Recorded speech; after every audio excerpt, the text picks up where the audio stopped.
Okay, on a rainy Sunday morning here in Woodbury, New Jersey. Hello, everybody. Welcome to TCUFL football here on the HSG network. We have the first of 5 games for you on what is going to be an action-packed day of football. We have the Woodbury Steelers hosting the Deptford Spartans, and we begin with the 6 and under matchup with the very first play. Want to thank everybody for tuning in. I'm Tom Wilkins, and delighted to have my son Dan with me. He's on the commentary today, and we're going to have a lot of fun here as we broadcast these kids. As we get underway, as it's first and 10, and obviously when you talk about an opening game, Dan, there's got to be jitters, especially when you're younger. It's like this is the first time. I'm sure nerves have got to play a big role in this. Well, yeah, I mean, we looked at the defensive line, had a little bit of movement that time, and going to be a 5-yard penalty, bringing them right around the midfield. But again, these are the youngest of the kids. You're going to see the fundamentals in action, and you're going to see the fundamentals being worked on. And as we get through the day and as the kids get a little bit older, that's how we're going to roll. And you're going to see those fundamentals get more polished as the games go on. That is for sure. All right, so it'll be 1st and 5 on the very first running play of the game. Oh, my goodness. Running one player over and running down the right sideline past the 30 and down to about the 20-yard line. Talk about a 6-year-old with a stiff arm. Probably used 2 there to push a defender down, and it ended up being almost a 30-yard pickup. How about that one, Dan? Yeah, Malcolm Beal getting the rush on the right side that time. That was a fantastic play. Again, just a single back formation that time for Woodbury. They find themselves with an easy play. They got a couple of blocks, and then again the youngster pulling up with the stiff arm and gets himself a 30-yard gain. New set of downs for the Steelers. Yes, indeed. And don't forget, in this particular league, and I think the 8 and unders as well, coaches are allowed to be on the field to help the kids out. Two for each side, that is. And again, that's to help reinforce the fundamentals. This is what they work on in practice. And when these kids are younger, it's important that those coaches are there to help them out. Yeah, I mean, when I first saw this, when I was in North Jersey, when I did youth football for like the very first time, I mean, obviously things are different, but there's a reason to have these things. Now, here's a handoff on 1st down, bouncing off the left side, and then trying to cut in and running about 20 yards for gaining maybe about 4 in the red zone was Legend Graham. I mean, literally, he tried to run out there, he tried to cut in. He still got some positive yardage, and especially on a wet field, that's some pretty good footing. Yeah, it's kind of an interesting combination with, again, these young kids and the rainy day. We had a lot of rain overnight, and with this being a natural grass field, you're going to see a lot of the mud sticking out here in Woodbury. You're going to see those slick conditions. So holding onto the ball and keeping the possession in your hand is going to be very important, especially for these young kids. Yeah, obviously ball security is extremely important, especially for today. Now, from what we're seeing, we're expecting rain throughout the entire first game, and then after that, it should subside, and we should have very good but wet field conditions pretty much for the remainder of the day. Looks like a 2nd and a short 7 as the ball pops out. Woodbury takes it, and now good tackle by Deptford off the mistake. And I'll tell you one thing, one of the Deptford defensive coaches definitely rallying his troops, making a good play, called a bit of a tackle for loss, but all the way back to about the 23. Yeah, Ion Best recovered that one for the Steelers that time in the backfield. And what I liked about that play by Deptford was, again, as you were talking about that coach on the backside, they really were answering the call very quickly. And we were talking about those wet field conditions. Even when the rain stops, doesn't mean that the field's going to dry up. With all the rain we accumulated last night and into today, that field is still going to be slick. And even as the kids get older, it's not going to get any easier for ball security. And again, call your own number right there. Got a fumble on that last play. And talk about footing too. It's going to be for all the games today. But hey, that's what we're given. Can't really help that. Now they send 2 people in motion, and on 3rd down, swinging around to the right, slipping out of one tackle, and having some space, going to about close to the 1st down mark, and then a late flag. I'm not sure exactly what happened, but it's possible, not exactly sure, it's possible he might have been horse-collared. Well, let's see here. Penalty is against Deptford, against the Spartans this time. Best was on the carry that time with the flag coming in. Again, as you said, late on that play. We'll see where they spot this one. Either way, it's going to be inside the 10. It's going to be well within the red zone, and they're going to be hankering towards that goal line. Yeah, who says you can't call penalties in a 6-year-old game? It's like the old Ed Hockley line. Yes, there are penalties in the Pro Bowl.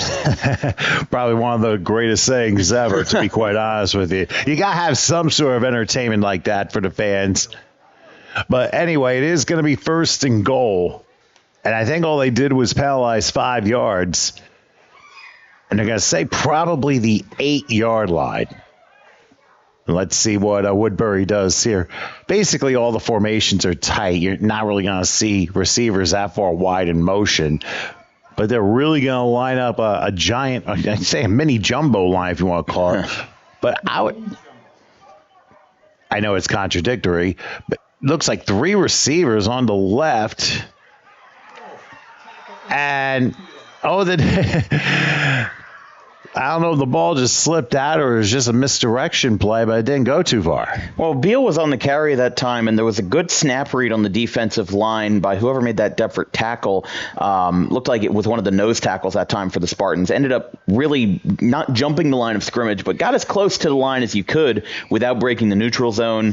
Got in, got a tackle for loss, and those are very important when you are in the red zone, when you're inside the 10-yard line. You need to make those stops, and especially when you know the run is coming, because let's just be honest, in a 6 and under game, you're not going to see a pass. Receivers are built to be blockers, more or less. And you're not going to see much of a passing attack, especially in conditions like this. Right. It was a 2-yard loss, so that makes it 2nd and goal from the 10. But the 6 and unders, they still work on the quarterback's under center. I was going to say you're going to work on the shotgun. I mean, you wouldn't expect it. But they go handoff, cutting up the middle, slipping through to the 5, and pay dirt it is. So welcome to the end zone for Legend Graham, who puts it in from 10 yards out. And despite the previous play not going so well, beautiful blocking by the offensive line, and Deptford strikes first. Well, Woodbury striking first this time. I'm sorry, Woodbury. My apologies there. You were talking about that offensive line. That is going to be very important. And in youth football, from what I've seen, it is incredibly important that offensive line holds up, because if you can make that imbalance, if you can find a way to make your offensive line one that can't keep up or the one that can keep up with your opponents, you're going to be in for a good day, more than, maybe a lead receiver or a lead running back could, because that offensive line is going to do a lot of the heavy lifting. And they definitely showed it on the opening drive. All right, going for the 1-point conversion. And once again, going to line up. They're going to go a little heavy on the right side. Of course, the Woodbury coach is trying to line the kids up properly. It's a little bit of a chess match between players and coaches. There's a delayed handoff going for the point, and I believe getting it. Yes, they did. So the conversion is good, and Woodbury off to a great start with the 7-0 lead. I want to set this up for the people watching here on HSG Network. Thank you guys so much for dealing with the elements and watching this. And please, make sure you tell your friend to like, subscribe. This is the official home of TCUFL football, and there's going to be a whole lot more coming up. We're going to be on again next week, and we've got some high school football coming up on Friday. So make sure you subscribe, tell your friends. I just saw there's like 3,500 plus that have subscribed, so let's keep building that number up.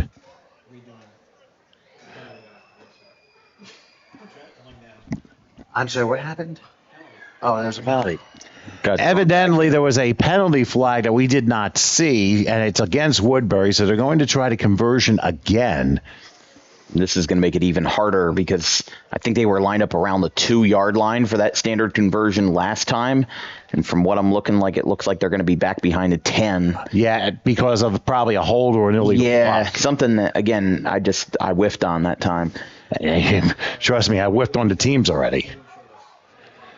All right, so they're going to actually throw this for the conversion, slipping through one tackle, trying to go in, slips through another. Look at this. Wow, Malcolm Beal with some juke work, and he gets in for the conversion. Now, technically, it's a pass, so I don't know if it's going to be 2 points. We'll have to take a look at the video board and see how that updates. They're going to put it as 2. They're going to make it 8-zip here. That might be the line. And they're going to try an outside handoff, but Deptford was ready for that. Well, they had Beal lined up way back in the backfield, almost 4 or 5 yards behind the line of scrimmage. And I thought maybe they were going to go with a deep halfback rush that time, but instead, almost like a fullback rush that time, rushed it off to the left side, didn't get too far, and actually lost a yard or 2 back behind the 30 now. Yeah, about a 2-yard loss there. And also, let's also not forget, the play took a little too long to develop, and Deptford obviously was a little hungry seeing what Woodbury was going to try and do. I mean, considering these conditions, this is probably going to be a little bit of a low-scoring game, but hey, you never know. I mean, there could be a couple defensive scores. The way ball security could be a major issue with the rain coming down even harder now here. Well, that's one of the best things I've seen from Deptford so far, even down by 1 score here in the first quarter. One of the best things I've seen is their defensive line and how they have read the snap. They've had really good reaction time, and they have found a way to get to the ball very quickly. Now, of course, Woodbury is still in front by 1 score, so there still is a little bit of work to be done, but that's probably the best part of their defense so far are those snap reads. All right, they're going to go a little heavy on the right side. Obviously, somebody jumped before the ball was snapping. It's going to be a false start. So Woodbury's going to be sent back 5 yards, and it's going to be 2nd and 17 for them. They're going to spot the ball at the 23. Now, Dan, what have you seen as far as both teams are concerned as far as Woodbury's offense versus Deptford's defense? Well, Woodbury's offense, they've been running a lot of direct snaps. There hasn't really been a set quarterback. We've seen Beal take some direct snaps. We've seen, Ayan Best take a couple of snaps, and we've seen legend Graham, who scored that first touchdown for 10 yards. We've seen him do that as well.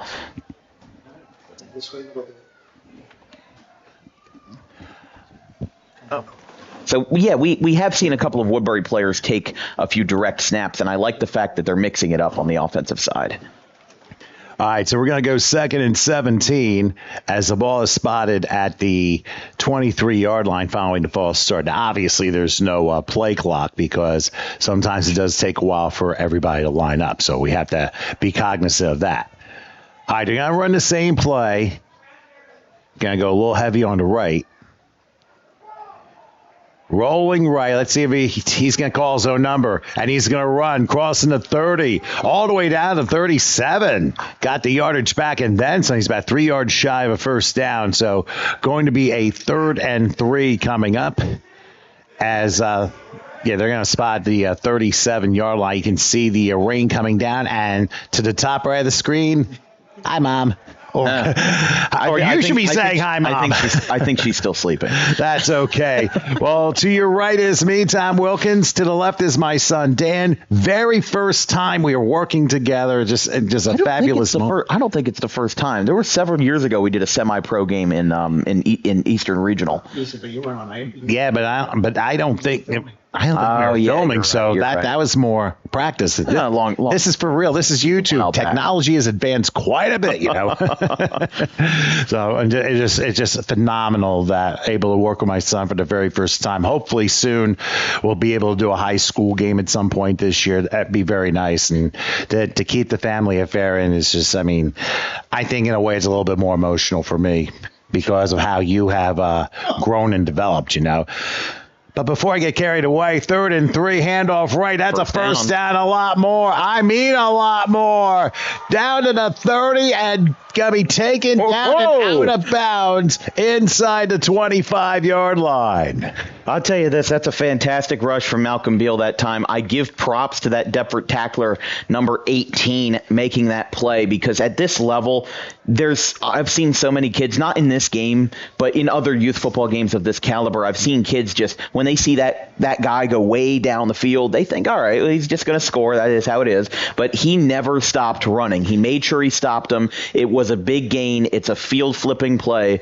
However, he was able to prevent a touchdown, even though it's a new first set of downs. Still a good effort by Deptford there, but a fantastic run by Malcolm Beal. Well, definitely. That was a 38-yard pickup, and it reminded me very much about, and you may remember this, you may have seen it on videos, back in the mid-'90s on a Monday night game, Troy Aikman threw an interception to New Orleans, and the guy was running it back.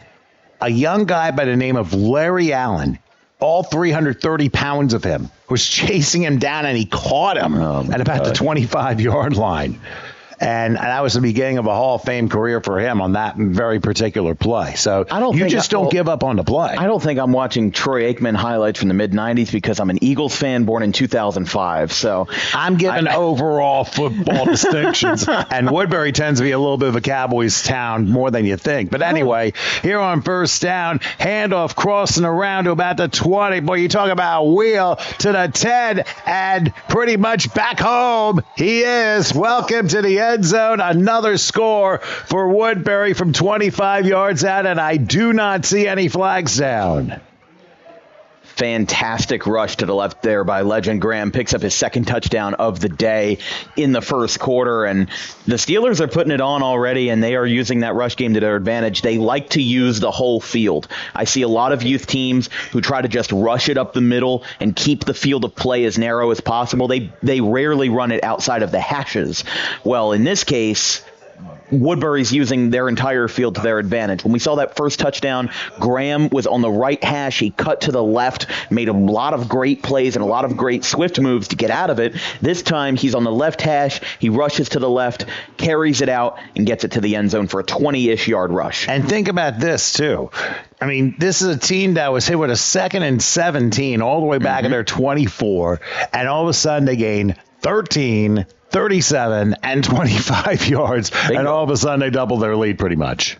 That's the power through adversity right there. These coaches are hyping up these players. They are making sure that they are, as cool as a cucumber in those situations. They weren't exactly in the best position earlier. Now they flip the field. They get themselves into the end zone, and they're up by 13. All right, they're going to go for the conversion here.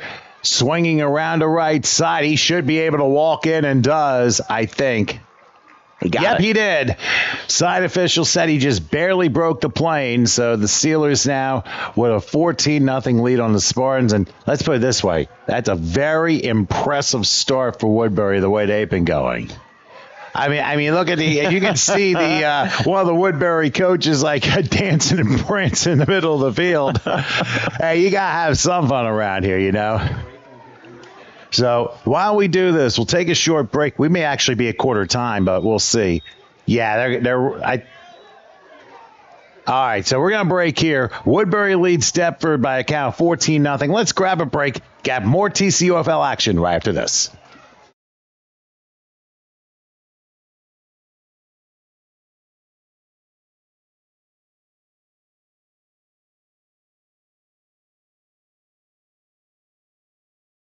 One of the best reasons to visit Williamstown is to experience Bleacher's 322 Tavern. We offer a great time for people everywhere, and our delicious wings is the reason people keep coming back. On Wednesday, we have karaoke night with DJ Rob, including 75-cent wings and $2.50 Miller Lite bottles. Our R&B night along with karaoke featuring Big Al Entertainment is on Fridays, and Saturday has music by DJ Sterl with a 30 and older crowd, including a strict dress code that will be enforced. Each night, we have food and drink specials with a private room available for parties of all kinds. If you'd like to ask us some questions or make a reservation, call us at 609-481-2043.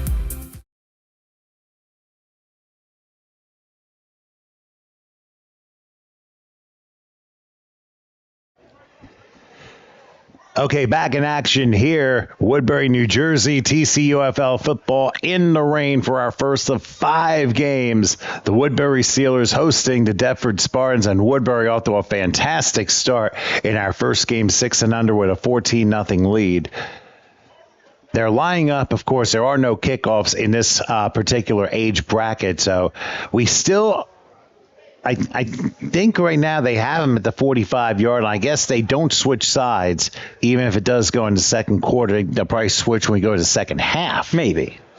So, we'll have to cross that bridge when we get there. Yeah, well, we're not quite there yet. We haven't even paid the toll yet.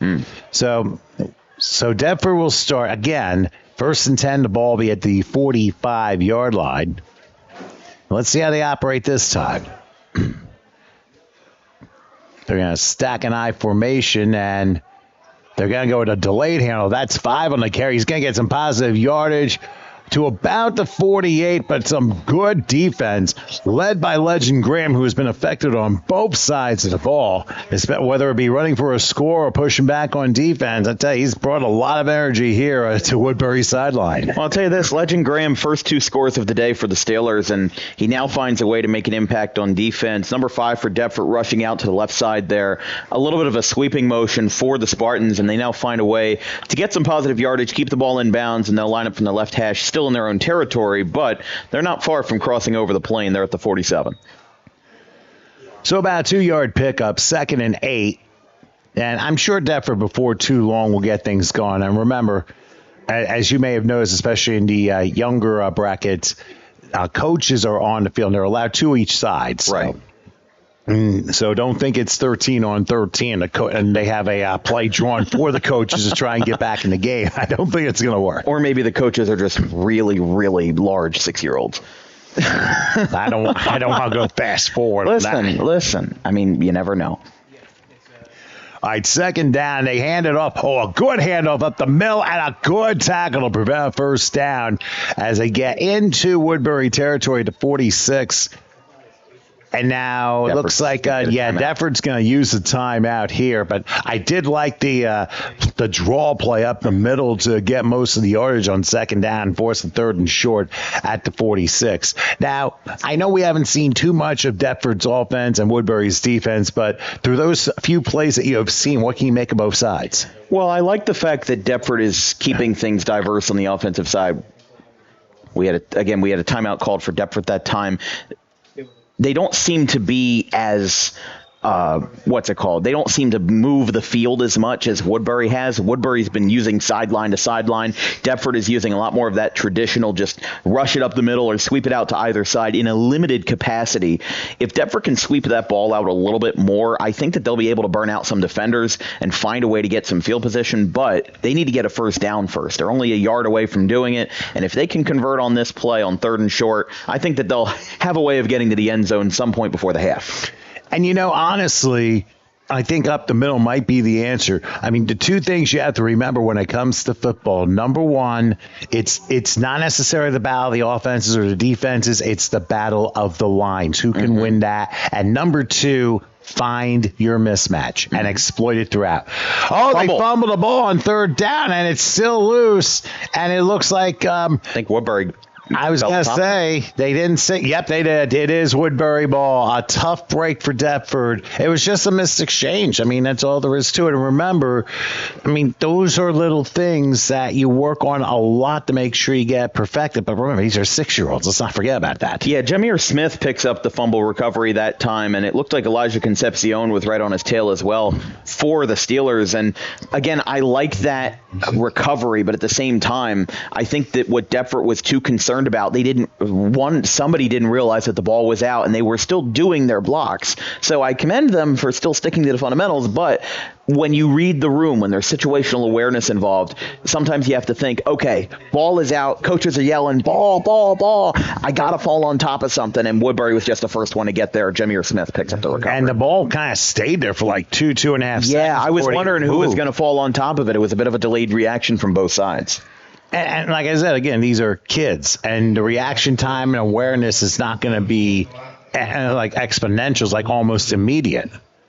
I mean, you got to basically order your steps and build and grow and get whatever knowledge and experiences you can in these leagues. Well, even as we get into the later games tonight, even as we get into the final, 14U game tonight, right? Those are still kids. It's all kids, no matter what you do. But high school as well. It's a difference between this level and the others. And look at this. Speaking of on the level, here's a handoff, and it looks like Legend Graham's already becoming a legend. How about that? 51 yards. Actually, that was King Campbell with the 51-yard strike. So they convert with points off turnovers, and they have absolutely decimated Deptford's defense. I mean, with the way their offensive line's been blocking, Campbell's been able to score one. Graham's got a couple in there, and Woodbury extends their lead. So it's 20-0 as Graham had 2 touchdowns. Now Woodbury picks up their third with King Campbell. Don't mind the background noise. I got thrown off. Yeah, needless to say, the kids went crazy after that 50-point and decided to celebrate inside of the press box. Those might be the kids for the game after us. I'm not sure. Well, they got to save some of their energy for later, you know. Hey, you just never. I mean, they're 8-year-old. Do you think they ever run out of energy? I don't think they ever do. Hey, we were that once. If you think about it. All right, so they're gonna line up. And we'll see what the conversion is this time. They'll send a man in motion. And a delayed handoff not going to work out this time. I think it just took too long for the play to develop. So give credit to Deptford's defense that time. They were able to stop the conversion, and it ends up being 20-0 in favor of the Steelers here in the second quarter. But I'll tell you what, that offense has been kicking for the Steelers so far. Yeah, this has been very interesting for Woodbury. Again, PAT failed that time, but now up 20 zilch on the Spartans. They find a way to get into the end zone for a third time, this time giving it to King Campbell, 51-yard rush to the house. And Steelers looking like a wall of steel out there. Their offensive line really holding up very well. And as you said before, this is going to be a battle of the lines. It's going to be what offensive line or what defensive line holds up the strongest. And as you get ready for what will be Deptford's 4th drive of the night, Woodbury has scored on all 3 of their offensive drives. Deptford still looking for their first.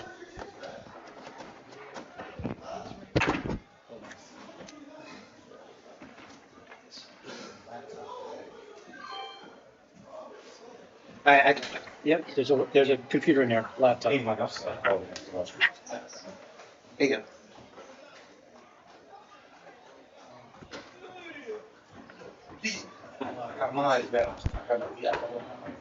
That's the one.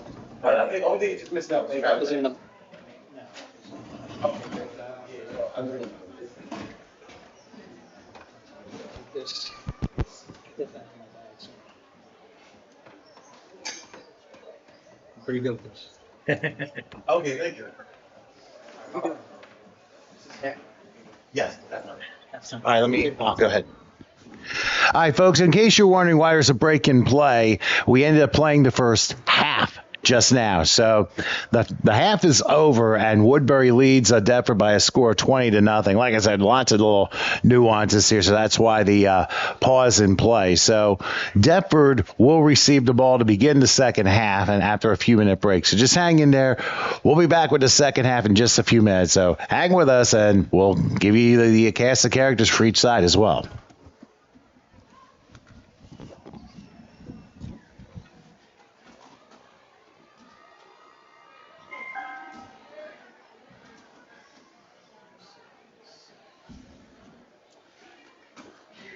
It was because that when the referees made that signal, they were signaling 4 minutes before the half. They do that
20 yards out.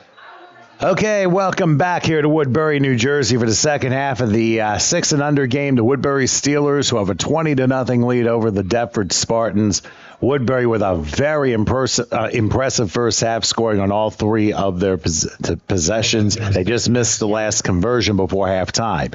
Anyway, folks, I'm Tom Wilkins, along with my son, Dan, who's with me today, and hope you're enjoying TCUFL football here on HSG Network, the first of 5 games that's going on today, and it's definitely a lot of fun seeing these kids do the best they can. As we begin the second half, they have a handoff at the middle. There is a flag down. The play's still going, crossing the 40-yard line down to the 39. We're going to see what the penalty is about, and it's going to be an illegal formation against Deptford that will just send it back. And I'm sure for coaches, it's got to be like, really? Well, that's the second time Deptford's been hit with an illegal formation call, and sometimes we see that happen because it's a designed play that just so happens to be an illegal formation. It's not something that the players are doing. It's just that the play designed wasn't legal. So we see that sometimes. Every time you run that play, you're going to get called for it. And you're still going to have 7 men on the line of scrimmage. You have to have 7 men on the line of scrimmage for each play. When it becomes 6, then somebody's lined up wrong, and that's where the formation foul happens. And if you have too many men in the backfield, like I see sometimes in youth football, especially with a run-heavy offense, teams want to cram as many people into the backfield as they can, but you can only go so far with those. Well, think about this. In a semi-pro game, one of the greatest plays I've ever seen that was never executed was the triple on both sides of the field. Yeah, 6 receivers, 3 on the left, 3 on the right. I never see anything like that in my life. No, the math does not add up on that. Usually it does not. So, all right, 1st and 15. They're going to hand it off on the right side. Oh, this is going to be a nice run all the way out to the midfield stripe. I believe that looks to be Kendrick Mason who got the carry there. And in a few moments, we are going to run down the players for both sides, because if any of you are not wanting to be on the elements and are watching here on HSG Network on YouTube, hey, we got a message board. If you want to say hi and root your kid on, make sure you keep it clean on both sides, and do that, and make sure that you represent from where you are, no matter where you are, whether it be here in Woodbury or Deptford or Georgetown, South Carolina, for all we know. We have people watching from all over these games because their relatives want to check out the kids. Message board. Dang. Well, yeah. 2002 comment section. Well, same thing. I'm not trying to correct you. I'm just like, it's like we're going back to the AOL days. Not a bad reference, but hey, it still uses the same purpose. All right, so after what was a 10-yard pickup, it's 2nd and 5 in the midfield stripe. And a delayed handoff, and still going a little bit. It might be a yard, but that's about it. The guy who had it that time looked to be number 5, Howard Primus V. So no gain on the play. It forces a 3rd down and 5. And at this point, Dan, I know these are kids, but what do you think the coaches are going to call on a 3rd and 5? I'm sorry. I feel like they're just going to run again. I mean, it's. I can feel maybe a sweep to the right side. Their sweep to the right has been more effective than their sweep to the left. And again, your playbook at a 6-year-old game is very limited. But you only need 5 yards to go. They almost converted. They've had a couple first downs on this drive, and they almost made some progress before the end of the half. They just ran out of time. So I think that they could definitely convert here. They just have to figure out a way to get it rolling as we get the clock up on your lower third. And if you're wondering, no, it's not 21 minutes left in the 3rd quarter. It's the second half, but basically the first part of the second. A lot of the younger divisions do that. I got you. All right, 3rd down. They tried to hand off up. They're going to swing right to the left. And look at this. He's going to swing around. He'll cross the 40, cut back to the 30. And look at this. He's going to get some points for the Deptford Spartans from 50 yards out. Welcome to the end zone. Kendrick Mason. Yes, Kendrick Mason. A tremendous run to get the Spartans on the board. You got to give it to them and give credit to Deptford. They made some adjustments, and obviously it resulted in a very positive outcome to hatch the egg on the scoreboard and get themselves some momentum here. Now they got to see if they can pull through on defense. Yeah, I mean, I kind of had to eat my words there because I said on 3rd and 5, I thought Deptford would sweep to the right. And I said it was better than them sweeping to the left. Instead, they sweep to the left, and they proved me wrong, breaking 50 yards of the house. But listen, I mean, Mason had a great run that time, was able to break free from a couple of tacklers. And I found that Woodbury's defense setting up with 3 linebackers that time, I thought that maybe they were going to try to attack a rush up the middle and maybe weren't expecting the sweep. But they find a way for Deptford to break free. And again, with these younger kids, a lot of it is about big momentum. You're going to see when we get later into the day with the older kids that a lot of the scoring plays are going to be shorter plays, inside the 10 or more. And in these plays, it's just more about who can break free first. Because if you can break free, there's not a great chance that somebody's going to catch you. So we've seen multiple touchdowns of 40 or more yards, this one coming from exactly midfield. A flag is down on the conversion, and it ends up going through, but let's see what the penalty is. And it's going to be on Deptford, so they're going to have to try it again. And unfortunately, penalties, I mean, they absolutely slammed the brakes on drives here. And the way it looked like there was a holding call, which backs them up 10 yards and will force the conversion from the 12-yard line. I'm sure coaches are like, you're kidding me, right? Well, that's the second time we've seen a holding call on a PAT attempt, or in this case, a point after conversion because of the element of kicking not being present. That's the second time we've seen that. Now, that happened to Woodbury on their I think it was on their 3rd touchdown, the one that ended the second quarter from King Campbell, and they were unable to convert that time. So if Deptford is able to convert, could make it a 13-point game and could make things a little bit more doable with 18 minutes and change left in the second half. Okay, so they're going to spot the conversion from the, I believe, 12 or 13-yard line. So I'll give it another try. Hey, listen, Woodbury converted that way, and we're going to see if Deptford can do it here.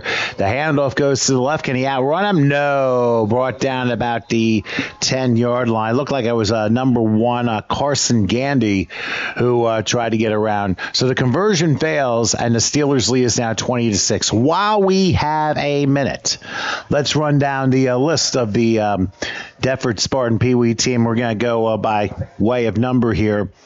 They are the following, and I'll go ahead and do that as soon as I can get my reading glasses on. Oh, boy. Well, hey, listen, sometimes you have the wrong glasses on for things like this. And it's going to be over by the time you're done. Not necessarily. Anyway, here's the Deptford Spartan Pee Wee group. Carson Gandy, Bryce Safas, Justin Williams, Amari Sanders, Howard Primus V, Isaiah Moore, Dante Ford, Amari Smith, Oliver Wildman, Alexander Bright, Zaid Sharif III, Rondell Brown, Xavier Pendleton, Braden Torres, Noah Young, Kendrick Mason, Shamir Redmond, Eric Bright, Ryan Castle, Luca Scherer, Levi Bucksamino, Adair Estrada, Levi Carlin, Deuce Jones, J.C. Redmond, Axel Pinto, Tristan Stone, and Kason Cerrone. And they're led by head coach Jeff Raudenbush, along with assistants to Sean Gandy, Mike Green, Chevy Johnson, Lou Tillery, and Mickey Mosley. All right, so there is your Deptford Pee Wee squad. We're going to do Woodbury's in a little bit. Meanwhile, as we come back to action, it is 1st and 10 for Woodbury at the 45-yard line. And we'll see what Woodbury decides to do here in the second half. They scored on all 3 possessions.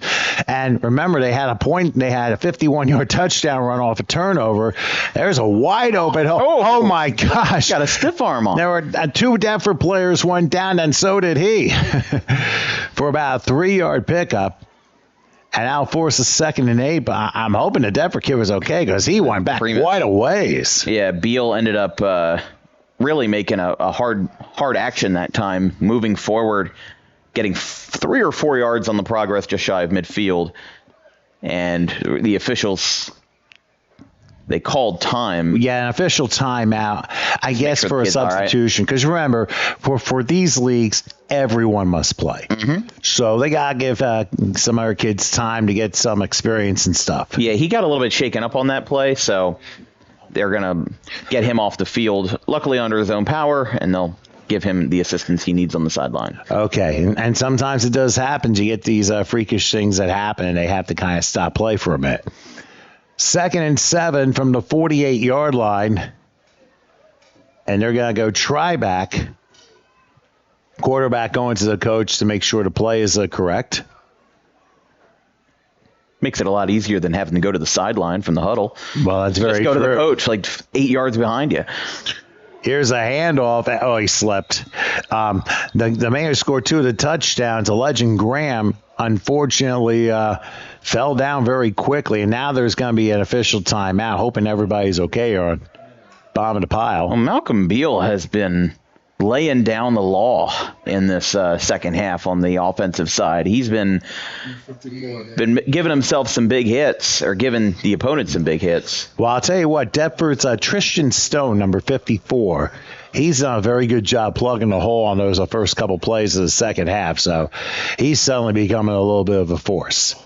So let's keep an eye on him, and let's keep an eye on Deptford here on their defense as Woodbury gets their troops back together on 3rd and 7 from the 48-yard line. Deptford trying to line up their kids in the right spot. They got to be careful they're not in the neutral zone. They do snap the ball. Here's the handoff, cutting through. There he goes. And getting through a tackle. Look at this. 45-yard line, still going to 40. And now the ball's out. And it's going to be a first down for Woodbury as they were able to recover the football, the 40-yard line, but a little bit of a scary moment there. Ends up being a 13-yard gain. Thankfully, Woodbury got the ball back, and they get a new set of downs. Yeah, I mean, listen, that was crisis averted for Woodbury that time. They coughed the ball up after they had gotten the first down. Would have been a costly mistake if Deptford took over that time, but no harm, no foul. Woodbury still takes over for the first down at their opposing, looks like the 39 is where the ball will be spotted. Right, for the Steelers. That was a 14-yard pickup, which included the fumble. And now let's see what Woodbury, who's in the blue with white helmets. Crazy shots go to Jaden Jones checking in saying it's going to be a crazy game. I'm like, hey, we got 5 of them. Yeah. It's going to be a fun morning, afternoon, early evening. Crazier than the next. We will find out. From the 39, 1st and 10. Here's a handoff left side. There's a lot of room to run. Crossing the 30, crossing the 20. Beep, beep. He is in the end zone for a 39-yard strike. That did not take long at all. Another touchdown for King Campbell. I think that's his second score of the game. Touchdown by Campbell. That'll extend the lead to 26-6. Maybe 27 if they get a PAT this time. But, I mean, at the moment, Woodbury now going up by 20 points. It'll be a 3-score game right now with about 15 minutes left in the second half. Going to be a steep hill to climb for the Spartans. Well, something we also have to think, at this age, listen, it's about having fun and trying to play the game the right way, regardless of which side of the scoreboard you are on. And there are just some days that the other team's just got more moxie. Some days you'll have it, other days the other team will. And this is one of those situations that Deptford's 6 and under group just seems to have more punch. They have scored on all 4 of their drives, and literally the turning point was at 3rd and 7, that 14-yard pickup, then leading to that 39-yard touchdown score by Campbell, and that really has done something for them. Here's a handoff for the conversion, and he had to kind of stretch in, and he got it. So that'll make it 27-6. And so while we have a second, let's give you the Woodbury roster. Get the glasses on again because I don't want to mispronounce like I've done in the past. So Woodbury's Pee Wee roster are the following, and they are Jeremiah Ridgway, Kaito Mixon, Malcolm Beal, Kasai Watt, Jassy Demby, Legend Graham, King Campbell, who just scored, Jacoby Streeter, Ian Best, Elijah Concepcion, Khalil Brown, Jameer Smith, Jamar McClary, Tyson Brown, Tyron Brown, Carmen Schmidt, Zay Naji, Kyra Rundell, Isaiah Miller, Traval Greer, and Yassine Henderson Pritchett. That is your Woodbury Steelers Pee Wee roster. We want to go ahead and run down for you as Deptford is about to get the ball basically midway point of the second half, or you could say early fourth quarter, and Woodbury, they're up 27-6, and they have been very impressive so far, Dan. Yeah, I'm curious if for Woodbury, if Elijah Concepcion is related to Orlando Concepcion, one of the starting wide receivers for Woodbury High over there in the WJFL. It'll be interesting because again, this is development for a lot of these teams, and for Deptford, a lot of these kids growing up in that town, growing up in that small Gloucester County community, a lot of them could go on a long time from now, because they're 6 years old, to play for Deptford High. And the same could happen for Woodbury. Some of these kids could go to Gateway. Some of these kids could go to Woodbury High. There's a whole lot of places where they could go. But, just crazy to think down the road. They're 6 now, probably in about 8 or 9 years they could be playing high school football down the road, and this is the first step towards it. And thanks to advancement of technologies, you find a way to live stream it. I'll put it this way, Dan, I came in at the wrong time, but All right, so 1st and 10 for the 45 as Deptford tries to get something positive on their next drive. Here's a handoff wheeling around right, and not much there. That's some good containment by Woodbury's defense to force maybe a yard, but it looks like it's going to be no gain on the play, and it'll be 2nd and 10 from the 45-yard line. Well, with Mason on the carry that time, I felt like he swept out a little bit too far to the right. I think he was about 5 yards behind the line of scrimmage when he cut back in. And sometimes it's one of those situations of facing the music where, these players, they don't want to have to face the defense. They don't want to have to face, what they know is coming, which could be a tackle or a down or a fumble. They don't want to drive straight through. And I feel like in that situation, he swept out a little bit too far. And if he cut in a little earlier, there were a couple gaps showing on that first line of defense, and you could have seen Deptford get a couple more yards that time.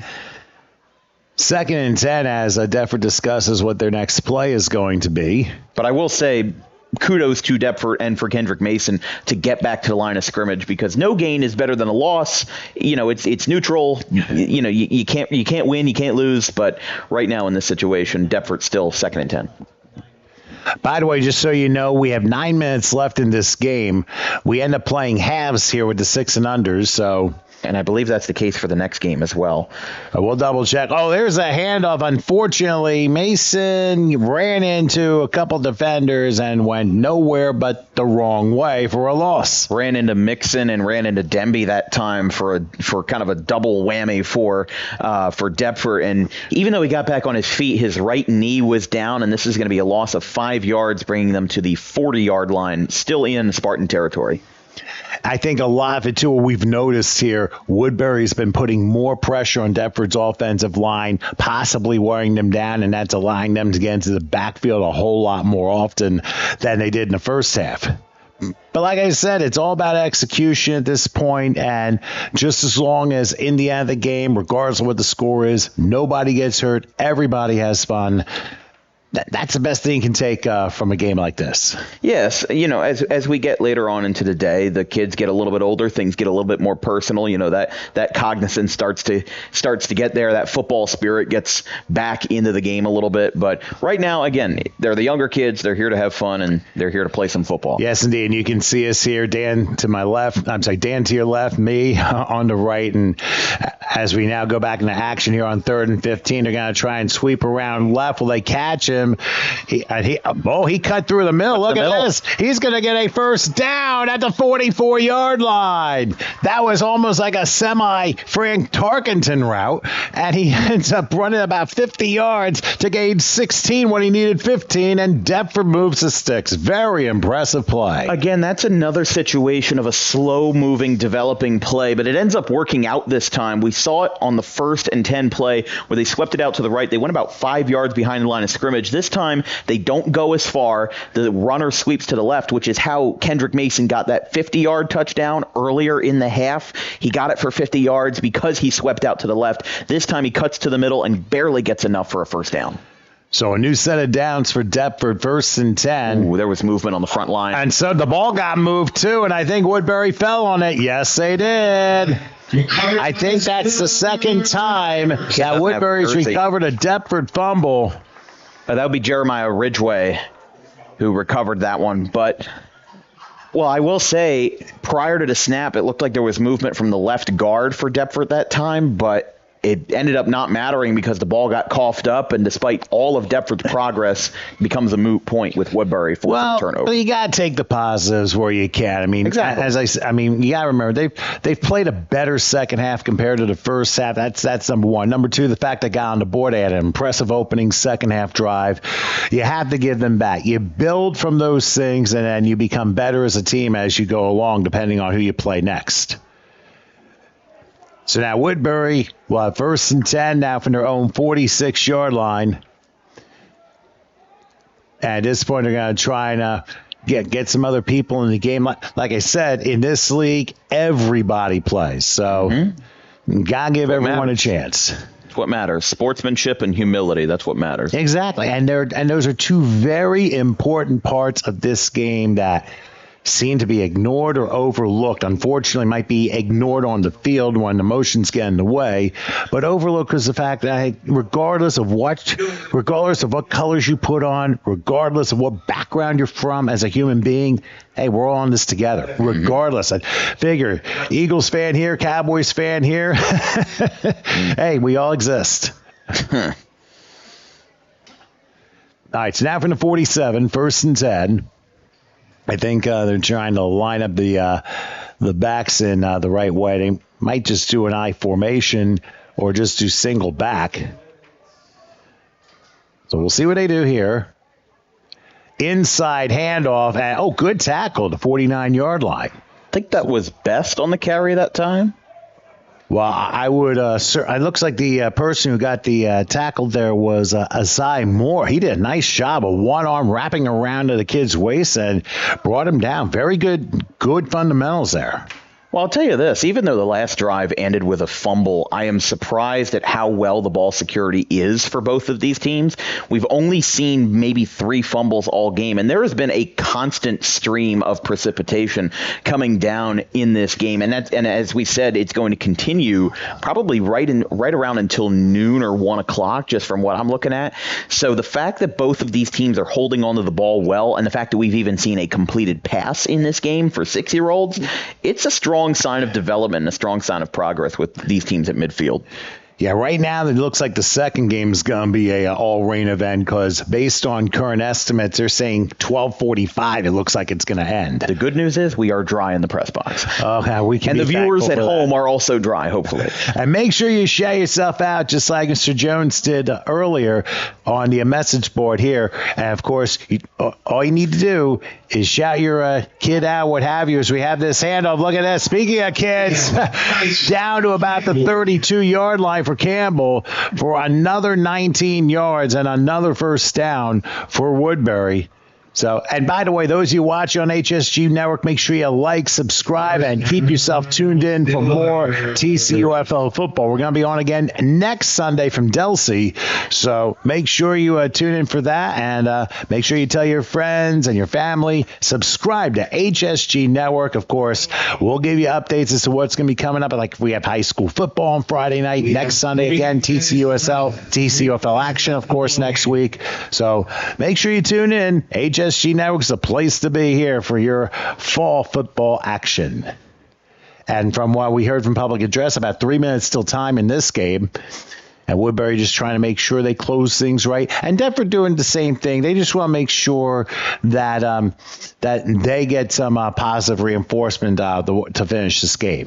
Well, Legend Graham, he had the first 2 scores of the game, and now King Campbell has followed that up with 2 more, but Graham gets the run here. And he crashes into a player, gets about 6 to the 26-yard line. So I tell you, what's been most impressive for both teams today? Well, first of all, I would say the man who just made that tackle for Deptford, number 1, Carson Gandy. He's the gentleman with the Guardian cap, one of 2 Deptford players on both sides that has sported that Guardian cap to protect the helmet. Woodbury did call a timeout, but I would say he's been my highlight on Deptford's side. Obviously, Kendrick Mason on the offensive side has been a highlight for Deptford. I think that also they have been giving him the ball a lot more under the philosophy of if it ain't broke, don't fix it. He gets Deptford's first and to this point only score with that 51-yard touchdown, and then he got, before the ball got coughed up and turned over for a fumble, he was able to get himself some fantastic individual statistics as well. From a team standpoint, I think Deptford played a much better second half. I think they improved on a lot of things. Obviously, it's the first game. You can't necessarily be judge and jury for one game, especially the opener. I mean, and you also got to consider the fact, and I've kind of pressed the point quite a bit, these are 6-year-olds. Exactly. And they're all learning. Both teams. I know Woodbury's going to probably come away with the win here, but let's also not forget, it's a matter how you handle regardless of which side of the scoreboard you're on. Woodbury's played a very, very good game. Deptford, I mean, they got off to a slow start, but they improved as time went along. So I think you got to give respect to both sides as to how the kids have been coached up, how the players have responded to them. And then you go into the next week of practice or whoever you play next, respectively, and then take things from there. Yeah, I mean, I remember when I was 6 years old, I couldn't imagine myself playing football at 6 years old.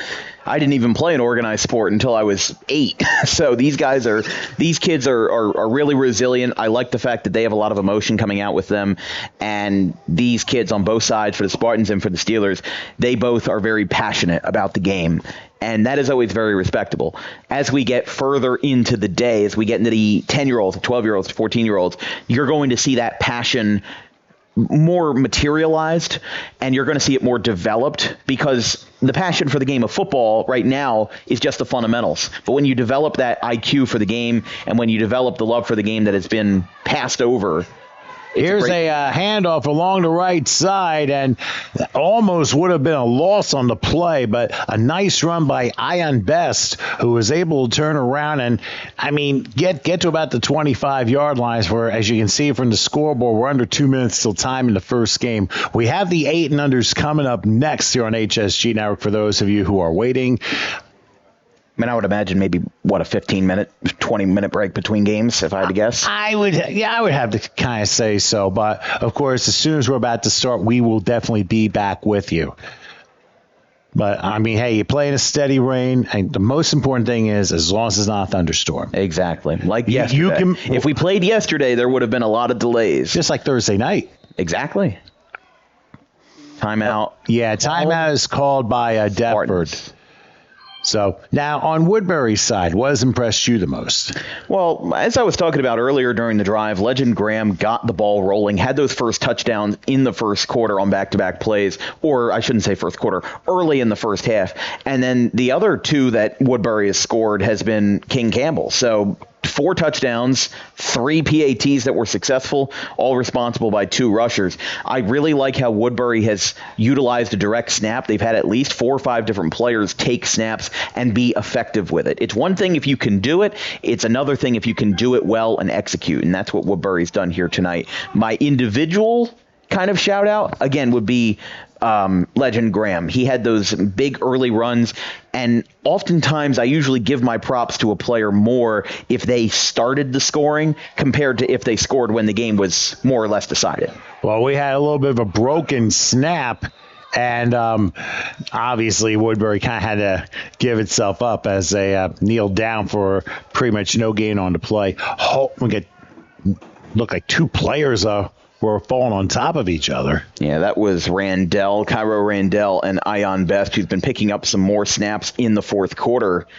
And as they'll line this one back up again, we'll see if Woodbury gets another score or if this will be it on the scoring column for the Steelers. Yeah, but the other thing, too, let's also not forget, as Deptford uses another timeout. I have to say on the Woodbury side of things, I mean, you mentioned Legend Graham, but let's also not forget King Campbell as an honorable mention.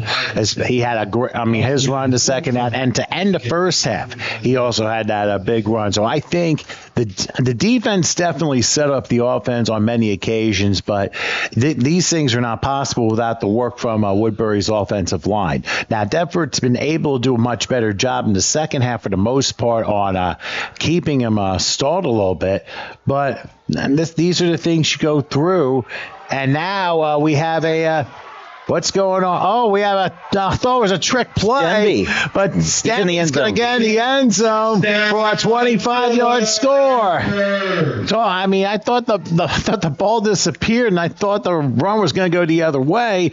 But now penalty flag. Yeah, we saw a flag, and it's around the 10-yard line, and it's probably going to nullify the score because it is on Woodbury. See what the call is. There's no. Oh no, the white cap is there. I think they did signal holding. Yeah, they're gonna mark it 10 yards in the spot of the infraction. So it'll be a spot foul and then 10 yards. It looks like. Yeah, but it probably gives Woodbury a first down because they got the ball spotted at about the 20, and the line of gain was the 22. So it's gonna be a first down. So. I mean, it would have been nice for Woodbury to end that way, but, hey, sometimes you got to call it to the letter of the law, as you mentioned. Mm-hmm. And I mentioned it, I believe, in the first half. I respect these referees for calling the penalties as they are. I've seen a lot of youth football games in my experience where the referees will be very lenient, almost non-existent with penalties. But I don't think that that's, in my personal philosophy, is the way to do it. You have to enforce these penalties because as these kids get older, when a penalty is eventually called on them by a different set of referees that will call it by the letter of the law, they're going to be like, well, why'd you call a foul on me? They didn't do that on me last year.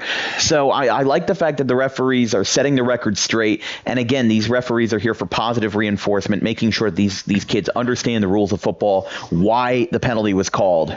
Well, half the line moved and the other half ended up standing still. And this allowed the handoff to go to me for a 1-yard loss. So very, shall we say, an entertaining snap, to say the least. I don't think I would have drawn that one. But, hey, listen, it's a matter of coming together, and that will wrap it up as it's going to be a win for the Woodbury Steelers. They win the 6-and-under game over the Deptford Spartans 27-6. And before we get out for a break, Dan, your final thoughts on this? That was just really, really good stuff from Woodbury. Again, didn't need the second half of the second half to get going. They got going early, got going often, and they're up 27-6 spot. That really was fantastic. All right, we're going to take a break. We're going to come back with the 8-and-unders in a bit. 27-6. Woodbury wins the first one. We'll come back with game number 2 in a few. Stay with us.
Okay, we are back here in Woodbury, New Jersey, a rainy South Jersey here for your first Sunday in September. But yes, it is TCUFL football. Second game, the 8 and unders, the Deptford Spartans and the Woodbury Steelers going at it here. And needless to say, weather is going to be a little bit of a factor here as we're going to be having a kickoff in this game. Indeed. And the voice you hear is of my son, Dan Wilkins. It's his dad, Tom Wilkins, on here. And very glad that the two of us can bring you TCUFL football here on the HSG Network. Kickoff gets the second game underway, bounces off somebody. Now they're trying to pick up the football at about the 20-yard line, and Deptford's got them absolutely surrounded. But now trying to turn the corner at the last minute to get a little bit of yards. A late flag. And then all of a sudden, a yellow bird goes flying up. Flag went about 20 feet in the air. And usually when that happens, that usually means a major foul happened. Well, I think that might be the first time I've seen a 17-second kickoff. But, I mean, that was a Spencer Judge on the return, waiting to see what this penalty is. But honestly, that was an impressive kickoff. I mean, I've seen high school kickoffs that did not go as far as that one. That one drew them all the way back to the 30, and you know what? They're going to do a sideline warning for this foul. So nothing major, but after the first sideline warning is issued, if they have to issue another one, it's a 5-yard penalty. And then 15 if they still don't get the message. So for Woodbury, who's in the blue uniforms with blue pants and white helmets, Deptford in the white shirts, black helmets, and pants. Woodbury ball to begin, 1st and 10 from their own 30-yard line. So let's see what this 8 and under group decide to do here. I didn't realize there were kickoffs at the 8 and under level. But now, and now we got a foul against Woodbury. Probably may have had they called offside or had too many players on the field. Either way, it's a 5-yard penalty. Yeah, rarely do you see offsides on the offense. Usually when somebody's lined up in the neutral zone on offensive side, it's obviously a lot more common. You see offsides on defense. But again, the jitter's hitting them a little bit here in this first quarter because this is going to be the first snap of the game, and 2 minutes have already waned off the clock here in the first quarter. Well, the funny thing is, too, I mean, it doesn't matter what level you're playing. There's going to be jitters regardless of what age level you are for the first game. So obviously the emotions are really up there. And sometimes, shall we say, the mental focus may not be for the first part. Now a handoff on first down goes to about the 30-yard line for about a 5-yard pickup. Deptford's defense did a decent job there. I mean, there's a lot of things that go into it. And you mentioned about the offside thing, Dan. You've been noticing maybe in the last year or two the NFL has been calling more offensive offsides, which you didn't necessarily hear like up to a few years ago. Yeah, normally they would just call it like a false start or something like that. But I mean, it is technically in the rule book that if you are lined up in the defensive or in the neutral zone as an offensive player, that they can call offsides on you. 2nd and 10 from the 30-yard line. The original line of scrimmage on this exchange, and the ball is going to be recovered. Deptford fell on it. We think it's Deptford, and they're saying it is, and the officials saying it's Deptford's ball. Just took a little while. And I'll tell you what, the Deptford player recovered it. His name is Levi Collins. He was able to come up with the football. I mean, he was jumping up and down saying, yes, great start. So that gives them prime field position, too. It sure does. They're going to spot the ball at about the 24-yard line, and Deptford with tremendous field position to start their first offensive series of the game. I mean, that more or less has the same effect as recovering your own kickoff because they only ran 3 plays before they coughed up the ball and they got it turned over, and they got it in even better field position than they would have if they had recovered their kick. The quarterback for the Spartan freshman team is Jay Robinson, and he will take the snap on the first one and call his own number, make a left turn, and get to about the 20, maybe the 17-yard line. So a good 7 yards on the first play for Deptford. Yeah, I mean, that was a good sweep out to the left that time. Seeing a little bit more of a polished run offense And again, it could be even more polished as the day goes on or as the game goes on here in 8U. But again, when you are covering youth football, you see this staggering difference that jumps from one level to the next. These kids are 2 years older than their competitors from the last game, and we're already seeing a fundamental difference in how the game is played. Here's a handoff right, so wide open. The gates, I think, are going to open for this guy as he is in the end zone. Number 6, Dallas Carter, able to come through, and he threw a little spike in at the very end. I'm like, wait a minute, I thought I can't do that in this league. But still, needless to say, a lot of emotion, a lot of excitement for this Deptford club, who gets the opening points near the midway point of the first quarter. Well, that was only a minute and 10 seconds that passed between Woodbury coughing up the ball for a fumble and a turnover and Deptford getting the first score. So that is called execution at its finest. I mean, that is making the best of your time, not wasting a whole lot of time. You still have over half of the first quarter remaining, and you've put yourself on the scoreboard early. And you also got points off turnover. Indeed.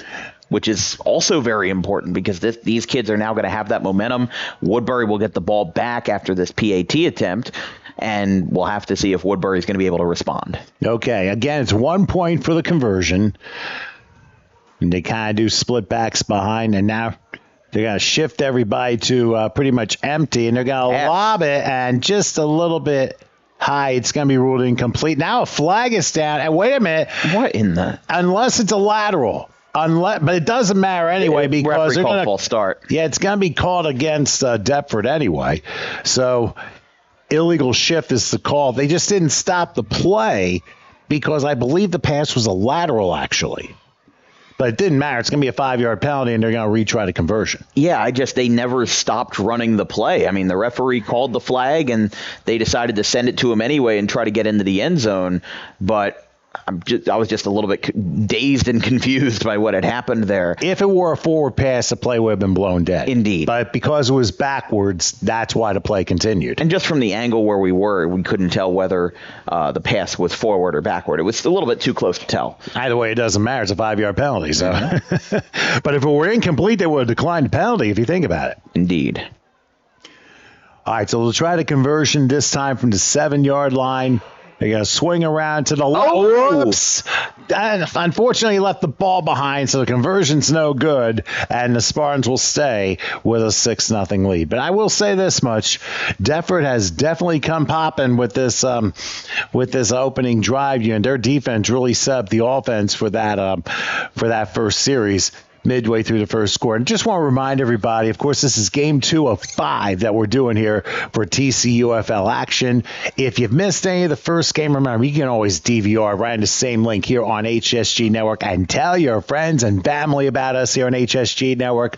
Like, subscribe, and tell your folks about it. We're going to be doing this football next Sunday, I think in Delsea, if I'm not mistaken. So make sure you tune in to HSG Network for all the official TCUFL action. We even have high school football coming on Friday, so you'll get the notifications before it happens. So make sure you subscribe. Got over 3,500. Let's keep building that number up there. You're bringing out all the not the old-fashioned, but you're bringing out all the classic terms. You talk about the message boards. You're saying you're going to DVR it. Yeah. Next thing I'm telling you is that you're going to watch next week's game on dial-up. Well, now if you're able to do that, then you're going to be the one who predicts when world peace is going to happen. That's beside the point. All right, so they will kick off from the 45-yard line. It's another nuance here in the 8 and the under group. Obviously, the rules change a little bit here. And obviously, the officials, they are not officiating all 5 games. They kind of trade out like every game. They go to another group, and then they come back for the next game. So they kind of alternate back and forth. It's a long day, but for the kids, it's probably well worth it. Let's see how this kickoff is, because this Deptford place kicker, he had a fantastic kick that forced Woodbury inside the 30, got some height on it, and even forced a muff. So let's see if he can add on to that. No, because the ball doesn't go 10 yards, but it is fallen on by Woodbury, thankfully, at their own 47-yard line. Obviously, not like the Jacksonville kicker who kicked a 70-yarder in preseason, but still, hey, we'll get there. Indeed. These are 8-year-olds. Now you're sounding like the Hillsborough High School band, because when they're chanting back to the drum majors, the last thing they say is "indeed." Indeed. But that again, you probably got off of me. I don't know where I got it from. I try not to influence. Hey, listen, father-son banter here. So, anyway, Woodbury ball, as you can see us here, I'm on the right, Dan's on the left. First time working together as a father-son tandem here on this broadcast, and we appreciate all of your support. More importantly, the support you're giving all the kids who are playing in this game. So make sure you put on the boards who you're supporting and where you're from. If you can't make it out here, you could be in Texas, South Carolina, Arizona, who knows? Actually, Deptford's going to call a timeout, so I'll elaborate further. Just show your rooting interest, of course, cleanly, but just let everybody know that you're watching, and make sure you root either squad on. For Woodbury and for Deptford. I feel like our director's watching us because that webcam's popped up twice in the last 2 minutes. He's got to keep a watchful eye on me. No, it's got to be on me, I can tell you that. And this has obviously been very enjoyable here. We got plenty more action. We got the 10s, the 12s, and the 14s to follow. So all day action here on HSG Network. And that's why I'm saying to everybody, make sure you subscribe, because we got a big fall coming up. And Dan's just not like. Well, I mean, listen, you're here a lot more often than I am, and you guys got high school football with Hillsborough this Friday. Yeah, against Ridge. I think it's Ridge. Yeah. They're pretty good. They've had Ridge Central last couple Ridge years. really got them last year, that's for sure. Now, as we get back into action here, 1st and 10 from the 46-yard line, and they're going to do a triple on the left side here, so we might see some passing in the 8 and unders. But first, penalty. Yep. And it's against Deptford for encroachment. That neutral zone seems like that's going to be a talking point tonight here in the first half as these teams start to settle into this game. I mean, it seems like they're a little bit unsettled right now because of all the penalties. But as we get deeper into the game, it seems like that neutral zone could see a couple more infractions as we go along. Well, it takes a little bit of time to get used to where you're lining up, and especially in a game situation. We have shouts to Gary checking in Salem, not too far from here. So glad you're checking in. Michael's also checked in. So thank you guys. And one says, "Let's go, Andy." I don't even know what that would. So Robbie checking in too. So thank you guys for checking in here on HSG Network, and make sure you spread the word of TCUFL football. All right, 1st and 5. From the 49, but I think we're going back to where we started. So we have an encroachment and a false start. So what's happening here, we're going to start all over again with 1st and 10 from the 47-yard line. So needless to say, like I said, there's jitters on both sides of the ball. It's the first game. I mean, it doesn't matter if it's a 6-year-old or the 14-year-olds, and now we're going to have an official timeout. Shoe tie. Yeah, for any equipment correction.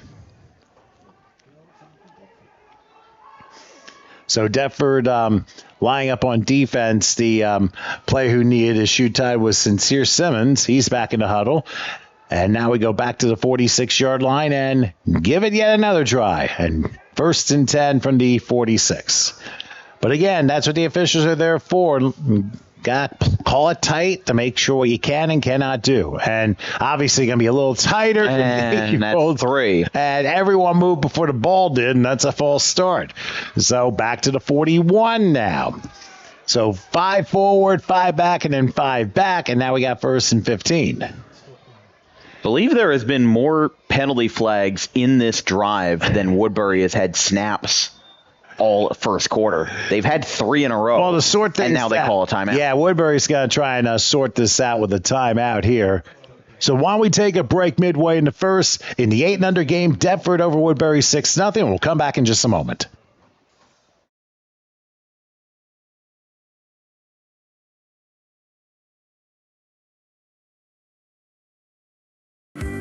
Fulfilling your dream is our passion. We have the staff, equipment, resources, and facilities to cater your next event. Our personal service throughout the process is unmatched. Spectacular food preparation and presentation, knowledgeable, hospitable servers, flexibility. We will modify our menu to suit your needs. We can cater off-site to your premise or venue, cater your event at a unique venue in the tri-state area, or present to you our exclusive facility.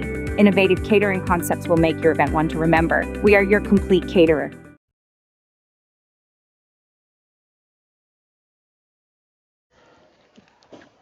Okay, following the Woodbury timeout, we start again, 1st and 15. Woodbury with the ball at the 41-yard line, and let's hope everybody's together here on this first snap. This time they are, and calling his own number as a quarterback, and he's not going to get too far. In fact, he goes down for a loss, and a flag goes down again. That's 4 in a row? Yep, 4 straight. And the indication preliminarily, it's going to be on Woodbury. It might be a hold the way it looks. So that's going to be discarded. So it's going to be 2nd and 18 back at the 38-yard line. So a 3-yard loss on the play. So they decided to decline the penalty and instead got the loss of down instead. So now it'll be 2nd down and I believe 18 from their own. Looks like the 39, 38. Yeah, it looks close to the 38-yard line. I mean, sometimes the eyes can be a little bit deceiving with the way we're looking at. Another Salem person checking in. Again, thank you very much for checking out on the boards. And like I said, for all your support, TCUFL football here on HSG Network. A lot of love from Salem County today. Yeah, most definitely. Always love Salem County. Such a little neat place. Yeah, I've never been through the town of Salem, but I actually never visited Salem. I've been through the town maybe once or twice. But anyway, 2nd and 18 from the 38-yard line. And they're going to, it looks like full house it here. And they're going to hand off left. Slip to one tackle and another. And going down to about the 43-yard line is King Gaines Ratliff, who made a nice gain, about 4 yards on the play. Had to kind of do a couple of hard turns just to bowl his way over. But now 3rd and 14, it'll be interesting to see what Woodbury comes up with. Well, the reality of the stopping clock has now become very evident because when Dallas Carter scored that touchdown for Deptford, there was 5:34 on the clock. Only about 2.5 minutes have passed since then. And the penalties have stopped this game tremendously and have really slowed down the pace of play. So even though we've been here for a long first quarter, we still have 3 minutes to play in the first with Woodbury's possession. Yeah, usually you have a running clock, but unfortunately you got fouls like that. That's obviously going to stall things. Mm-hmm. Now with an I formation left, 3rd and 14. And here we go again. But remember, these are 8 years. Remember, you got to practice making sure everyone is on the same page. And Woodbury just got a free 5 yards on another neutral zone infraction on Deptford. So it's basically 2 aside on this drive alone. Well, I mean, we joke about the flags a little bit, but this is a way for Deptford and Woodbury to teach their kids about discipline and about accountability. Where when you have a lot of flags in a drive, it's usually an indicator of some undisciplined football. And not only that, it's a matter of cadence, too. Yes. It's working together and everyone being on the same page. And now we have a false start. Oh, yeah, another one. What's the record, folks? What's the record? Well, they're 8 and unders. I mean, sometimes you tend to get a lot of these penalties. So back and forth, we go like a pirate ship here. Rocking the boat. Unfortunately, we've already both been tipped over on this drive. And although we can make fun of a song from over 50 years ago, But 3rd and 14 it now is from the 38-yard line. Now, they don't have any receivers, so they're going to keep the formation tight. Let's see what they decide to do here. And one safety lined up for Deptford. Well, they will hand it off, try to sweep right, and unfortunately got swept down at the 36-yard line. That's some good defensive play by Deptford there to force a loss on the play. And if you're kicking off, I would think that they're actually going to try and punt here. Well, the question is, I don't know I don't know. If Actually, no, they might do punt option instead. Yeah, so I think in the 8, so now I see what it is. The 8 and unders, you can kick off, but there's no need to punt. Correct. So, but they can't punt because they're past their own 40-yard line. That's an interesting discrepancy. So that's another nuance to the game here. Now, if they were behind the 40, they could punt. Now we're going to have you can do a punt option. Maybe it's they are midfield just proving us stripe. wrong today.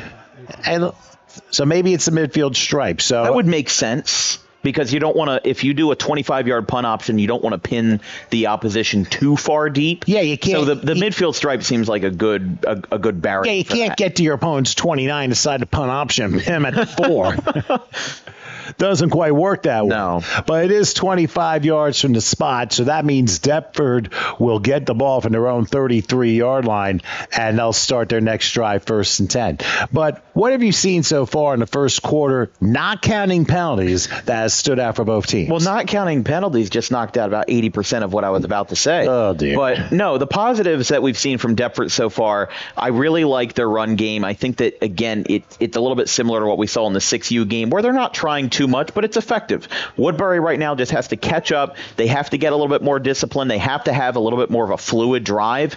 And with the punt option, they pin them at the 35, which isn't great field position, but it's not bad field position for the Spartans either.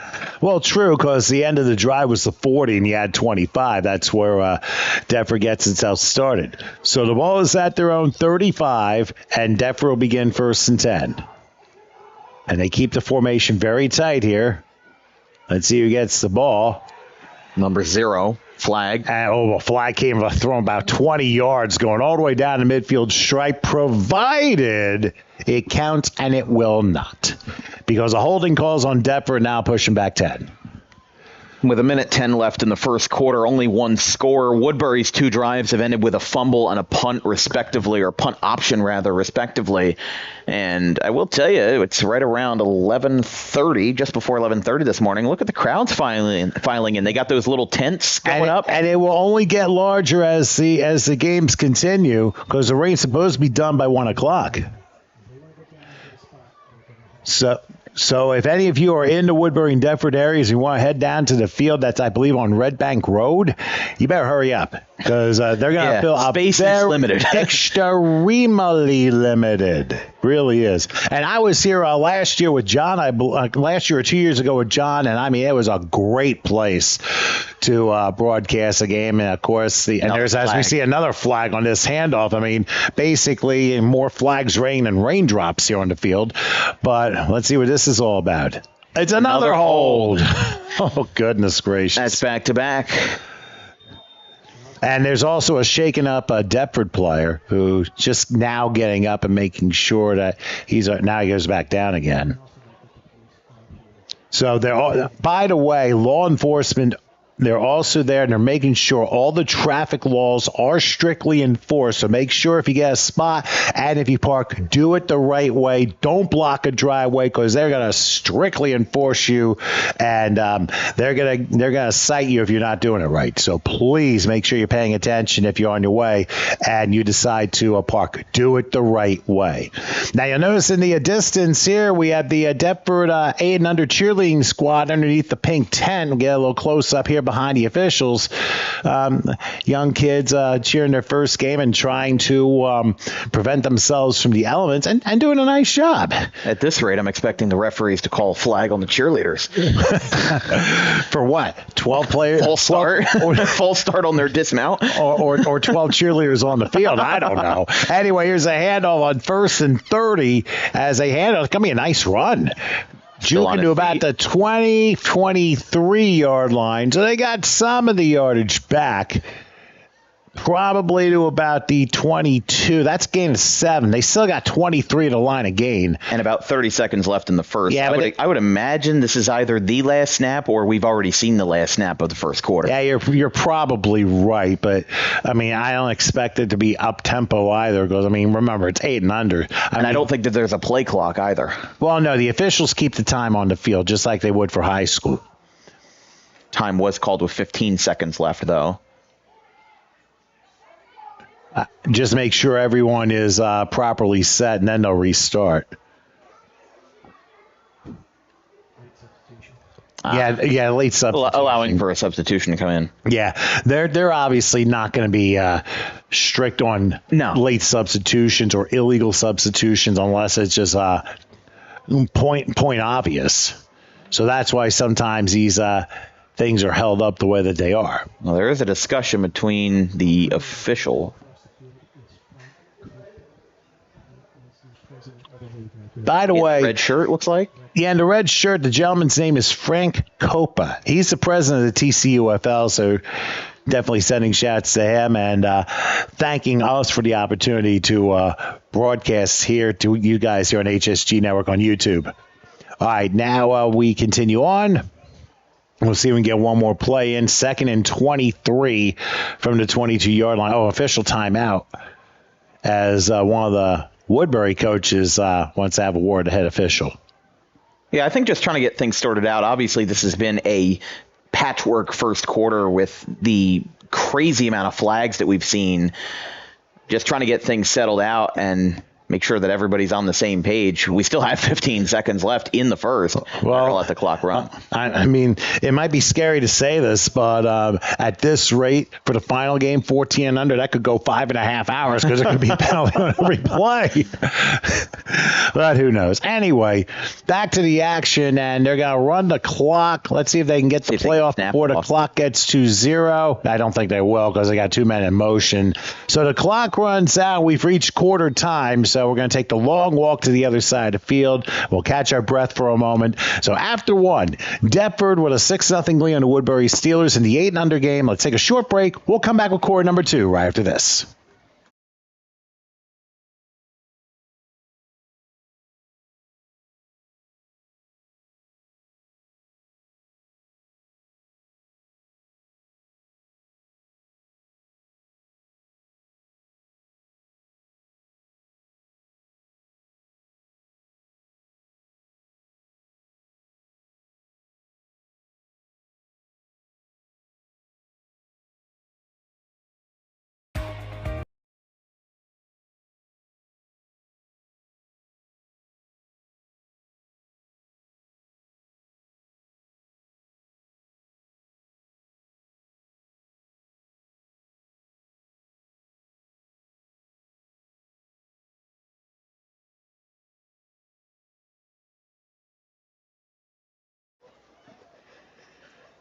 Back here in Woodbury, New Jersey, where you can see in the background the rain is coming down pretty hard here on the field. It's just a steady rain, and it should be out of here probably by the end of the second game, beginning of the third game. We should be all right for drier conditions as the day goes on. Anyway, we're here in the 8 and under games, the second of 5 here with TCUFL football between the Deptford Spartans and the Woodbury Steelers right here on HSG Network. I'm Tom Wilkins. My son Dan is with me today. As we see, Deptford has the ball as we resume play. 2nd and 23, ball spot at the 22-yard line. And the hope is for both sides that things are a little bit smoother. We had a lot of penalties called on both sides here in the first quarter, but remember, the officials do it for a reason. It's not to slow the game down intentionally. It's to make sure the kids are playing the game the correct way. So here we go on 2nd and 23. They're going to go with an inside hand. Oh, that didn't work out. Woodbury was up to the task there, and they made the stop. And I think one of the Deptford players is a little upset that things didn't go right. Maybe it was a missed block, but give credit to Woodbury making the stop. Yeah, Woodbury making the stop on the defensive line, looking a little bit more sound to start the second quarter. And, you know, one of the things that Woodbury will need to get back is a score, because right now they had some kind of touchdown with Dallas Carter halfway through the first. There is still plenty of time for Woodbury to get back on the board, but you pin Deptford in this position with that punt option. You don't give them good field position. You had however many holding calls that were called at the end of the first quarter. And there you go. Go Spartans from Toledo, Ohio. Nice. Home of the Rockets. Home of a couple friends of mine, too. So very nice to see Northwest Ohio representing today. I'm sure they're happy with the Ohio State win yesterday. Not a fan of Maction, the Toledo Rockets? I'm not really familiar with that. I can't follow everything like you do in the sports ring. I got so many other things going on. All right, high snap on third down, going back and not going to pass. Going to try and take it himself, turn the corner. He'll get to the 30, and a crash right into the original line of scrimmage at about the 35-yard line. So he's able to gain 13 back, and the punt option won't seem so bad now, despite back-to-back holding penalties late in the first quarter. They got the penalty yardage back, and now they can punt option their way and have Woodbury get back to the 40-yard line. You make the situation the best of what you can make it. I mean, obviously, it would have been a lot worse for the Spartans if they had to punt from that prior position, but a sweep out to the right, that was number 2 on that Levi play. Collins. Yeah, Levi Collins, who ran out to the right side, had a lot of lead blockers, and this 8U game is going to be a lot like the 6U game, where it's going to be battle of the lines. It's not about your star players on the impact side of your quarterback, running back, wide receiver. It's about who is going to be the better line and who gets that advantage. I think every game is a battle of the lines. I mean, you have to remember that, there are 3 phases. You got offense, defense, and special teams, but it's the lines that determine the fate of all 3. So with the punt option being utilized, it looks like the new line of scrimmage for Woodbury's third drive of the day is their own 40. 39. Right around 40. Yeah, like I said, I mean, that's why that run on third and long was pretty critical, because that helps in the field position aspect of the game. So now Woodbury will have the ball. As you can see, they are in all blues, white helmets and numerals. Deptford in gold helmets, black pants and numerals, and white shirts. Woodbury will start 1st and 10 from their own 40-yard line. They've had a turnover, and unfortunately that resulted in early points for Deptford. But other than that, it's just been a little bit of a tug of war as to execution. I like the number font on the back of Deptford's jerseys as well. It's what UAB used to have in the 2000s. It's a really nice, futuristic look. So they're shining out for the kids right here. It's always good to shine out, but you got to remember from a distance who's got to make the right read on the numbers. Exactly. Sometimes style points may not necessarily work. Now on a 1st and 10 for the 40-yard line, they're going to go with an inside handoff and a collision for a 1-yard loss. Gaines Ratliff was the one who had to carry, but Deptford, holy mackerel, that was a smashing hit. That's 28. That would be Sincere Sampson who made the stop, and that was a tremendous hit. That was a big hit indeed, and that power is only going to carry over as that kid gets older. As he gets into the 10U, 12U, 14U division, those hits are only going to get harder and harder and harder. There was that one kid, Beal, from the 6U game that kept making those hits, and the only thing I could think of is, man, imagine when he gets older, how much harder those hits are going to be. That is a huge start. Gets a 1-yard loss, 2nd and long. And especially coming with all the momentum. I mean, that's what made it very impressive, because it looked like the back was going to try and turn, but Reiter said, oh, no, you don't. So a 1-yard loss and a pretty hard yard loss. 2nd and 11 as the ball is at the 39-yard line. And now they're going to spread a triple to the right side, and we're going to see if they go with a passing down here. Now they're trying to line up. Okay, whoops. We're all in the neutral zone. Got a trips right formation, though. Well, they almost all fell. But it didn't matter because we got flagged down anyway for a false start. So it's going to back Woodbury up 5 more yards and force a 2nd and 16 back at their own 34-yard line here in the second quarter of the 8 and under game. So why don't we take a look inside the booth here, as Dan got caught holding my pen, but that's okay. What have you seen so far with this 8 and under? Well, again, I think what Deptford has done well in this first half is they have been able to execute the run. We had that long touchdown from Dallas Carter in the first quarter, and Woodbury's also had 2 unsuccessful drives to start. They still have that a little bit of momentum left, but they had a fumble in the first drive of the game. Then they had a punt option. Now that Deptford utilizes that punt option to start the second quarter, could maybe be a momentum switcher for Woodbury, but it's a little bit too early to tell right now. Yeah, but obviously penalties have really forced things going backwards, and that has kind of favored the defense a little bit here as we now are back in action. 2nd and 16 from the 34. They're going to triple again to right side, and they're actually going to stack the slot. rolling around. Let's see what he does. Let's see if he's got room. He'll go 35, and he gets out of bounds. Let's see where they spot it. I thought I might have saw hands in the face that time. Well, no flag there, but it looks like they're going to spot it at the 41. So that's a 7-yard pickup and forces a 3rd and 9. Yeah, I mean, listen, he, again, made the best of that situation. He easily could have gotten tackled in the backfield for a loss, for a major loss, able to turn that around, gets at least something out of it, and comes back to where he started. He's at 3rd and 9 from the 41. Yeah, it's definitely very true. I mean, sometimes you got to take what's given to you, and defense gave him a little bit, but good job by Deptford closing the gap up and forced a bit of a 3rd and long. Ball spotted the 41-yard line, so we'll see what Woodbury decides to do here down 6-0 and just under 6 minutes left till halftime. Yeah, if you're Deptford, you can't even entertain that idea of allowing that sweep to get any positive yardage. You have to, kind of squash that idea as it happens, and that's what they were able to do on that last play. All right, 3rd and 9 from the 41-yard line. They go extremely tight here. Let's see what they decide to call. They send a man in motion. They're going to go inside handoff. They're going to get some yards out of it, but only to the 44. So it forces a 4th and 6. They got 3 on the play. Now they can punt option and put them back at the Deptford 31-yard line if they so choose. Yeah, and your last 4 words were what was most important, if they so choose. I don't think it's a guarantee at this point. It's not like you're at 4th and long. You're at the 44-yard line. It's 4th and 5. Woodbury hasn't had too many explosive plays, but it only takes a couple of lead blockers to get ahead. And I think that they're going to keep the offense on the field here, which, again, it's a bit of a gamble, but in football, this is a game where you have to take risks at some point, and that looks like what Woodbury's going to do and keep the offense on the field. Well, before anything happens, I think we're going to have a timeout by Deptford.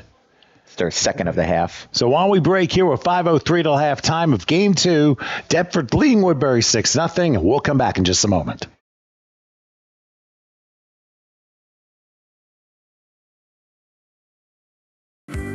Fulfilling your dream is our passion. We have the staff, equipment, resources, and facilities to cater your next event. Our personal service throughout the process is unmatched. Spectacular food preparation and presentation, knowledgeable, hospitable servers, flexibility. We will modify our menu to suit your needs. We can cater off-site to your premise or venue, cater your event at a unique venue in the tri-state area, or present to you our exclusive facility. Innovative catering concepts will make your event one to remember. We are your complete caterer.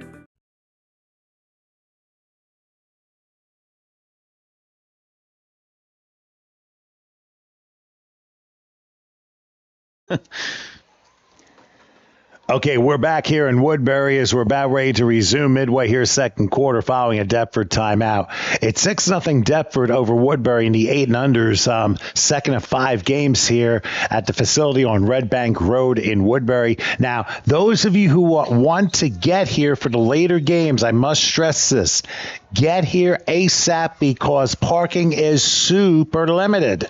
And you might be able to get a parking spot on the street, but you better do it legally because cops are going to strictly enforce those who are not parked properly and will issue citations. So there's very little room. So if you want to get here, make sure you park the right way and you do things under the word of the law because they're not going to take any leniency today.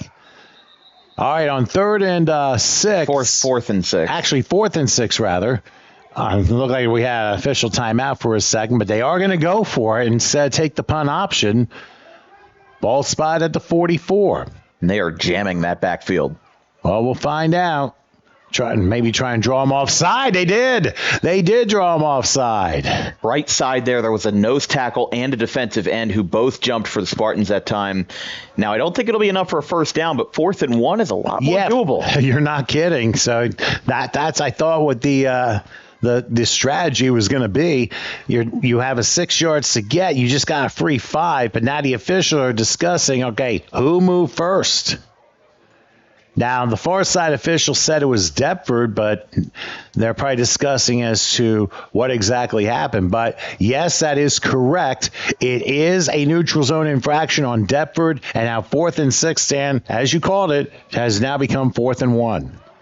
So it is right now at the 49-yard line, still in Woodbury territory. But if they were thinking about the punt option and decided to forego that on the last play, now it's a no-brainer. You can just push your way forward. Wouldn't be surprised if they just try to go for a gut punch, run up the middle, and find a way to get, again, 1 yard, 3 feet. That's all you need. Just need to get to that halfway stripe, and you've got a first down. Listen, I don't think the 8-year-olds have learned how to do the tush push yet. No, I don't think they have.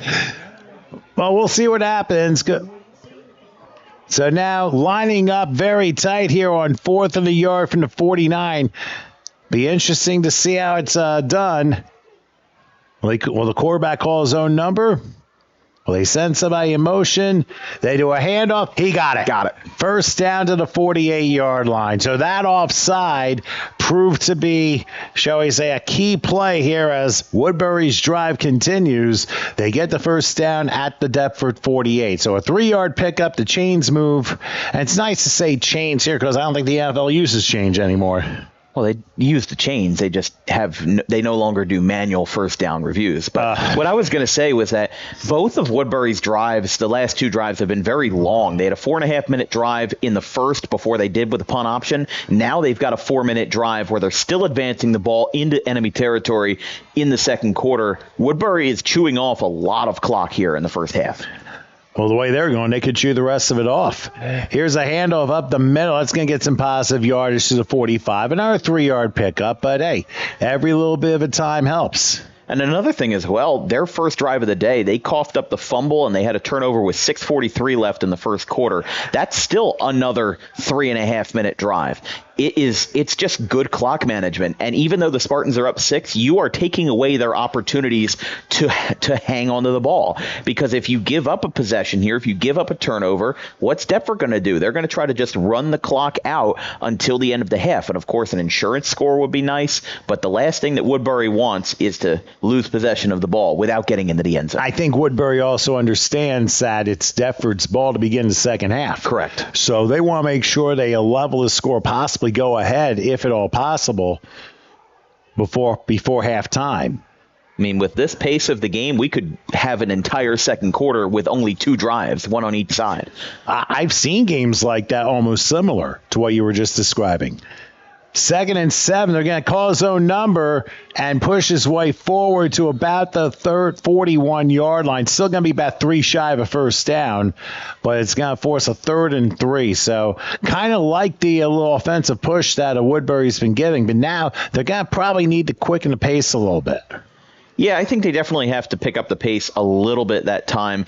It's not impossible, but with 3 minutes left, if you go on this pace, you're going to be short, and you don't, as a team, as an offensive heavy team, you don't want to force yourself into a rushed situation. You would like to be at the red zone right now, but if not, get to the red zone soon, get a couple of big runs, and then you can spend the last 2 or so minutes of the first half on working on getting into the end zone. You're still 40 plus yards away from that right now.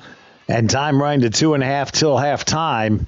So Woodbury's got to make a good call here. Deptford obviously going to try and stop them on defense. They're actually pushing the defensive line in a little bit more. So a little war of attrition here on 3rd and 3 from the 41-yard line. They send a man in motion, and somebody jumped. They called false start that Yes, time. they did. Left side moved clearly before Deptford did. So that's a tough penalty on Woodbury. That's pushing them 5 back. So 3rd and 3 just became 3rd and 8. Well, I'll tell you this. One of the hardest things in my 5 or 6 years of broadcasting football, one of the hardest things that has been difficult for me to spot is false start versus offsides. Because when there is so much movement happening at the same time, it's very difficult to tell who jumped first. So in that case, I thought number 73 for Deptford, one of the nose tackles, jumped first. But as you were saying, there was movement on the left side, and I see that now. But it's very interesting that when one guy moves, everybody goes after him, and the referee's job is to figure out who had that first movement. Well, think about this. Say this is a 3-man booth. We're just saying for the sake of argument here. I mean, we look at how one person will look how the play's lined up, another's going to look at the defensive alignment to adjust, and then somebody's just got to keep an eye on the line and the line only to see who flinches, who moves, what caused it, and that's where the officials end up discussing on the field after what we see inside the booth. So now they reline up here on 3rd and 8 from the 46, rolling back, having a little room. Let's see what happens. A little stiff arm, but not much more as he goes out of bounds at the 46. So in essence, no gain on the play, and that false start proved to be very critical. Well, we were talking about the false start from the last play, and the flag was thrown by the referee on the far side of the field with the poncho on. But in reference to that last play, I believe that was Sincere Simmons who ran out, got the direct snap to him. He ran way far back. He was all the way back at the 50-yard line at midfield before he cut in, and he just didn't cut in quick enough. And that's where that loss is going to come back to bite him because, yes, the false start did make a difference, but what made more of a difference is that they didn't make any gain on that last play. Not only that, it also prevents the footing from trying to cut onto the grass because you're more likely to slip or something go wrong with your foot or your ankle. On a dry turf, a little bit easier to do, but on wet grass, and especially with the rain, like kind of has been more like a drizzle, might have actually stopped. It's lightening up. Yeah. Yeah, they did say about another hour of this, and we should be in the clear. But even for the rest of the day, that grass is still going to be wet, even if the rain has stopped. Oh, yeah, the field's going to be torn up by the time the 14-year-olds come on. This is actually a brand-new field from what I understand. So now a timeout, I think, is being called by a Deptford. So we'll keep it here. So... I'm sorry, by Woodbury. But the question here is, Dan, from a perspective for both teams as we lead into halftime, what have been the positives on both sides? Well, the positives for Deptford is going to be the same thing I've said over and over in this broadcast, is that they've been able to be effective on the rush. And honestly, they have been the ones to keep the penalties light. Most of the penalties that we've seen have come from Woodbury. Now, of course, there was that back-to-back hold in the first quarter that ended up being an issue, but Woodbury has done a really good job with clock management, almost too well, because this drive is right now in its 6th minute, and you run 10-minute quarters, you have a running clock for the most part. They are spending a lot of time with the possession. 3.5-minute drive to start the game. They had another 3.5, they had a 4-minute drive before they punted in the first, and now they've got a 6-minute drive. They are controlling and manhandling the possession. The problem is, the caveat, they don't have any points on the board. That is the biggest hurdle they have to get over, because they are controlling the ball, they are controlling the possession, but they're controlling everything but the end zone. And they got to be very careful here on this 4th and 8 from the 46-yard line. Line of gains of 38. Let's see what they decide to do. Rolling back. Actually might be a pass. It is a high pop-up, and the receiver fell down. So it ends up going incomplete. It probably would have not made it to him anyway, but that was a good effort by the quarterback. He wanted to give it a shot. Just couldn't get it there. It happens. I mean, come on, you're still learning and trying to get everything in control. So Deptford will take over on downs from their own 46-yard line, and once again, that penalty really stalled the Woodbury drive. Yeah, I mean, listen, they wasted a lot of time, and I don't mean wasted in a bad way. I mean, they took off a lot of time. Now Deptford, they could go into the half up by 6. They could get a breakaway here, but they only have 1:10 remaining before the halftime break. So they're going to ask the clock to be stopped. Actually, I'm going to run it down to 1 minute. Okay, they're running it down to 1 minute. Probably the 1 minute warning. Just had to adjust it. I just had to adjust. Sorry about that. Probably just had to line it up with what the referees had on the field. Well, keep in mind, too, Deptford will have 54 yards to travel and only one timeout. Mm-hmm. So I don't know if 8 and unders have a bunch of sideline plays drawn up, but hey, you never know. 1 minute drill to get it's going to have to be. I wouldn't be surprised, though, you know, just being serious here for a second. I think that if you do, you were, talking about the sideline plays. I think seriously that Deptford probably should consider sweeping to either sideline for the sake of clock management because of the predicament that Woodbury has put them in with this long drive following a turnover. And sometimes it does happen that way. You just look for the situations of the game.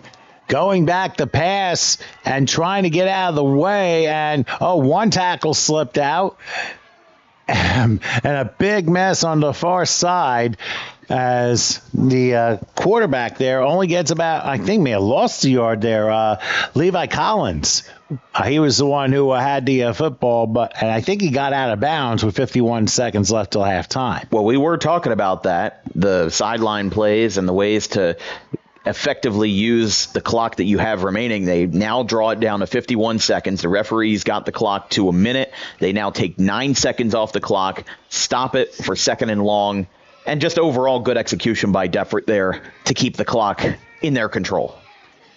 But even though it's a 1 yard loss, they did take 9 seconds off the clock. So now pretty much they have to go forward from this point onward. So it's 2nd and 11, ball at their own 45. Deptford with a 6-0 lead, trying to get more. Remember, they get the ball to start the second half. He sent a man in motion. A late handoff, and there goes Collins again. A flag goes down, as so does Collins at about the 42-yard line. It's going to be a loss on the play, and it's going to be a hold against Deptford. So you got to force 3rd and long. And I mean, obviously we got people watching and say, hey, what about this guy? So in any case, I mean, obviously people giving suggestions here, but listen, they're kids and they're learning and they're still learning. We have honorary offensive coordinators in the comments. I think they might have the wrong thing popped up, but anyway, we commend it nonetheless. That is true, and they are accepting the holding foul, so it's now going to be 2nd and 21, but they're going to run the clock now under 40 seconds till halftime. And I would have to think Deptford at this point would be, I think they'd have to live with having to take the 6-0 lead into the locker room or the outdoor corner. That still is effective, though.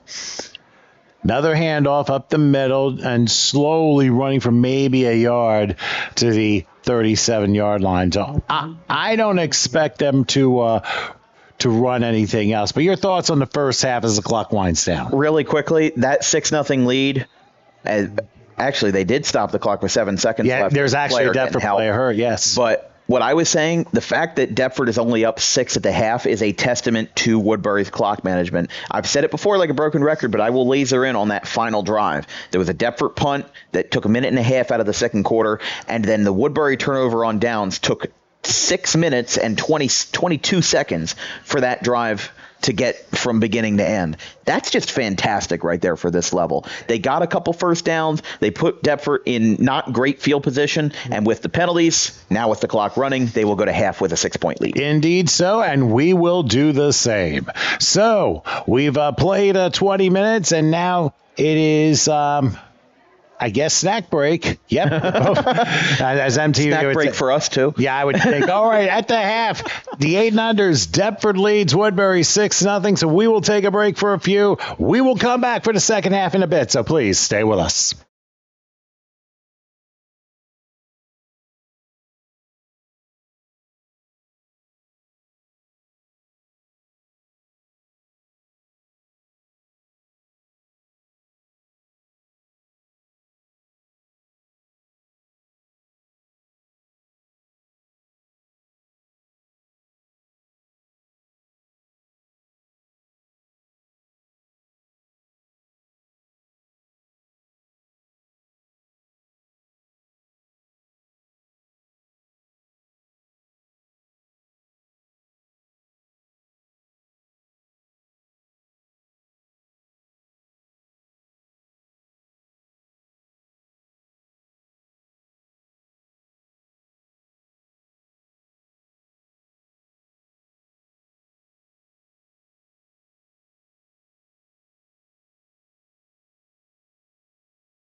Well, things seem to look a little bit better here in Woodbury, New Jersey, here at the field on Red Bank Road. We're down to a bit of a drizzle. Rain looks to be wrapping up here, and it looks like it'll be out of here within maybe the next hour, and that would be very good for the remaining 3 games. But for the situation we have now, we're about ready to start the second half of the 8 and under matchup between Deptford and Woodbury. Deptford with a 6-0 lead and back ready to get the ball to start the second half of play. I'm Tom Wilkins. My son Dan is next to me here. We're covering the action for you here at TCUFL Action on the HSG Network. Even though Dan is waving to the camera, that is not quite on him yet. I was just waving in general, saying hello. Hey, you got to have a little bit of fun about these things. But all right, here we go. Woodbury kicks off. Ball goes off a Deptford player, and it's recovered at the 39-yard line. That basically more of a directional kick. So sometimes you got to play a little pinball for field position.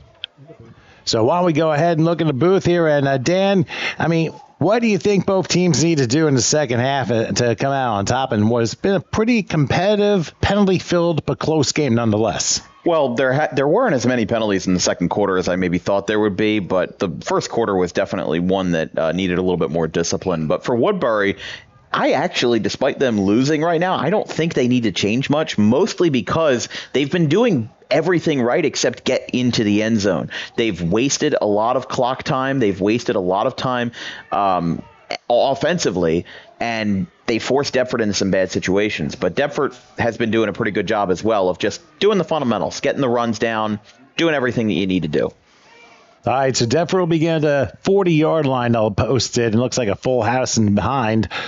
First and 10 for their own 40-yard line. Hey, whether it's a full house or a try-back, they got 3 backs they could choose. And now a handoff to one of them, bouncing right side, going to make some room, crossing midfield down to the 48. So a very impressive first run of 12 yards and a first down for Deptford. I tell you what, that offensive line really was on the same page on that play. A very good rush that time by the Spartans on the right side, just able to make a lot of people miss. And again, it was a first down for a gain of about 12, 13 yards that time. Just really well-executed play. And if Woodbury is going to continue on this clock management brigade, Deptford is going to have to make up double time, going to have to make up a lot of lost ground going into the third quarter and into the second half. Well, considering Woodbury's on defense, they need to make a stop first and then deal with the clock management because they have no control over it right now. After Woodbury's first drive in the first quarter only took Deptford a minute and 10 seconds to score, and that's been the only touchdown of the game from Deptford's Dallas Carter. And again, it was points off turnover, only 2 plays in. So first and 10 on the Woodbury side of the field. Deptford at the Woodbury 48-yard line. Quarterback looking to make sure everybody is lined up the right way. Now he changed the formation a little bit. And everyone moved before the ball was snapped, and that is a no-no. That is a false start. So backwards 5 they go, and Deptford's back on their own side of the field at the 47-yard line. And obviously, I mean, penalties, they are usually drive killers if you think about it, unless the other side ends up doing a roughing the passer or a pass interference penalty. Yeah, if both teams end up making mistakes, it levels out. But Deptford, they had a drive in the second quarter where they had back-to-back holding penalties, and they were at 1st and 30. They ended up having to punt on that drive, which was one of only 2 drives in the entire second quarter. A very slow-moving game, a very slow-moving second quarter, and a low-scoring game at that. Deptford looking to take advantage from their mistake. All right, so 1st and 15 following the penalty. They'll hand it off again, up the middle, crossing midfield, and down to about the 48, maybe the 47. So they got the penalty yardage back in a yard, so about 6, which will force a 2nd and 9. And I think... Did you see Deptford's number 2 bumped into his own teammate there as he was moving forward? That does happen. Levi Collins was the ball carrier that time. And sometimes when you're running, your own line gets in your way. And it happens a bit more than you think, and especially at the younger age. I mean, usually when like the older ages, it's like you can anticipate where they're going to be and then adjust accordingly. But here, the reaction time's a lot harder, especially as you're still trying to grow into this game. Exactly.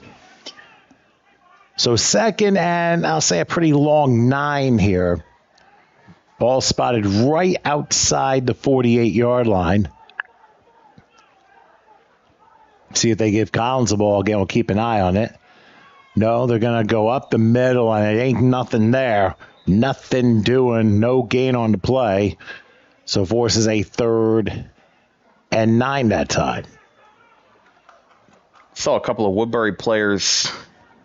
I'm not sure depending on the league, but I'm pretty sure in high school at least there's a rule where you can't have your back plate showing.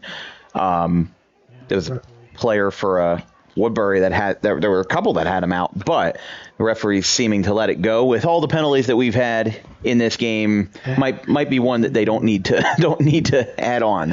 Well, I mean, hey, it's also sometimes there are things that are discretionary. I would suspect, though, that the older ages, the older leagues are probably much more enforced. Took the words right out of my mouth there. That's okay, though. 3rd and 9 from the 48. Another man motion on the left side. Try and go heavy on the left. Collins calls his own number across the 45, and he's going to be about 2 yards short of a first down, just shy of the 40-yard line. So there is no punt option available here because they are on the plus side of the field. So they're going to have to go for it on 4th and about 2, maybe less than 2.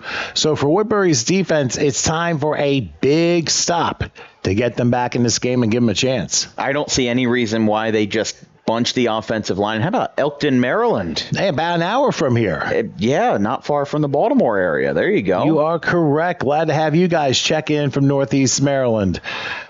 Home of the Cecil College Seahawks. Yes, indeed. All right, now the referees are going to stop play, and Deptford's going to call a timeout. They want to discuss a little bit on that 4th and 2. So while we have a second, let me get my reading glasses on, and I will gladly give you the players 48 and under team for Deptford, which has done a nice job today. So let's go ahead and give you the Spartan freshmen, and they are the following. If I get the thing going. Here we go.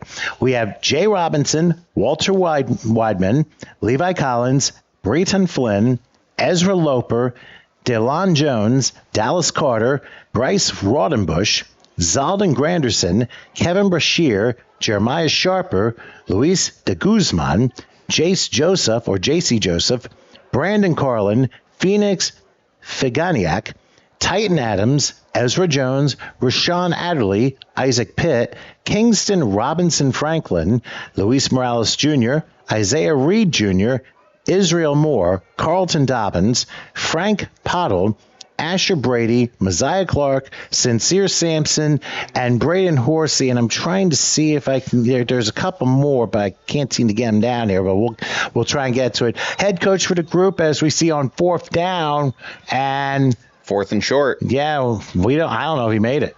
He might be half a yard short. I think he's a yard short, and I think Deptford may have just turned the ball over on downs, depending on the spot of the ball. Referee's talking over it with both sides, looking to talk to him.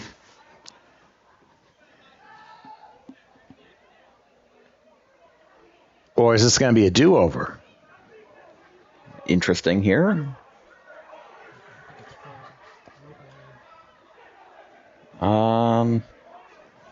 Again, with 4th and 2 from the 40. I mean, they're right on that line. And they might call an official timeout, so no play might have happened. Very confused here. And sometimes you run into these situations where you think the play is happening, but the last second they say, wait up.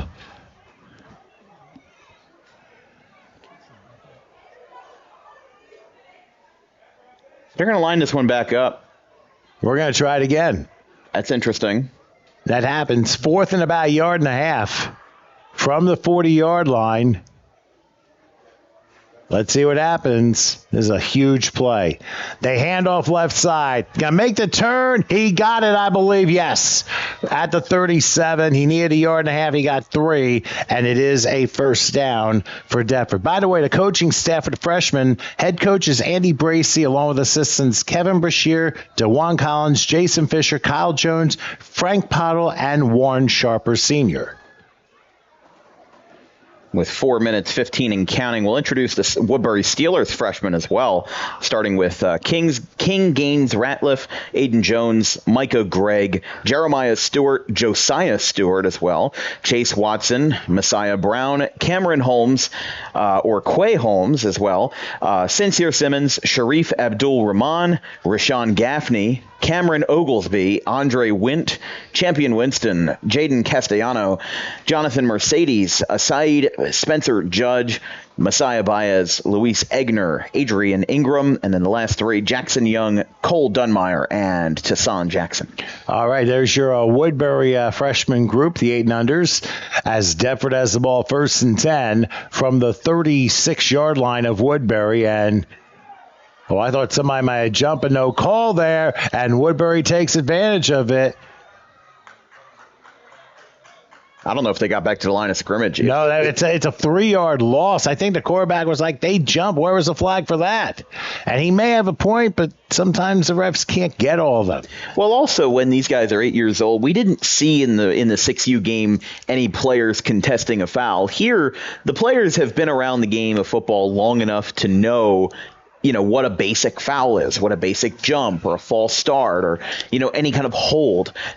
Usually at the youngest level of youth football, the coaches are going to be the ones making that contest or that objection. Here, the players have enough of a football IQ to know what they see on the field.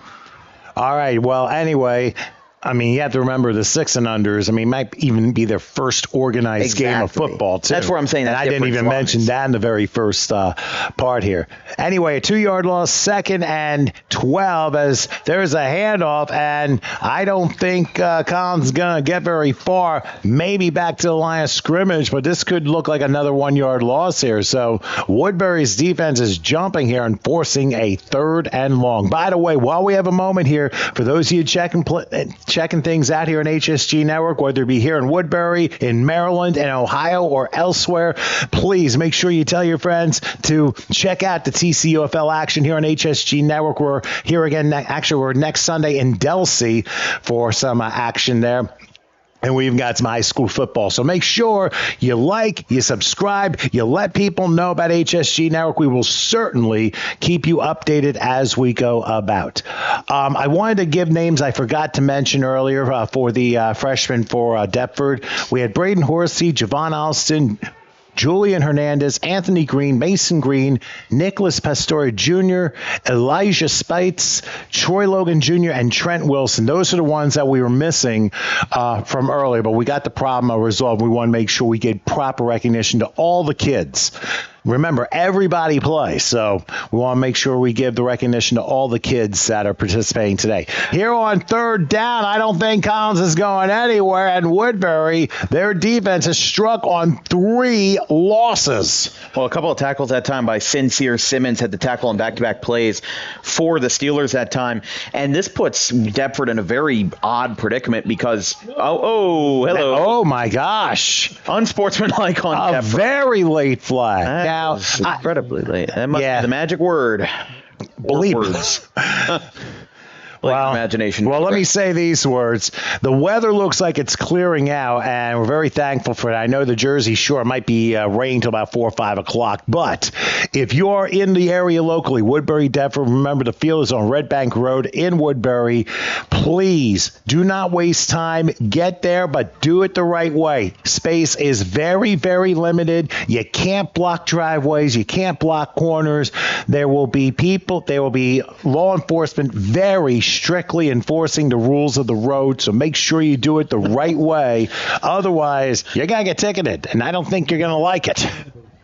And we're going to head in the booth now as we have a little bit of a break. Deptford, by the way, did get hit with an unsportsmanlike conduct foul after the play, which prompts an interesting decision.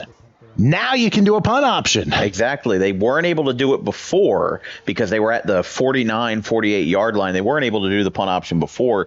Now, because of that unsportsmanlike conduct penalty, it actually kind of helps them because they're going to be able to move 25 yards downfield. So it's kind of a blessing in disguise, if you ask me. Obviously not how they drew it up, but a very interesting sequence of events nonetheless. A 10-yard net, if you want to call it. Exactly, 15-yard penalty, a 25-yard punt option. So a 10-yard net, and all of a sudden it is Woodbury ball with 1:10 and counting left in the third, and they got a chance to get some points on the board. Pretty important drive coming up for him as we approach three-quarter time. And I was actually happy my glasses did not get in the way of the camera that time. There you go. Trying to move out for the next time we get hit here. All right, so 1st and 10 from the 40-yard line. Now they're going to triple the right side. Now they did that a couple of times earlier. I mean, they did try a pass play earlier. Let's see what happens this time. Under center, back to pass, rolling right, trying to break through. He does cut, slips out of a tackle, goes 45 midfield, still going it into Deptford territory. And they're going to say out of bounds at a 42, a gain of 18 and a first down. But we do have somebody, it was a Deptford player, down at right back about the 40-yard line. And we're hoping he's going to be all right. They're going to stop the clock with 27 seconds. We don't want to air attention to whoever it is, but hopefully he's all right. But as I was saying, for those of you trying to get to the game, make sure you get there as soon as you can. Space is extremely, extremely limited. And if you're going to park on the street, do it legally. Don't block any driveways or corners or what have you, because cops will be ticketing. So that's really what it comes down to here. Listen, I mean, some people, by the end of the night, some people might be parking several blocks away to get here. So, hey, I need my steps for a couple weeks from now, you know. Well, it looks like the player from Deptford was able to be helped up for the most place and run back. So that's good news. But sometimes you have the wind knocked out of you, and you never know when things happen like that. Now, we'll see if Woodbury can get the ball off, and I don't think they're lined up. And they do not get it off. Ooh, so that was close, though. But the ref by half a second. Yep, it only once it hits zero, that's it. Does. So the only thing is we switch sides and we go three-quarter time. So after 3, Deptford leads Woodbury 6-0 in the 8 and the unders. Let's take a little break. We'll come back with a final quarter, which is going to be a dramatic one, right after this. Tri-County United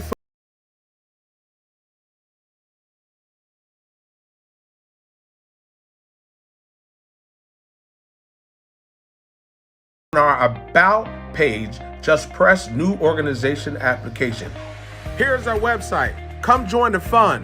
Come join the experience here at the Tri-County United Football League.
All right, back here in Woodbury, getting ready for the final quarter of the 8 and unders here between Woodbury and Deptford. We've had a good one here in this 8 and unders with Deptford leading 6-0 over Woodbury and still 10 more minutes to play. Remember, if you've missed any of the other action, you can basically rewind here at the same link here at HSG Network. We, of course, had the 6 and under game, which Woodbury won earlier. And, of course, we got 3 more. It's the 10, the 12, and the 14s, and they'll be happening at 1, 3, and 5 p.m. respectively, Eastern Daylight Time.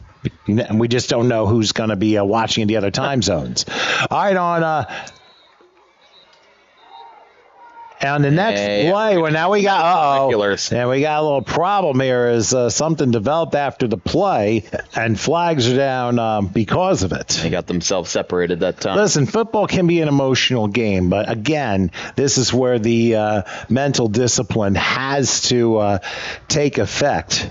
And those coaches talking to that player, that Woodbury player right now who got caught in the extracurriculars, had to be separated that time. And the Deptford players being led back to the side, saying, you can't do that. Yeah, that was more of a one-on-one thing there. It just looked like it was two players going at it, not the whole team getting involved. They just kind of settled it and figured it out themselves. Yeah, well, that's where you absolutely discourage. I mean, these are kids, and that's where it comes down to. Do offsetting here.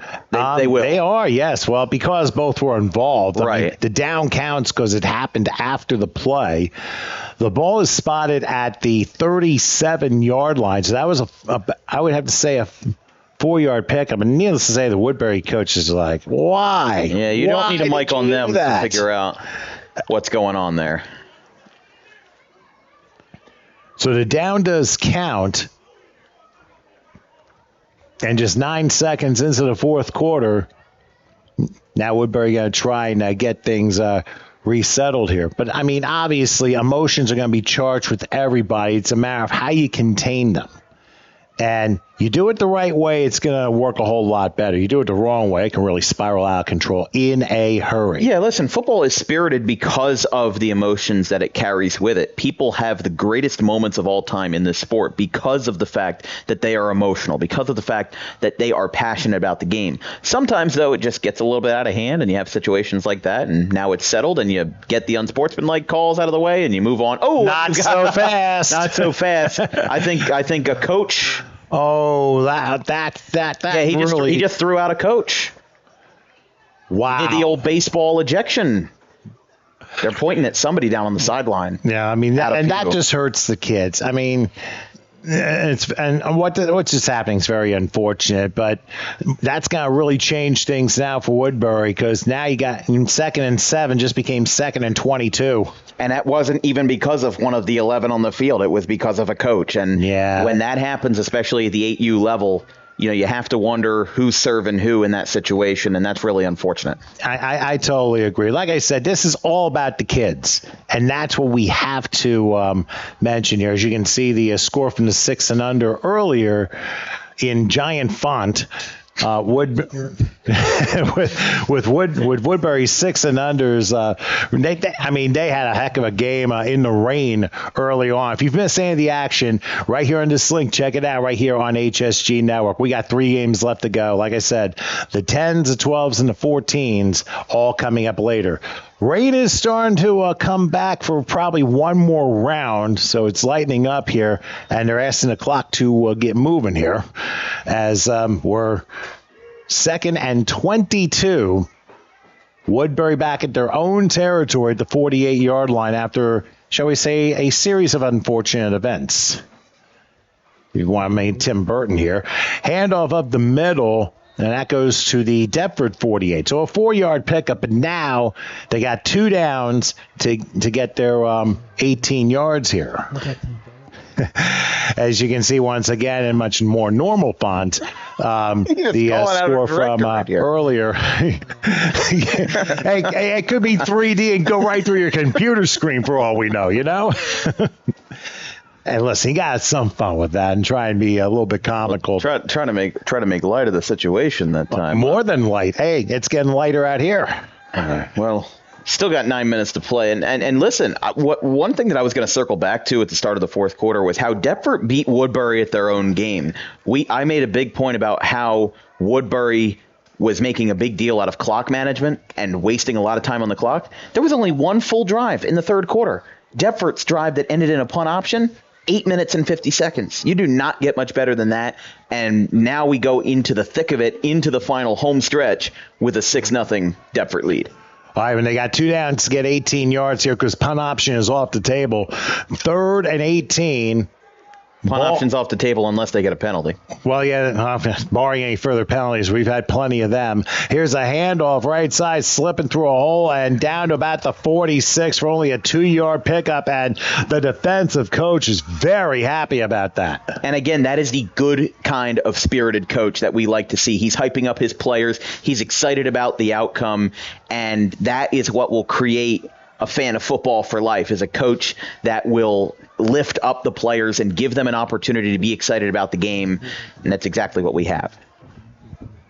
Now, don't forget, at the end of this game, we will have a most valuable player of the game. And we will interview whoever that player is. Now, we're obviously still a ways to go to finding out who it's going to be, because we still got 7.5 minutes to figure out, and things can change rather quickly. Yeah. Got an idea, but I won't say it. No, hey, I honestly, I really wouldn't know. So it's going to be 4th and 14. Ball spotted at the 45-yard line. They gave him 3. An enormous play here. And I think in the 8 and unders, you get 4 timeouts. That's what the scoreboard and the lower. Yeah, so if you're wondering why there are 4 timeouts under the Steelers, it's not an error. That's what the 8 and unders get. Here we go. 4th and 15. They're going to try and run it, and it's not going to work. Down to about the 42-yard line. They get 3 more yards, but Woodbury turns the ball over on downs, and that critical mistake early in the 4th quarter comes back to bite them. Deptford will get the ball on downs. Yeah, I mean, I made a point earlier about how Woodbury needed to cut towards the middle more. Well, in that situation, it would have constituted a sweep out to the far side of the field. If you can burn out those defenders, if you can make a couple of good blocks, that's good. But if you concentrate the defense, especially at this level, all the way into a very tight space, it's going to be a lot easier to make blocks because nobody's spread out. Nobody's in one-on-one battles. It's just you attack whoever's closest to you. And in that case, because he cut over towards the middle, didn't have the chance to get the ball anywhere close to a first down. So we're down to 6:40 and now counting here in the final quarter. Deptford ball 1st and 10 at their own 42-yard line. So this is going to make for a very interesting situation. Considering the last drive, Woodbury's defense really stepped up and forced 3 tackles for loss. And then Deptford got hit with unsportsmanlike, and that really forced them to do a punt option. But you know, if you think about it, if Deptford gets ball. So, no, the ball came out, but I think Deptford did up on the line. Yeah, Deptford recovered it, but it's going to be a 2-yard loss, and that's a big break for Woodbury. Because think about this on Deptford's side, they got like 3 first downs here. They could easily run the clock out and force Woodbury to use all their timeouts. Yeah, again, like I said, beating Woodbury at their own game. They had a 8.5-minute drive, nearly 9-minute drive in the 3rd quarter, and now Woodbury gets a turnover on downs in, again, about 3 minutes or so. It's their 2nd turnover on downs of the game, and it's just not what you want to see from Woodbury, a team that has been longing to get into the end zone. They have the talent to do it, but Deptford is just squashing them at every turn right now. Now for 2nd and 11, ball spot 40-yard line. Let's see how Deptford lines up and how Woodbury counters it.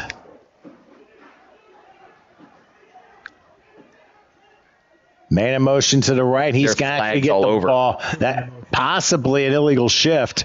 We'll see. And pushed to about the 49-yard line. But let's see what the penalty's about. And yeah, you are right. It is an illegal shift. So that's going to force 5-yard penalty on Deptford. And that's when you have 2 men in motion, they have to set for 1 second before the snap of the ball. That's a good call right there. That is definitely a good call because, I mean, you said if there's 2 men in motion, they have to set for at least 1 second.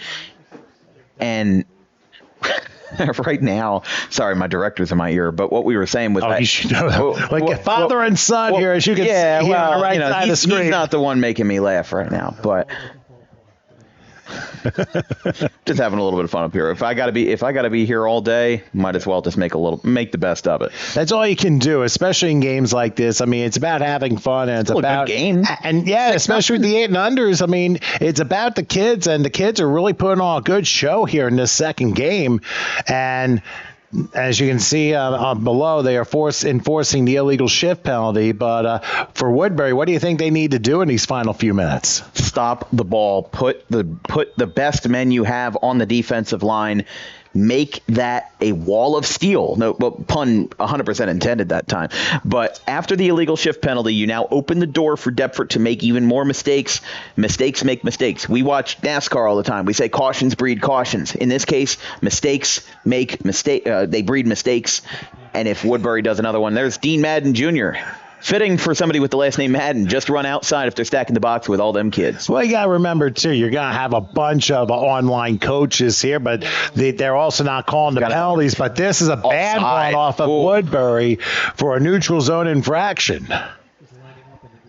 I mean, they line up in the neutral zone. They have to be more careful as to where they're lining up because it can prove costly now, especially with it being a one-score game and now under 5 minutes left.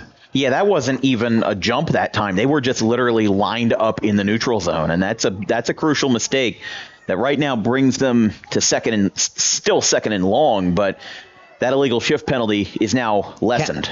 Well, basically canceled out by the offside, but here's a good play by the defense, forcing a 5-yard loss. And I'll tell you, Woodbury's defense has really played super well here in the second half, especially like from mid part of the third quarter onward. And now Deptford's faced with a 3rd and 17 as the clock continues running down, 4:40 and counting in regulation. So as the clock continues to roll, it's 3rd and long. Question is for Deptford, will they be able to get a breakaway? We saw some good runs. We saw some good 3rd down conversions from the Spartans today. But the question will be, will the Steelers step up when it matters most? Because if they get a punt option, let's say the ball stays where it is at right now. I think that's the 25-yard line. Or it might be the 35.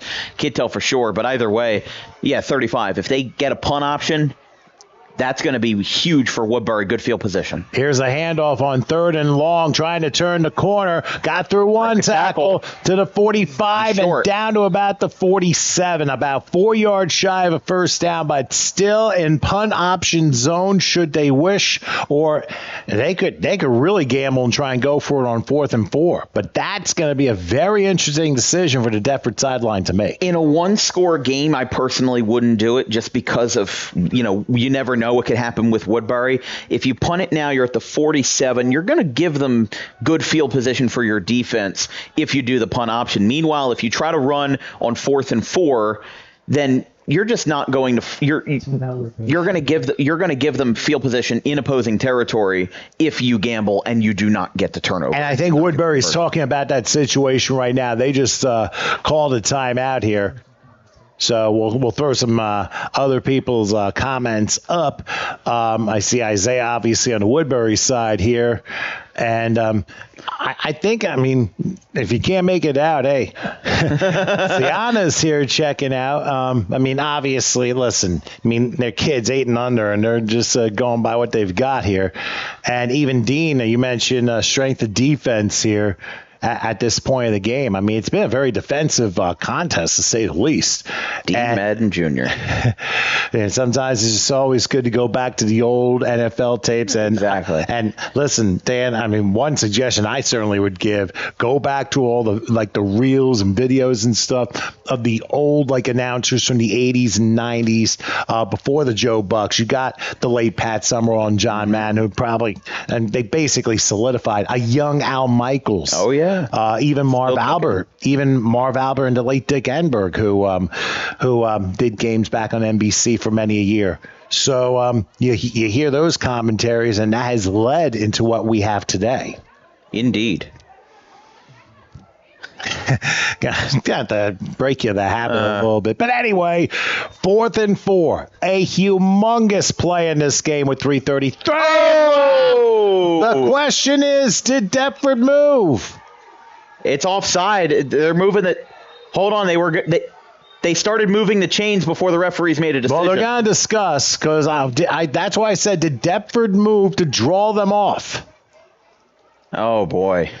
What a big call here. Yes, they did draw them off. Oh, wow. That's why I said, hold your phone. But here's the thing. Deptford's coach is coming out, and also what I don't understand is that the chains started moving before the referees made a change. Well, don't forget, Dan. These are volunteers, so they're all thinking that that was on the defense, but it took one flinch. Yeah, that changed everything. We thought maybe one of those defensive linemen, one of the right edges, jumped, but they will now opt for the punt option, which is smart because I'll put Woodbury their own 34-yard line and 66 yards to try and tie this game up. In my opinion, that's what they should have done in the first place, but trying to draw Woodbury offside to get a first down, that didn't work. Now the second option, you've got punt option, and they'll give Woodbury the ball with 3 minutes, 33 seconds. Well, yeah, obviously Deptford was looking to draw them offside to get the first down. It backfired on them, so now the punt option, and it's going to be up to Deptford's defense to make the stop.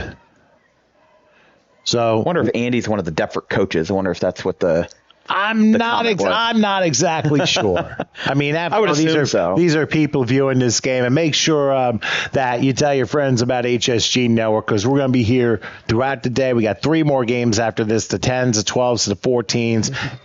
So if you can't make it in, you got us here at HSG Network. Make sure you like and subscribe. This is the official home for TCUFL action, which, of course, will be back next Sunday in Delsea. So make sure you tell your friends. And like I said, like and subscribe. Got over 3,500. Let's see if we can get that number up there here. Listen, I hate to be a stickler, but Delsea is not a town. So you're going to be at Delsea. You're going to be covering Delsea, but there's no such thing as a Delsea town. You might be in Franklinville next week. Well, Delsea regional area. Delsea Drive, that's what it's named after. Well, 47, like all but 1 mile is Delsea Drive. Exactly.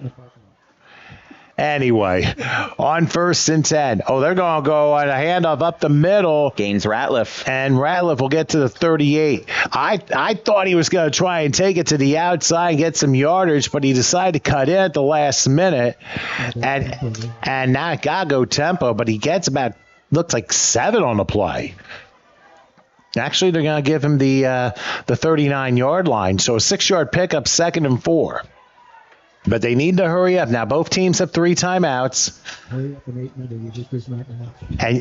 And obviously, up-tempo and 8 and under, I mean, that's got to be a lot on their minds right now. Yeah, these kids definitely going to have their minds racing for this drive, 2nd and 4. Going back and trying to roll out. Being chased, missed through 1 tackle, and he's going to be stopped at the 37-yard line. I'll tell you what, that's some solid tackling on the Deptford side. And now the player down. There's a injured player. Uh-huh. A Deptford player was just down for a second. He got helped up right away. So don't forget, we're playing on grass, and it's going to be a wet surface for the remainder of the day, more of a soft surface. And you have to consider with all the rain we had last night going into this morning through the first game and part of the second, now it looks like we're getting the better conditions, although it could be a bit soft and a bit slick for the remaining of the games. And who knows, the 14s, there's going to be an interesting grass turf to deal with. Only 2 fumbles this game. Woodbury had a fumble turnover in the first quarter, and then I believe Deptford had one in the second half that was easily recovered and was more of a nothing burger, if anything. But the ball security has been a lot better in this game, and as these kids get older, the expectation would be that the ball security gets more and more consistent. But obviously, it's also one of the most important things in football. So you teach those important fundamentals first. So Woodbury now with a 3rd and 5 from the 38-yard line. And blink and you'll miss it. They're under 2 minutes. Oh, they're going to hand off, and there was a Deptford player right there to make the stop. He was waiting for him that time. You're not kidding. That was Trent Wilson, who made a huge stop there. And now it's up to Woodbury to convert on 4th down, and they may have to go to the passing game, but I think Woodbury's going to use a timeout here.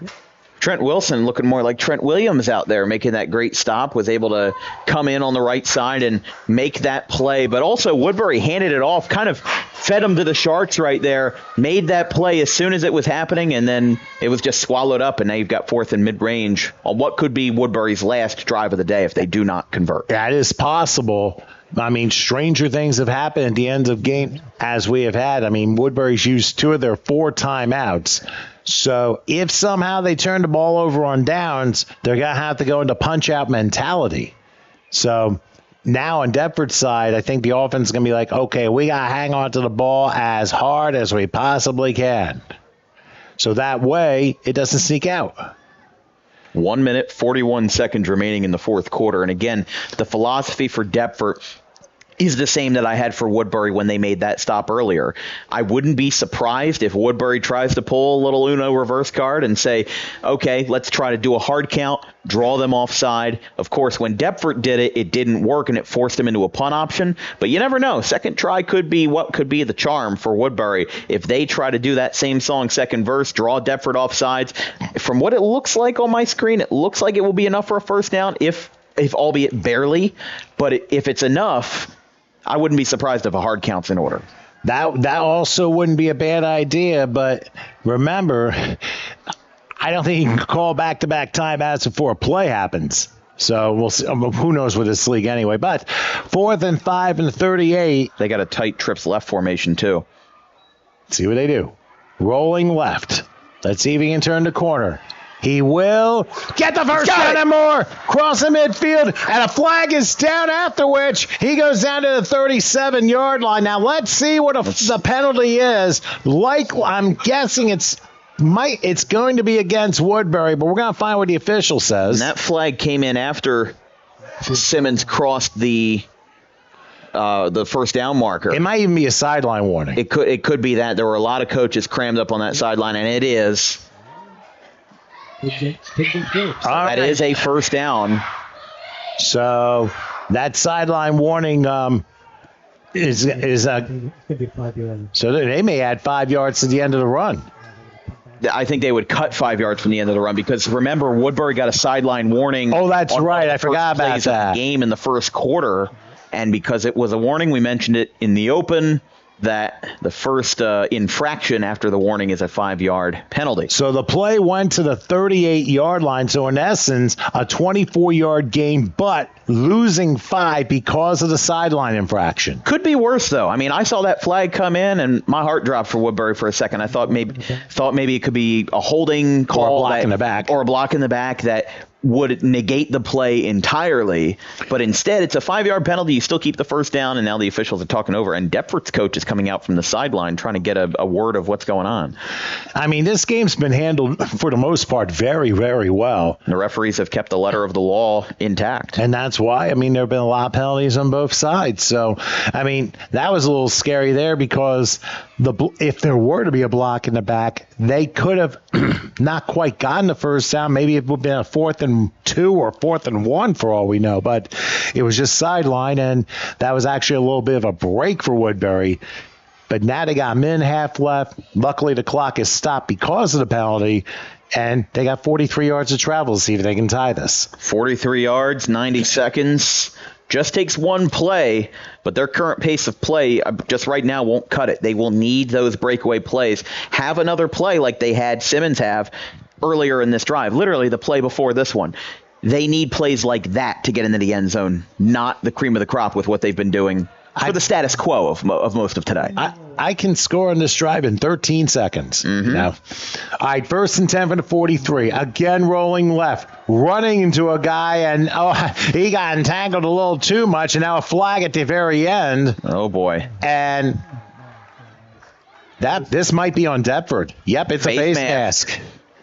Because you can tell the coaches were applauding because they thought the penalty was on Deptford, and they were right. Yeah, that body language says a lot from the coaches on the sideline. They are very happy about that one, and I believe 15 yards, automatic first down. I don't know what the league is. I don't know. Well, I mean, we're going to find out when it gets spotted. Oh, 5-yarder for a face mask. That's new. Yeah. I mean, in the NFL, all face masks are 15 yards. Right, but this is not the NFL. This is the TCUFL. Yeah, even high school has 5-yard face masks. Right.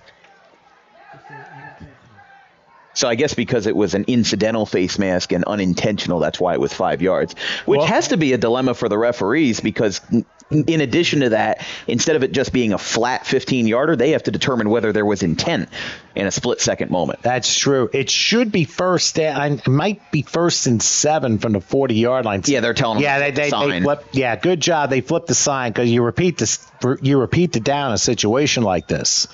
So an unusual 1st and 7 from the 40-yard line. You don't hear that very often. And they're going to handle, trying to go the other way. Oh, what a great tackle. What a great tackle on Deptford. Not trying to get the number. I think it was number 6 that time. And if that's so, you got to scroll up. That was Carter. Yeah, I think so. Yeah, that was Carter on the tackle that time, and being able to make that stop, especially after the face mask, is huge because now it makes them 2nd and long right back to where they started. Oh, I hit the wrong button here. Oh. I was just trying to figure out who made that play, and it ends up being a 4-yard loss. So now you got 2nd and 11. That is an enormous play here. Yeah, there it is. Dallas Carter. I'll show you. And Carter had that first quarter touchdown midway in the first. So not only is he currently responsible for the only points on the scoreboard in your lower third, but he's also responsible for what could be a game-altering tackle if that ends up being a drive-changing one for Deptford. All right, 2nd and 11 as the ball with 1:04 left in regulation for Woodbury. Probably last chance time or almost last chance time. Woodbury has 2 remaining on the board. Actually, they called one after that play. So they'll only have 1 remaining after this. Deptford still has 3, but that's irrelevant right now. What matters is who has the ball, and that's Woodbury. 2nd and 11 with 1:04 left. High drama in the 8 and unders here in Woodbury. I mean, it's a 1-score game. I mean, it's going to come down to this. Rolling left, looking, got to heave Lets it fly. As a man, and amazingly caught at the 23-yard line. Josiah Stewart, how do you do? That is fantastic. Falling away. They don't have to go to the pass much, but when they did, they just got into either the red zone or right on the border of the red zone. They're going to be at the 24, so a little bit further out, but still under a minute left. And again, a catch falling backwards, Josiah Stewart. That's an amazing grab with, and I have to mention this, Michael Jordan airtime on the throw. That really was that was a high arcing throw. They're telling them to run the clock down to 47 now. Well, now they're running a play. They're running a play. Yeah, now the officials weren't the ball to go into play yet. They called their own number that time, the whole team. Yeah, and the officials like, not yet, guys. So they're going to reset the clock to 47 seconds right here, and we will restart 1st and 10. That last play did not happen. Oh, boy. It's erased from the history books. Yeah, 47. It's on the right. People should tell you. Well, as they say, seconds matter, and I know on different levels of life here. The ball is spotted at the 24. So that was a tremendous 15-yard completion on 2nd and 11. Now they're going to wind it. They don't have much time. They only have 1 timeout left. Rolling to his left. Looking. Sneaking through to about the 20. They're going to have to hurry. Blocks that time. I don't know. They're clock continuing. They're to certainly run. playing like they don't have any timeouts left. Maybe it is. We'll find out later. But here we go. 2nd and 6 from the 20. 20 seconds. You can hear Chris Berman in my head right now. Back rolling right. He may have the pass. Oh, he's in trouble. Deep Pushes trouble. off. He better get out of bounds. He will.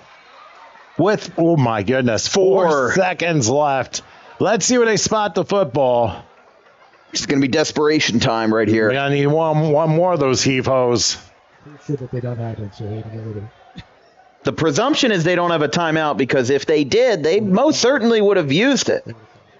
We're not talking about Joe Gibbs 2007 here, but it was, I mean, they had a timeout, or at least we now know that they didn't because of this situation. I think they called back-to-back timeouts, and that's why Buffalo won that game. This is the only way to prevent it, but 4 seconds. All right, well, here we go. This is the play that's going to determine everything here. He got the first down, but basically this is 4th and goal from the 13. From the 11, actually. Back the pass. This is for the game. Lobbing it to nobody. Incomplete. It was just a little bit over the head of the intended receiver, Josiah Stewart, and Deptford comes away with a dramatic 6-0 win. I'll tell you what a hard-fought game between those two teams. And I mean, I know Woodbury gave it their all, especially in the final drive, but Deptford was just one step ahead. Both teams deserve a vociferous applause for a great game. That was fantastic. We'll talk about most valuable player of the game. I feel like it's got to go to Dallas Carr. Oh, I'm with you there, especially that big stop in the final drive. I would definitely get a Dallas Clark in. So what we're going to do, and my son's going to drop down. He's going to bring in Dallas Clark, and we're going to interview him post-game before the 10 under. So let's take a short break. Your final score for Game 2, Deptford over Woodbury 6-0. We're going to interview Dallas Clark, our MVP for this game, right after this.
All right, we are back here in Woodbury after having a very dramatic second game of 5 here between Woodbury and Deptford. Deptford wins the 8 and unders by a score of 6-0, and the person I think who single-handedly was the reason for that, our MVP for the game, it would be Dallas Clark. And hang on to this. You're the MVP. You might want to show it to your family and let them know how well you did. How do you think you responded in that game? What was the touchdown run like? It was. I love it. I like it.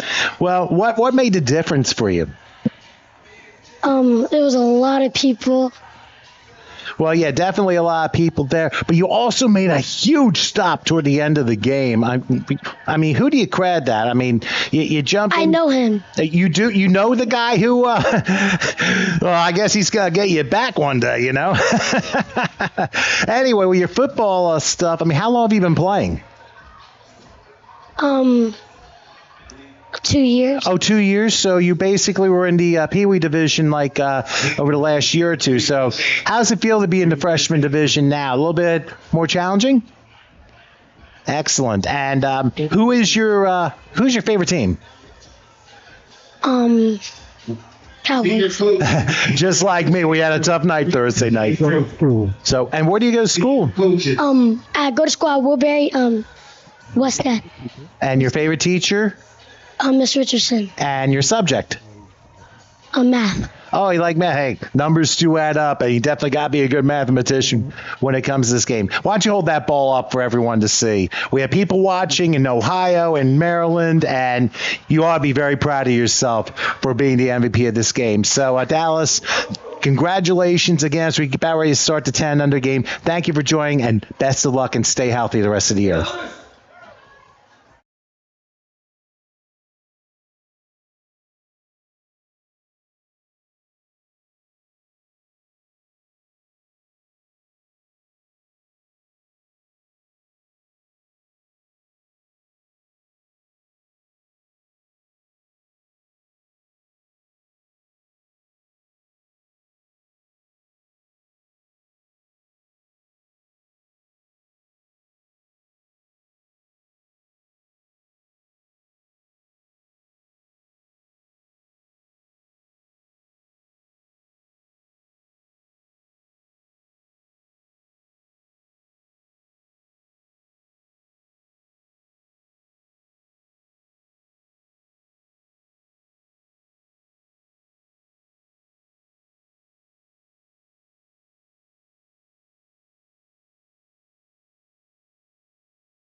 All right, on we go with game number 3 of our 5 as a directional kick is taken, and Deptford will get the ball first and start their own 43-yard line. Of course, they had a couple last-second things to take care of before the game started, but that's okay. It happens here. It's going up. But anyway, I'm Tom Wilkins. My son Dan will be back shortly. Game number 3 of 5 here at the TCUFL between Deptford and Woodbury. Each team is split a game. Of course, you can go back and kind of like DVR if you missed any of the action, especially a dramatic second game, which Jeff Deptford just won. Let's see what happens here in game 3 with the 10 unders. So we're just underway as Dan has returned here on 1st and 10 as we begin here. And it's going to be a little pitch on the left side. And going to be a 2-yard loss as Woodbury makes a relatively nice stop, and we just got to make sure we get the right rosters out for the 10 unders. I'm sorry about that. It's the Steelers' sophomore roster. Now we each have a copy. There we go. All right, Dan's back with me here, and tell you what, it's been a pretty good first couple games we've gotten. Yeah, I mean, listen, the second game, obviously the best of the two so far. Dallas Carter getting player of the game honors for the only score, and then a drive-altering stop that ended up flipping the momentum, and then Deptford hanging on for a 6-0 win. Yeah, that really was a great game. You get to see that if you can DVR later if you've missed any of the action. Here's on second down, a handoff, and not much there. As the Woodbury defenses stayed stout here on the first couple of plays. So for Deptford, they will have 3rd and 11. The ball's going to spot the 43-yard line. So I really think we're going to have some more competitive games. I noticed that the pink tent is gone, and the Deptford cheerleaders, the 10 unders, are cheering in the elements. Looks like the rain is gone, so sun should be out hopefully at some point later on today. In fact, we're thankful the skies are brightening as we speak. So 3rd and 10. Gonna go with another handoff, bouncing right. There's a big hole crossing midfield, going out of the 40 to the 36, and a first down. That was really a great run there. 22 yards on the play. Just a great pickup from Deptford that time. You know, like we said, there really is no momentum carried over from one level to the next. You always have to think reset. In the 6U game, Woodbury won 27-6. In the 8U game, Deptford won 6-0. So got the referees mic'd up this time. Yes, we do. We'll get them on if there are any penalties going on here. There's 8:14 time stops. Right. Or, there was a Woodbury player that was shaken up. That's why we had a little bit of a delay. Didn't even see that. Ball is at the 38, so here goes Deptford again. They're in their white uniforms, gold helmets, black pants and numerals. Woodbury all in blues with yellow socks and white helmets. Pretty much the same as we've seen from the first. Usually every team's like that. Sometimes there's an adjustment when it comes to different league levels. Stop talking. All right. Handoff goes and it's down to about the 36-yard line. You can already tell the officials are trying to make sure there's order in this game. Yeah. I told him lay down. Or that's not what he said, but he said, players stop talking, and referees trying to lay down the law, if you will, here in this first quarter. And they've done that in every single game, and I think understanding this is a rivalry regardless of what level of football they play, whether it be the youth or high school or what else. 2nd and 8 from the 36-yard line. They're going to do it looks like a full house behind the quarterback here. And there's a handoff. The front guy will get to about the 30. The lead back comes through and gets about 5 or 6 there. So Deptford set up pretty nicely with what looks to be a 3rd and probably about 3. Just a good setup that time, and with the full house in the backfield, finding a way to at least utilize one of those to make a gain, and a gain of 7 that time. Still need another 3 to get to the line of gain here. Ball is spotted at the Woodbury 30 on the opening drive of the 10 unders. And this time they only go single back here. On 3rd down. Handoff, and took a little while for the play to develop, and Woodbury was very quick to get on top there, and it looks like no gain on the play, so that's going to force a 4th down here. So 4th down, and I mean, right now, if you're Deptford, it's a pretty low-stakes situation. You find yourself, I mean, I say low stakes. Every play is technically high stakes in one way or another, but we're not talking about like we were at the end of the 8U game where it comes down to this. This drive might be a little bit non-consequential for the big picture in today's game. But right now what Deptford's trying to do, they're just trying to advance the ball and get themselves in a rhythm so that they can find themselves in the end zone before the end of the quarter. Well, we'll see if Woodbury can stop them. 4th and 3. They go full house again. Oh, and the quarterback nearly fell. And no, I don't think Deptford's going to get there. I think the fact that the quarterback was about to fall kind of slowed things up. That allowed Woodbury to go in the right direction, and they force a turnover on downs. So big defensive stop, and I wonder if the footing is having some trouble for both teams, especially Deptford in the opening drive. Well, I'll tell you this. That quarterback, he was basically slipping backwards as he was pitching the ball back. Kudos to him for at least getting the ball out of his hands and not just coughing the ball up for a fumble. He found a way to get the ball back to one of his guys, and still Woodbury is in their own territory to start this drive. It's not a total loss, just not the way that you wanted that drive to end. That forces 1st and 10 for Woodbury with their opening drive now from the 32 following that 2-yard loss on 4th down. And it looks like they're going to go in a passing formation, tripling the left side. See what they do here. They got back to the right. The shotgun. Now he's going to call his own number. He slips through one tackle. And there's a flag down. He goes to the 40 and gets to about the 45. Tried to catch some air that time as well. Yeah, but for what? We'll see. And it's likely to be a hold. We'll see. We're going to find out from the ref. Go ahead, offense. 2 yards from the spot. Good one. All right, so 10 yards in the spot of the infraction. It'll still be 1st down. We'll see where they spot it. He's saying he tackled him. That's not a pancake? Of course, Woodbury's coaching staff's like, what? What about the other person here? But as they say, there's only a certain amount of officials, and there's not everything's going to be caught. They will back it up. Well, guess what? Net 1-yard loss.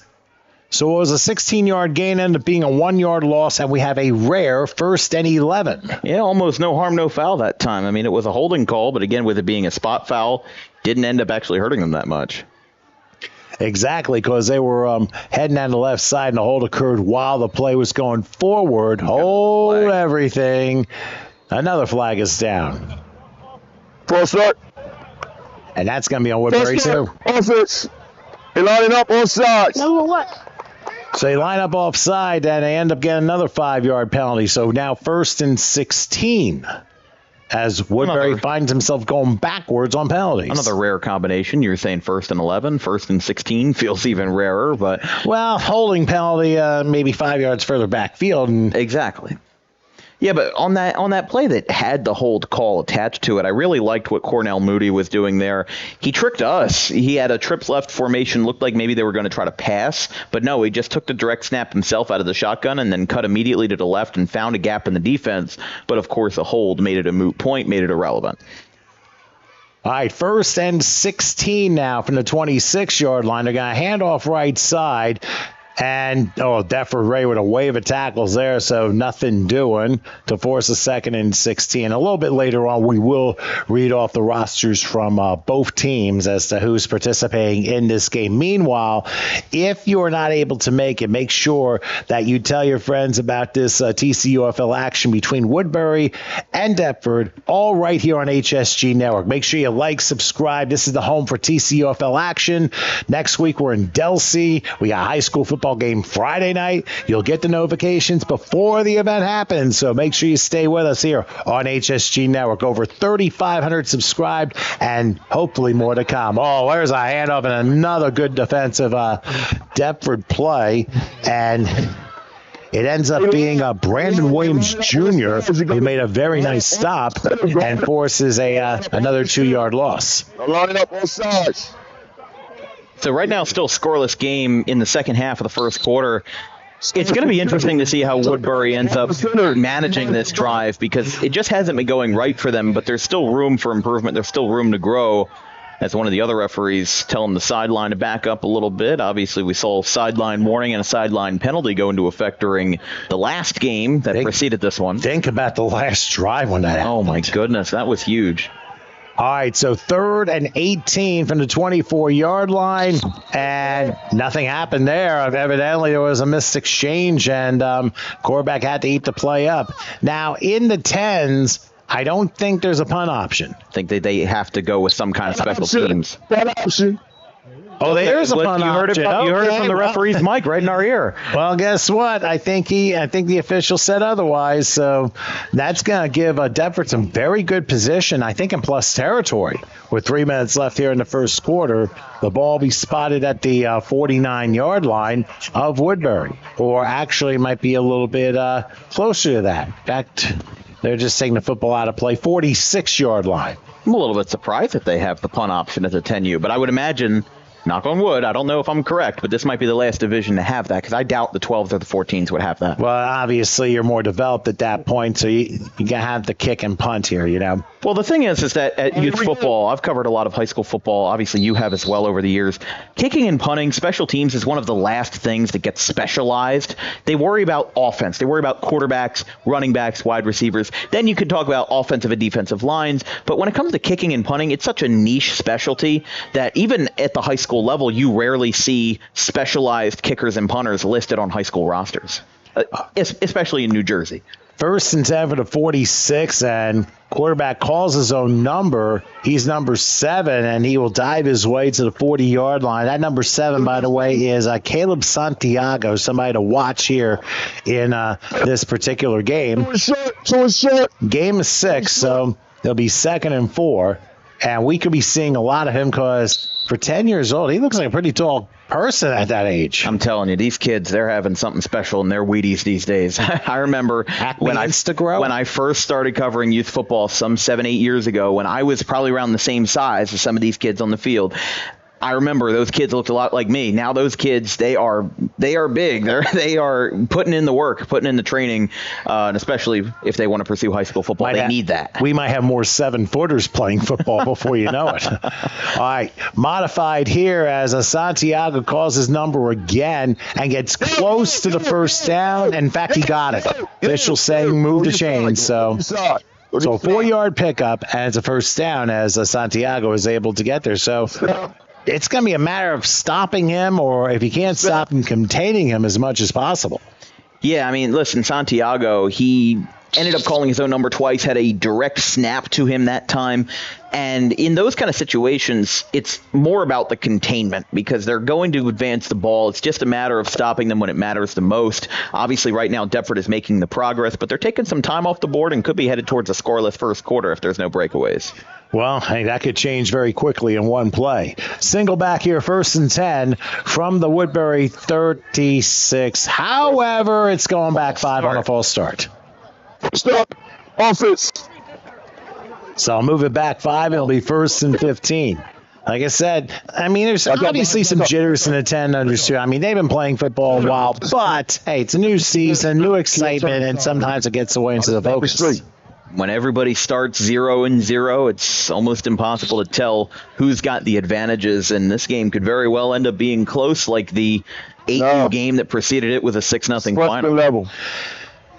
But very entertaining to say the least. So 1st and 15 now from the 41-yard line, and we'll see what Deptford comes away with here. And already under a minute 15 in the first quarter.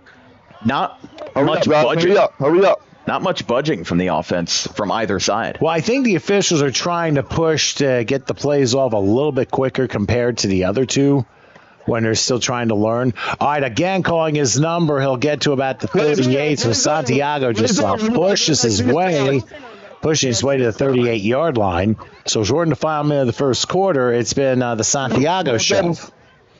Yeah, he's been doing a good job so far, again, calling his own number a couple times here, and as we get into what's most likely going to be the final snap of the first quarter, curious if they're just going to keep going with what has worked or if they're going to try to go with something different for the final play. Well, I don't quite know, but we will soon find out. They break huddle. It is 2nd and we'll say second and 12 from about the 38-yard line. Another modified formation here. You go full house and then rolling right under a rush, and down he goes at the 42-yard line. That was 48 on the play. We do not have his number on the Steelers roster, but makes the tackle from behind. That's going to end to the first with no score. All right, so we end the quarter with a sack, so at quarter time, the Steelers and Spartans are no score, so we'll switch sides and take a break and come back with quarter number 2 right after this.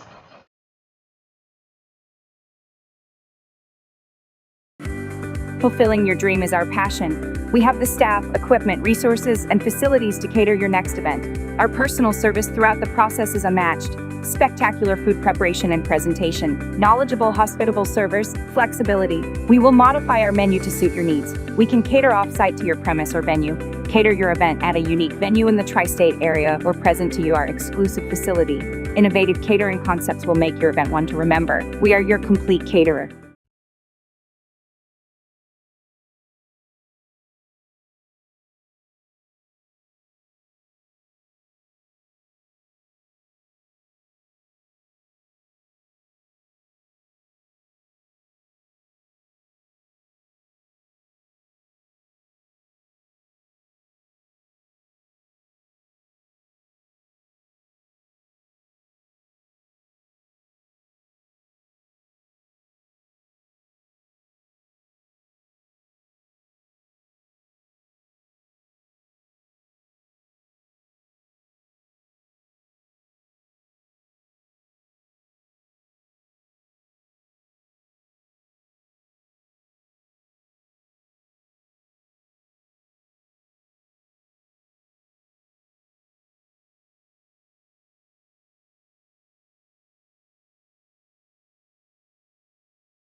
All right, second quarter ready to go here between the Spartans and the Steelers here in the 10 unders for TCUFL action. Right now the situation's a 3rd and 15 from the 41. Back to pass Santiago. Pocket collapses, so does he, for a 1-yard loss. So back-to-back sacks by the Woodbury defense has worked his way through, and we'll see what Deptford does here on 4th and long. By the way, I'm Tom Wilkins. My son Dan is with me here today. Howard Gabriel on the controls, whom I've neglected to mention the first 2 games, and I apologize. You always credit your director and your producer. But anyway, it is 4th down and considerably long here. This has been a scoreless first quarter. In the earlier games, each team has won one. And, of course, like I said, you can always reverse up and catch all the action if you DVR back here on HSG Network on this link. So you can check out the highlights for the previous games. And again, no punt option as well, being past the 50. All right, so 4th down. Santiago back. A flag down, which almost took the whole screen, but down went Santiago, so it's probably not going to matter unless Woodbury was offside. If it's holding, you know they're going to refuse it. We're going to find out right now. False start. It's an illegal formation, so it wouldn't matter. So that's refused, obviously. And Deptford turns the ball over on downs, and Woodbury will have the ball 1st and 10 at the 48-yard line. 3 consecutive stacks by the Woodbury defense. Say that 3 times fast. Yeah, I wonder if they had not enough guys in the line of scrimmage that time. I think that might have been the discrepancy. But again, with this series of events being a scoreless game, a minute into the second quarter, Deptford has turned over on downs on both of their drives. And as you see on the top third of your screen, your results from the earlier game. Now, don't make a comment on the font this time. Don't upset our producer. But now 27 that's to 6 already been done. 6U, and then 6-0 Deptford. So again, each team, as you said, has traded off a win. And what's more important though is the teams on the field right now, because they have the limelight here on all the kids are having fun, and that's all that matters here. On 1st and 10, here's a handoff up the middle. Nice run to about the 48-yard line. That looks to be Lawrence Stiller III, who was able to plow through for about a 4-yard pickup. Just a powerful rush at that time. Went with a halfback power play that time. And Woodbury just really sticking it to the man and getting 4 yards. If they can keep doing that, if they can keep pressuring the Deptford defensive line, going to be a good day for them. Well, they're going to tempo. Unfortunately, didn't come away with the ball here on 2nd down. Thankfully, the quarterback was able to fall, and it braved Winston, who fell on that, loses a yard, and now forces a 3rd and 7. And that's one thing you got to do. I know the field conditions are still a bit slippery. You got to hang on to the ball. And it's going to be like that for the rest of the game. Things are going to eventually dry up, but the field, obviously, ball security is going to be a pretty important part here. 3rd and 7 in a tight formation. They're going to hand off, spinning out one tackle, but not the second. Oh, ball comes down. That was after the whistle, so forward progress stopped at the 48-yard line, and there's going to be no punt option here because they're past the midfield stripe. So they're going to have to go for it on 4th and 7. This kind of creates an interesting situation. I'm thinking in my head, as somebody who watches way too much college football and knows pretty much every single scenario you can think of, if you false start here, you get behind the 50, and then you can punt option. It's kind of a devious way to do it, but if they accept the penalty, they have no choice. I'm just saying, listen, I'm not advocating for it, but you could do that. There's nothing, you could airbud this and say that there's nothing in the rule book that says you can't intentionally false start. Well, maybe they're thinking about it now because a timeout's being called by Woodbury. So why don't we keep it here as I'll put it to you this way. I mean, there's been some hard hitting in the 10 unders so far. Now, I don't know how much space there is. If you're still in the Woodbury or Deptford areas, you want to head to Red Bank Road in the field for the games. We got the rest of the 10 unders, and we got the 12 and the 14s at 3 and 5 p.m. respectively. So if you're able to make it out at your own risk, because you're gonna have to park.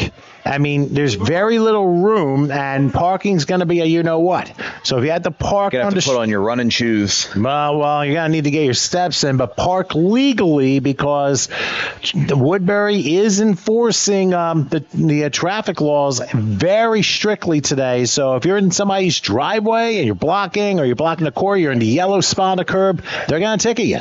Don't go 26 and a 25, people. Well, that's a bit dangerous in itself. Hey, you never know. If you got kids involved, you never know who's going to be running out or who's going to be playing behind the field house that we're in right now. All right, here we go. 4th and 7, and they're going to line a triple on the right side. Back to the left, who now switches right, and they'll go shotgun here. Ooh, close call there. That was a deep pass to shotgun. He's going to try and run, slips out one tackle. He is not going to make the first down. That's close. Oh, that's going to be close. That's going to be close. Very close. First down marker's at the 43. He's a yard short. His knee went down to the 43, and the 42 is the actual line of gain. So he is a yard short, and it looks like Woodbury's turned the ball over on downs. Well, back-to-back turnover on downs. That drive only 2 minutes. 2 minutes, 0 seconds, I'll tell you that much. And listen, Woodbury not getting the worst drive out of the way, but they definitely didn't have the best drive that time. Found a way to get some progress, but if he just had one more yard, would have been in a better position, would have gotten a first down. But as we said, a punt option, which wasn't available, would have pinned them back at the 25-yard line just about if you flipped the field for 25 yards. Instead, Deptford has possession in pretty prime territory, just outside of Woodbury territory. I'm not exactly sure if the kids or the coaches were aware that they could possibly do that from a field position that's probably standpoint. Just whatever is up in my brain. That's just how I scheme football plays. The quarterback dropped the snap and was still able to get the handoff to the back, who gets to the 46-yard line. That was Brandon Williams Jr., who ends up carrying for about 3 yards there. So again, ball security has been a little bit of an issue for both sides here in the first half. I usually don't try to mend together too much of trends between all of the games because all of the games, all of the divisions, they work at their own tempo. But from all three games, it's just from what I have observed that Deptford is a lot more traditional on their offensive scheming. Meanwhile, Woodbury likes to mix it up. They like to go with a lot of different direct snaps and put a lot of different personnel on the front lines. On 2nd and 7, they're going to go with a backhand off, and good tackle on the part of Winston Brave, Brave Winston. I forgot his last name first here. Makes a nice tackle and no gain on the play. And we talk about, with our experience in youth football, yes, these coaches are operating different teams, but they know each other. They talk together. They have meetings, and one of those things that can come together is the playbook. Because these teams, these players that we just saw in the 8U game a couple of years' time, they're going to be playing in the 10U. Is there a good chance they're going to be playing for the same coach? Probably. So if you can keep things fluid, especially in the lower three levels in terms of age, 12s and 14s might have a little bit more independence with how those plays are schemed up and how those drives are constructed. But in this case, right now we've seen a lot of the same in the first three games of today's action for both teams. All right, so 3rd and 8 from the 46-yard line. They get a man in motion who gets the handle. Oh, here comes Woodbury. Oh, they're charging, and the tackle is made, but was it tackled legally because there are flags down at the point of tackle? Could that be a horse collar? 15. Listen in. We'll find out. Break it off 15. Oh, that's a major foul on Woodbury if that's the case. Defense, 15. Defensive face mask. It's a face mask, not a horse collar, and that is a terrible break for Woodbury because that is a first down for Deptford unless it's 15 from the spot. Yeah, they're moving the chains. Tough break there because that was 3rd and long, and it would have been 4th and longer, but instead ends up being a first down for Deptford at the 46-yard line. I like the fact that right now Deptford is taking advantage of those mistakes. Again, no score midway through the second quarter. This is looking like it could be a low-scoring game once again, just like the 8U game. And if you can take advantage of your other team's mistakes, you're going to be in for a good time. Santiago slips out of a couple of tackles and charges his way to about the 40-yard line for a gain of 6 that time, which forces a 2nd and 4 coming up. And to be quite honest, Dan, you're looking at two teams, and like I said, obviously both have different ways of going about their offense and their defense, but sometimes traditional works out better, and other times they're figured out. And that's the thing about Deptford, what they're doing right now. They're driving across the field. They took advantage of a Woodbury turnover on downs where if there was a punt, they would have been back at the 25. Instead, you're in much better field position. You're at the opposing 41, and a couple of breakaway plays or a couple of first downs, and you're in for a good time. All right, so 2nd and 5 now from the 41. It was an empty gun that time, and Santiago only gets a yard as Gavin Collins was able to make the stop and force a 3rd and 4. This will be a prime play for Deptford this time. Time is of the essence in the second quarter. I mean, we're 17 minutes into this game, and not a single team has even touched the red zone, let alone the end zone. So these teams are going to have to find one way for somebody to get momentum, because this could be another one of those games where the first team to score might be the only team to score. We'll have to see how that accumulates. Well, as they say, there are plenty of other paragraphs in this one. 3rd and 4 coming up from the 40-yard line. Looks like they go full house here, and they're going to hand it off. And trying to slip through, he does. And it looks like he's going to get a first down and some more to about the 30-yard line, powering maybe to the 29. An 11-yard pickup, and it looks like that was 28 that time. Hanif Anderson with the run there. That moves the sticks, and you go back to that major face mask.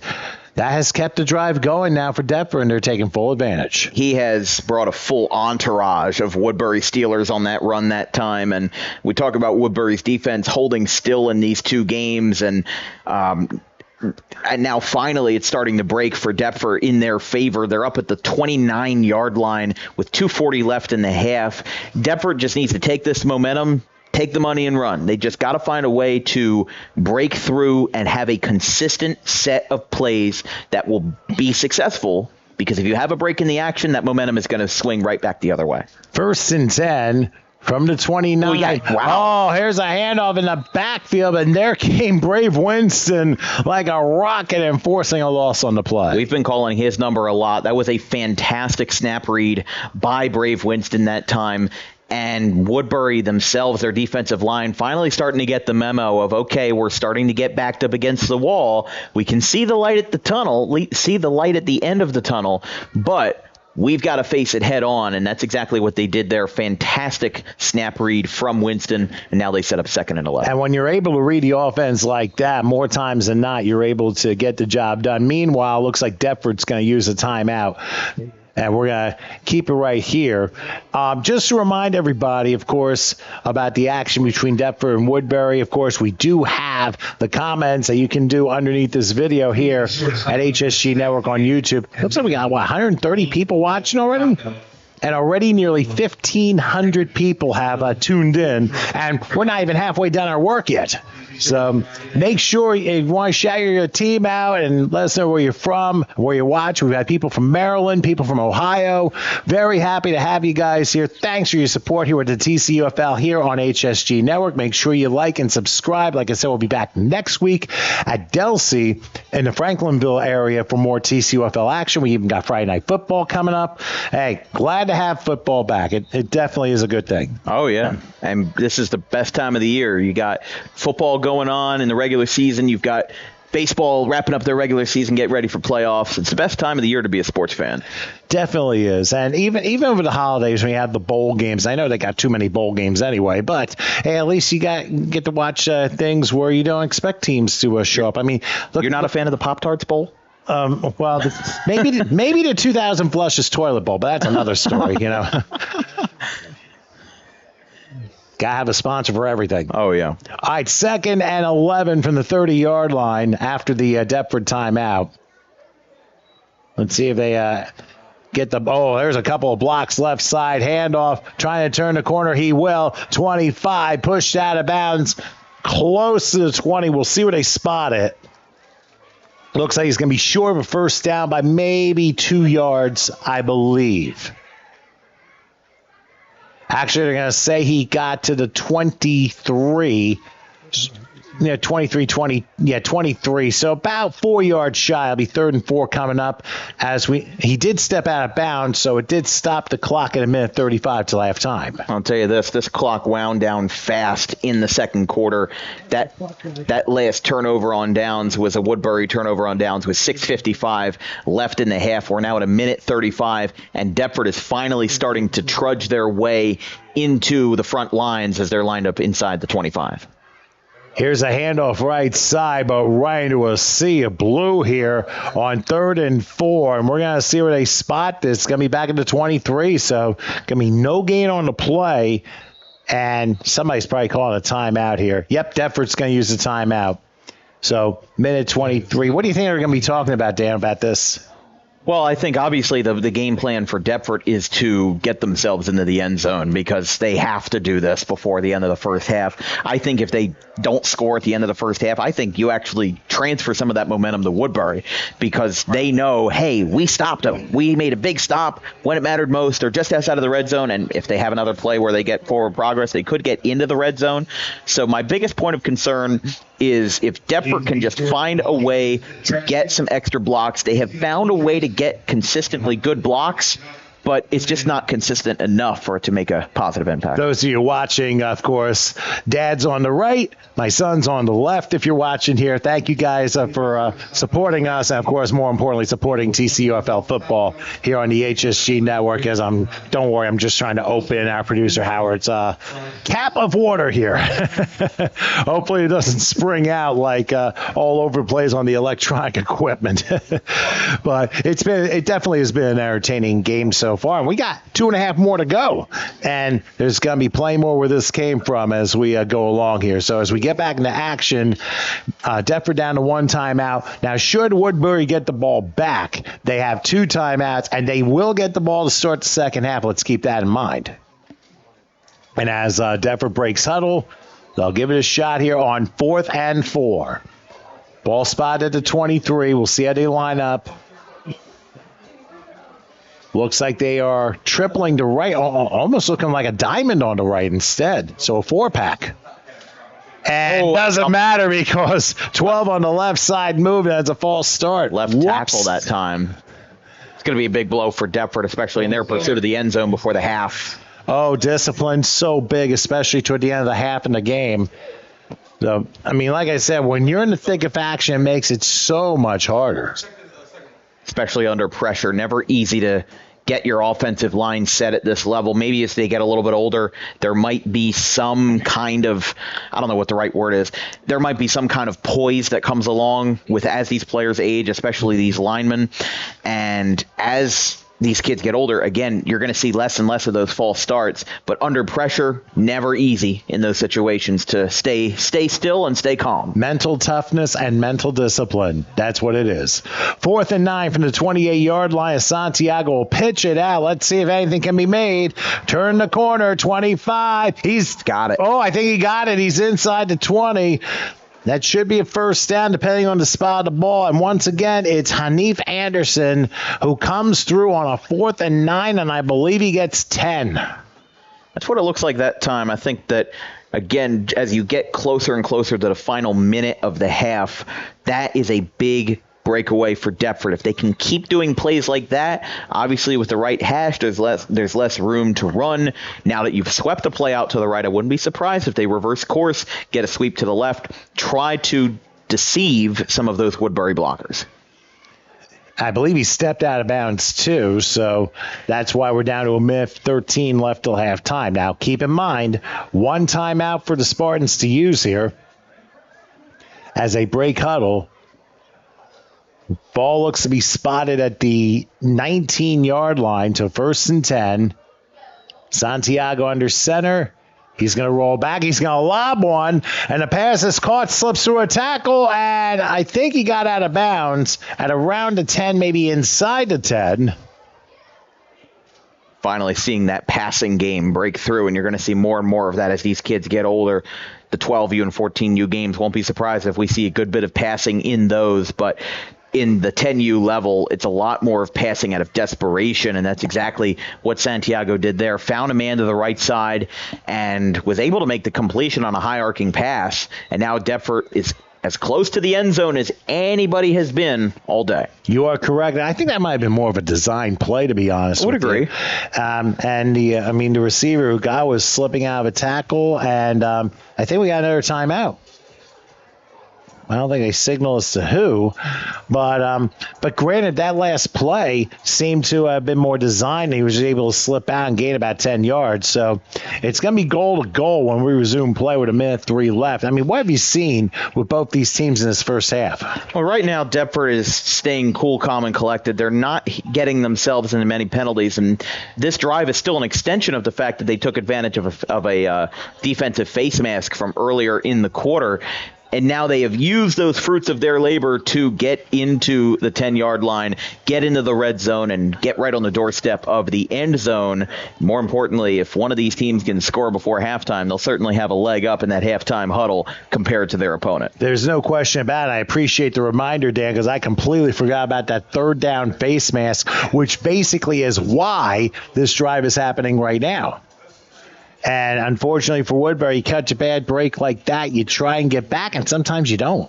Both of these teams have one timeout remaining at the tail end of the first half, and it's going to be important that these teams use their time wisely, because if the Spartans score on either this play or the next play, they'll have at least maybe 45 or 30 seconds to let something develop, maybe let something fly.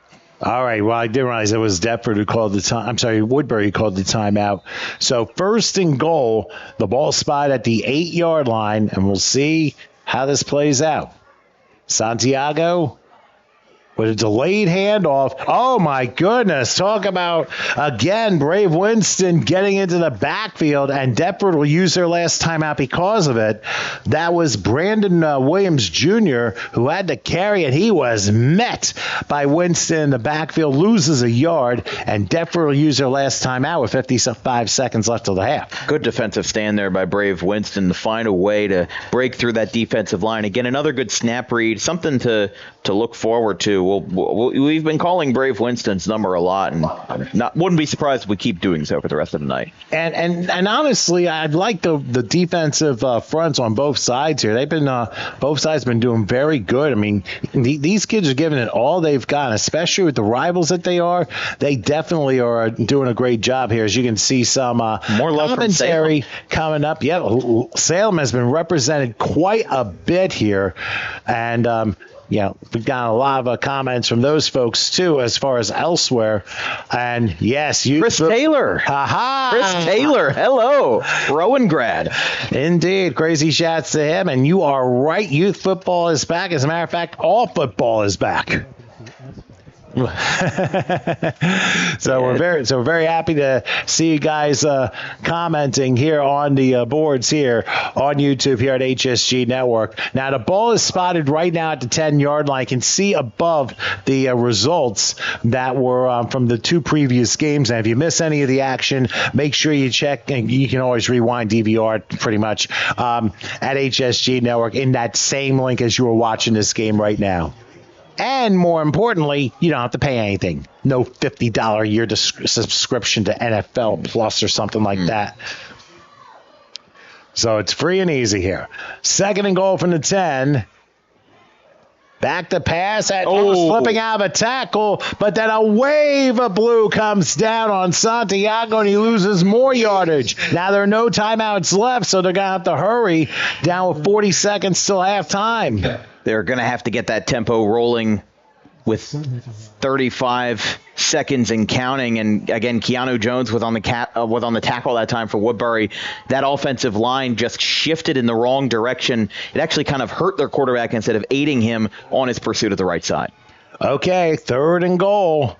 From the 16-yard line, Santiago's pitching out left, trying to get through one tackle, but not a second. Backwards. And guess who? Winston again. And that will end the first half as Woodbury says to Deptford's offense as we hit zeros at halftime. Dan, your thoughts on this? We got Virginia Tech, Wake Forest all over again. It's 0-0 at the half. Defense reigning supreme. The first team to score might be the only team to score. We'll certainly find out. And while we take a look at our first replay of the night, the replay of that 3rd and goal play, look how quickly Winston is up. I believe it was on 21, who was the running back there, and basically it was a collision between the two. Actually, it was more Hanif Anderson who got drilled by Winston there. Tremendous play, and he has had a heck of a first half, so wanted to share with you that replay. All right, while we go ahead and break for a few as we have hit halftime for game number 3, without any points on the board between Woodbury and Deptford in the 10 under. So we'll grab a break and come back for the second half in a bit, so please stay with us.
All right, we welcome you back to mostly cloudy Woodbury, New Jersey, compared to it being rainy a couple hours ago. But, hey, the sun will come out, and it won't be tomorrow. It'll be in a couple hours, Annie. Anyway, getting ready for the second half of the 10-unders. Deptford and Woodbury. No score here in the 10-under game as Woodbury to get the ball to start the second half. I'm Tom Wilkins. My son Dan is with me, and had a very entertaining game so far, which we'll recap the first half in a moment as we have a directional kick. Oh, that went off a Woodbury player, and let's see if Deptford falls on it. And now flag down late. Let's see what this is about. Definitely went the required. I'm not sure. Thought it went the required 10 yards. Or it may have been deflected off a Woodbury player. Could have. It's hard to tell, but let's see what the official says. First down, Woodbury. It is Woodbury first down. I think the ball just went out of bounds. Yeah, which would be an illegal kick out of bounds. Or it's just a spot foul for where it went out of bounds. Correct. Oh, they waved the flag off. Oh, I just saw I'm sorry. On the side. So I didn't see the signal. They disregarded the flag, so my apologies there. Still first down Woodbury, though. The Woodbury will start from about the 44-yard line.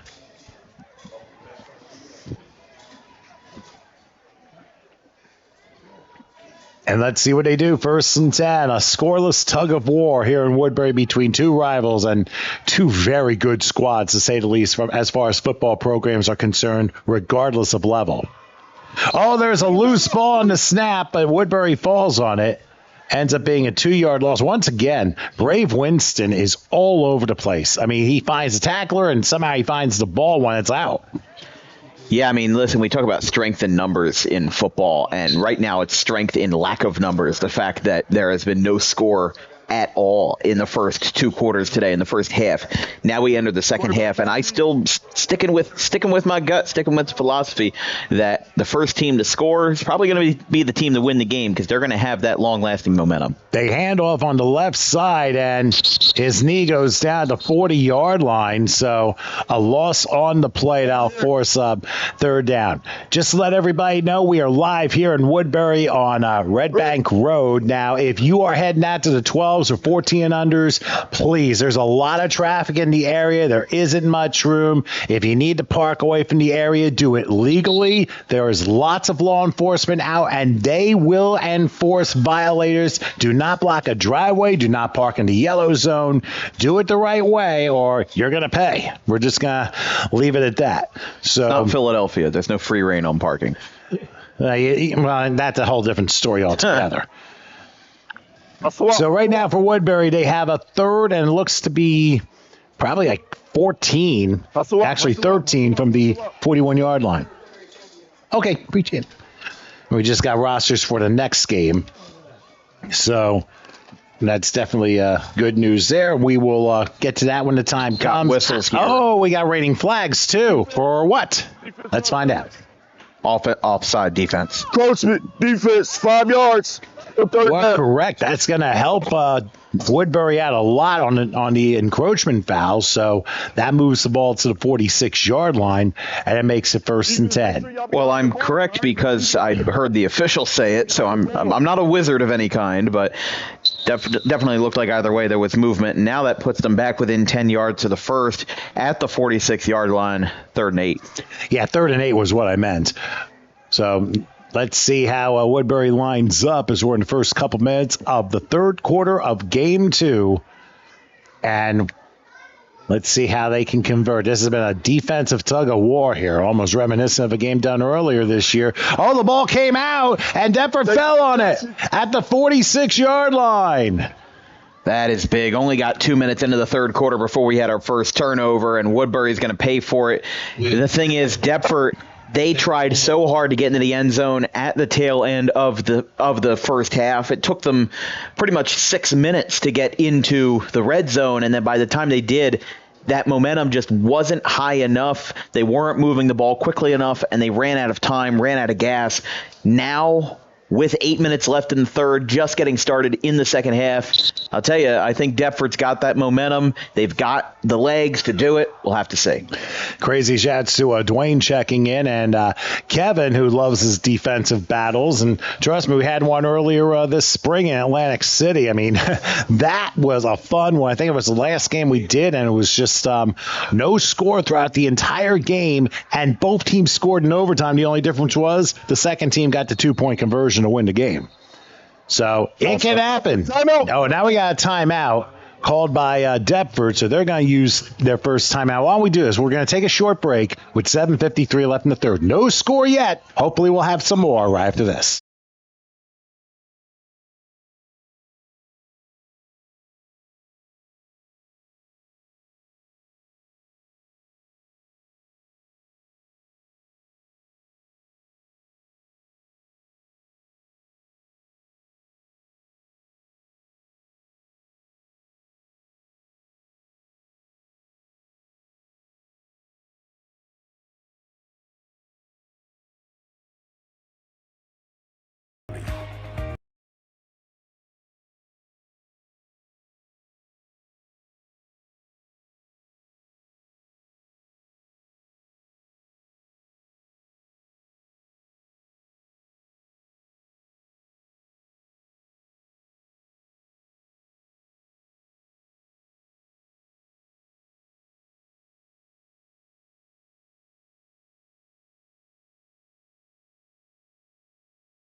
Yeah, wait. I got it. Wait on my whistle. Wait on my whistle. Wait on my whistle.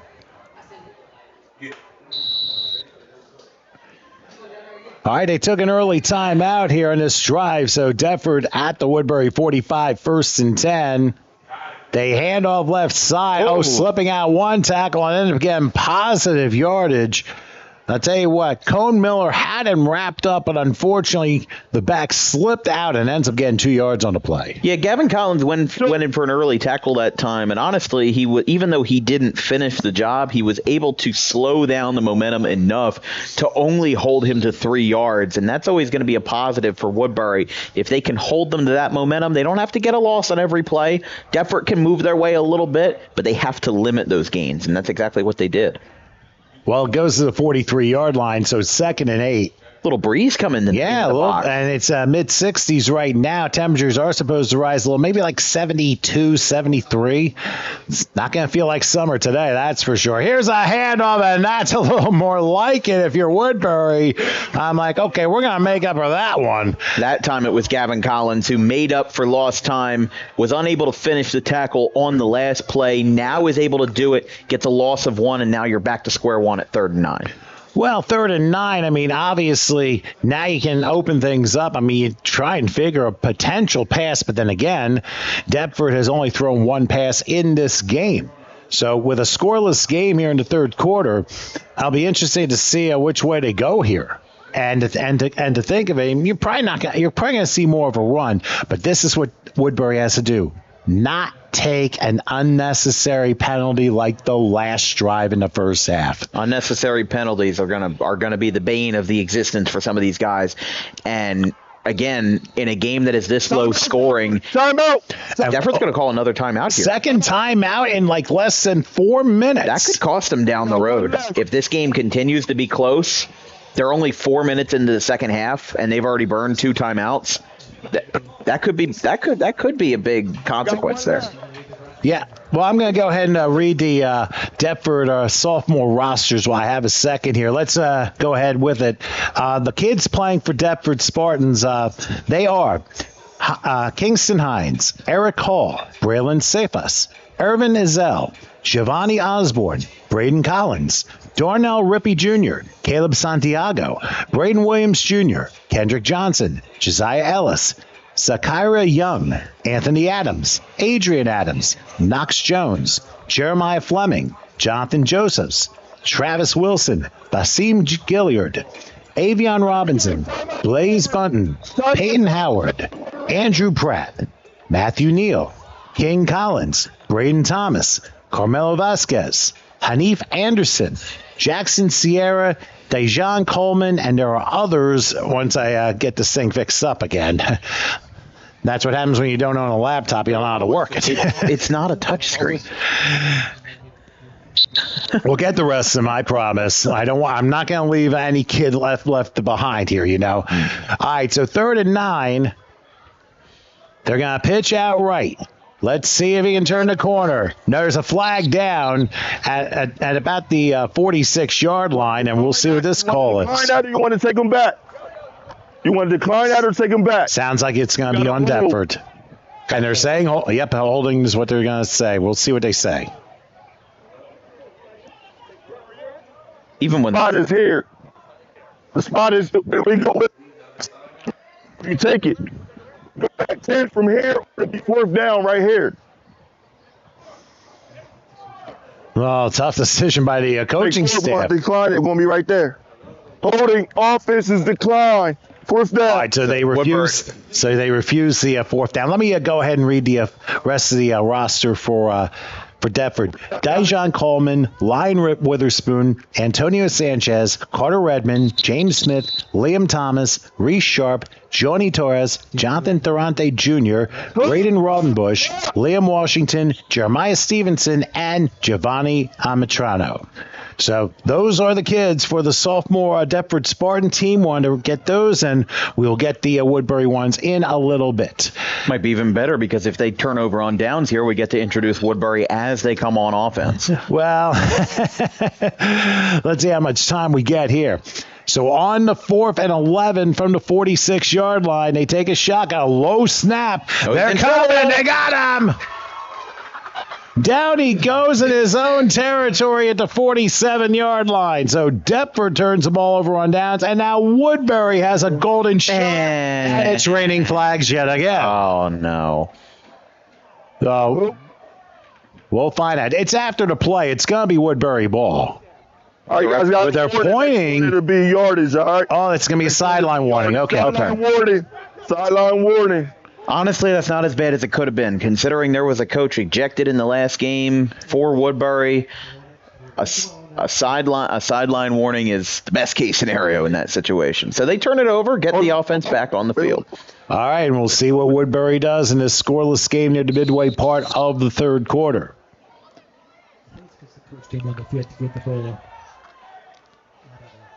They once again line up in a tight formation and wait for a last-minute substitution here. 1st and 10. By the way, Brave Winston is the quarterback here. They're going wing T. There's a flag down on the handoff and blasting his way to the 43-yard line, but let's see what the penalty's all about. It came literally on the handoff.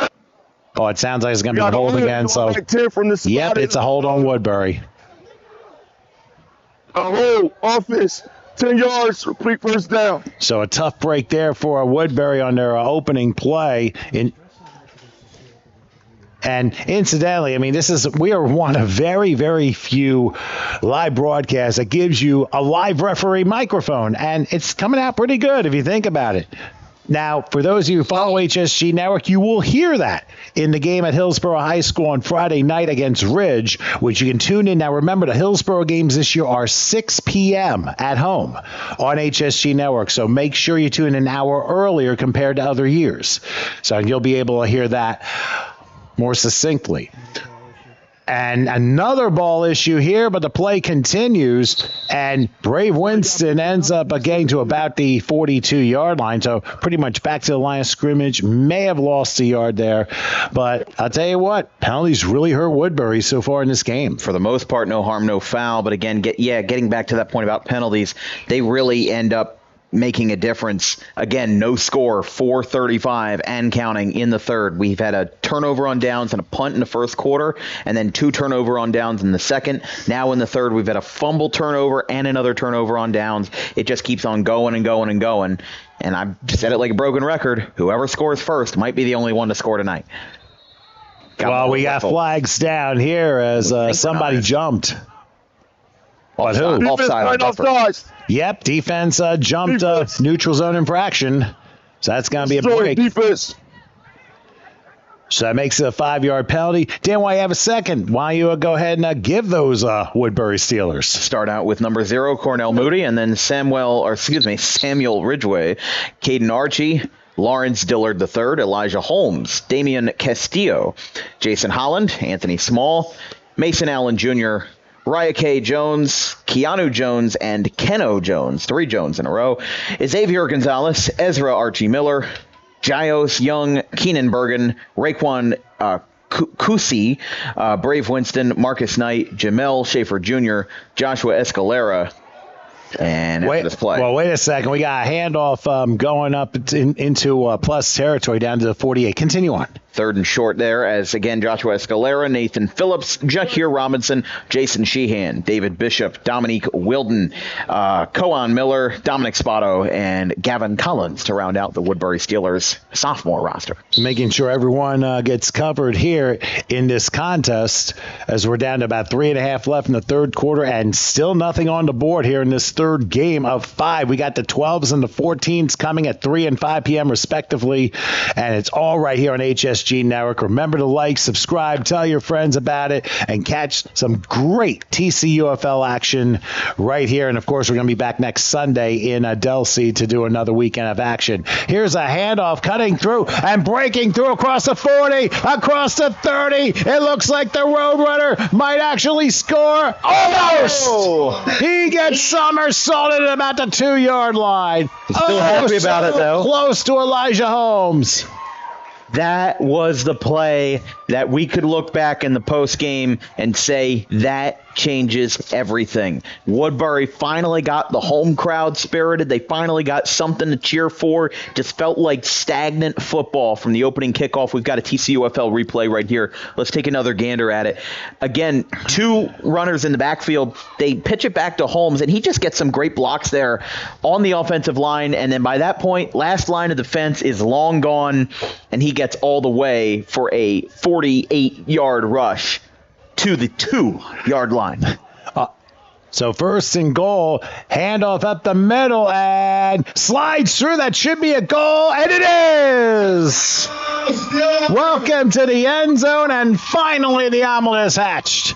As Woodbury gets the first points of the game, and I'll tell you that 46-yard run set it all up. I'll tell you, it only takes one thing. Think back to that neutral zone infraction. That led to this. Exactly, and that allowed the situation to, formulate as it was, and Woodbury now finally getting that breakaway could be something to look forward to. Again, if this game ends 6-0 or 12-0, you look back at this play and say, yeah, that changed everything. Most certainly did. Now they go full house here for the conversion. But first, guess what? Another flag. I thought you were about to say flag down for a second. But it is well, it was, if you want to be technical about it. But it ends up being an infraction again on Deptford lining up encroaching. So that'll put the conversion, I believe, at the 1, maybe the 1.5. Yeah, if you're doing half the distance to the goal, it'll be at the 1.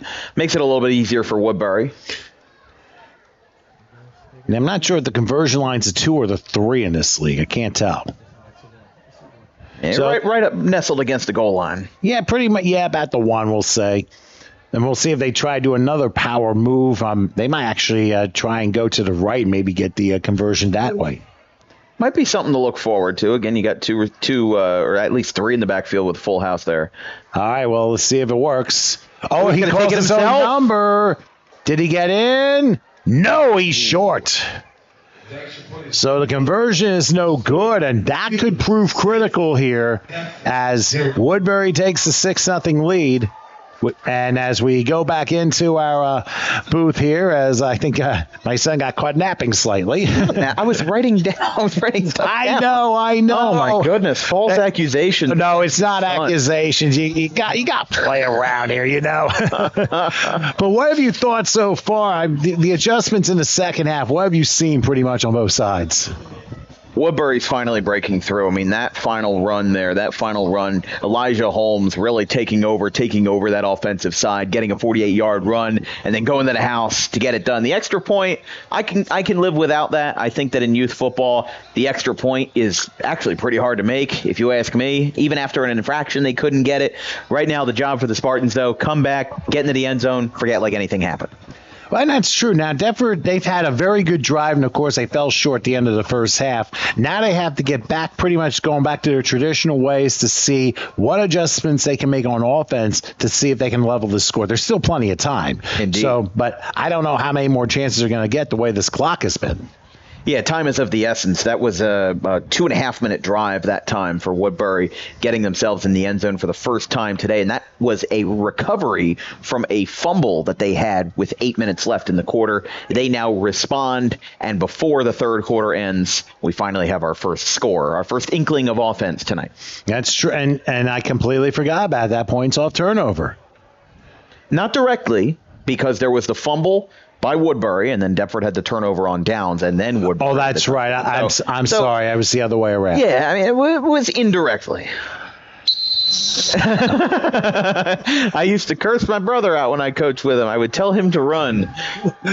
Run. As they say, colorful language. Went right to the 5-hole. They go directional here, and knee was down. Yeah, the knee was down to 32-yard line, so no return. And then he tried running anyway. The play was over. I'm like, what are you doing? He ran into a brick wall after the whistle there. He's like, maybe I should have stopped. Well, anyway, with 2.5 minutes left in the third, Deptford ball 1st and 10 at their own 33-yard line. So I think that this is obviously a very critical part of this game. And, I mean, needless to say, both defenses have played very well. Now it's just a matter of can the offense match what Woodbury did, especially in the last drive. Yeah, an eventful third quarter. This is the first drive all game to have more than two complete drives in the same quarter, with Woodbury's fumble and then Deptford's turnover on downs. We now finally see an inkling of offense, and at the risk of sounding austere, this is kind of like a situation where we need to go back to where we came from. We need to come back to the fundamentals, and because right now we find a way to get into the end zone, and now Deptford finds their way to get back on the offensive I feel side. like you and I are becoming two Princeton professors by the way we're describing these games from a language perspective, you know? Hey, that just makes it Kids need to learn the good vernacular, too.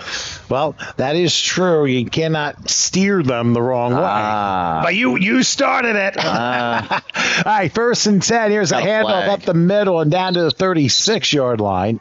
But there is a foul for illegal motion against Deptford. Joe, y'all taking this back? We're going back 5. I like the communication from the referee. I mean, Legal motion, offense.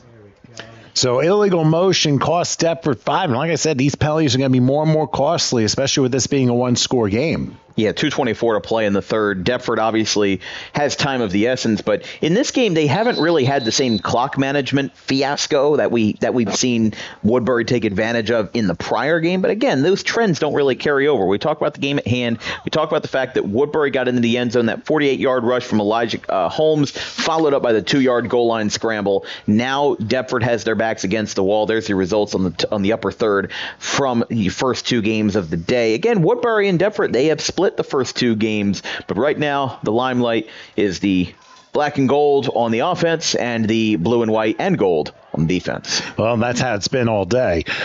All right, so 1st and 15 now. They go in a shotgun formation and going around a corner and getting some yardage and possibly getting penalty yardage back and then some. Look like that was not Santiago on the direct snap. You are correct. It was not Santiago. It was number 8. Don't have him? Yeah, have him is just not in view. Again, pick a box and reverse the arrow key. No, put the mouse behind.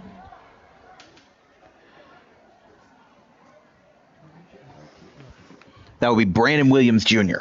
Christmas present, hopefully. Christmas present. I've never used one. Well, you tried touching the screen, and now he's got to find a glass cleaner and wipe it off.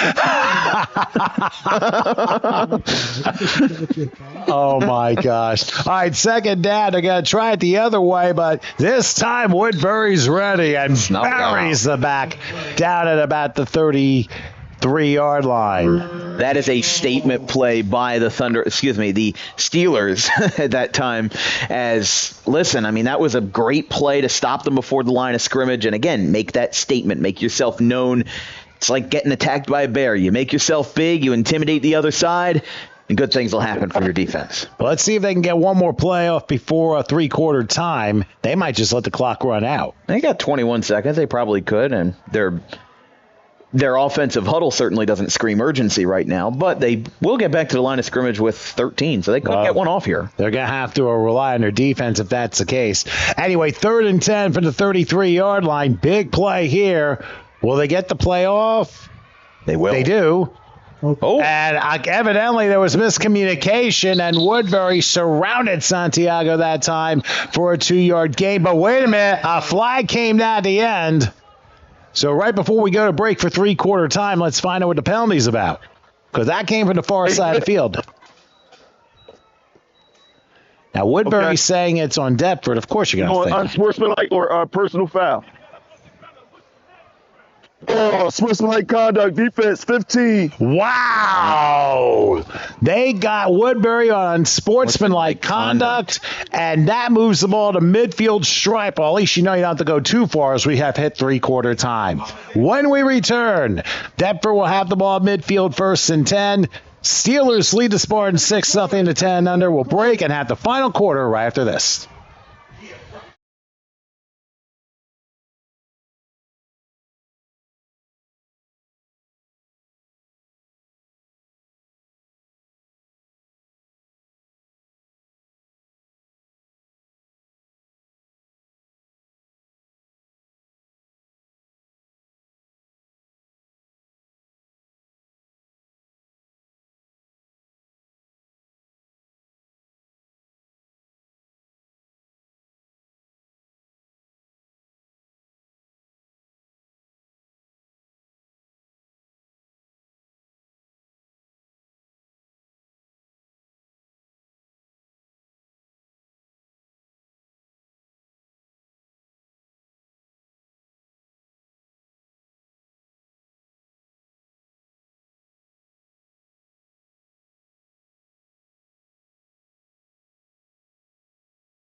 All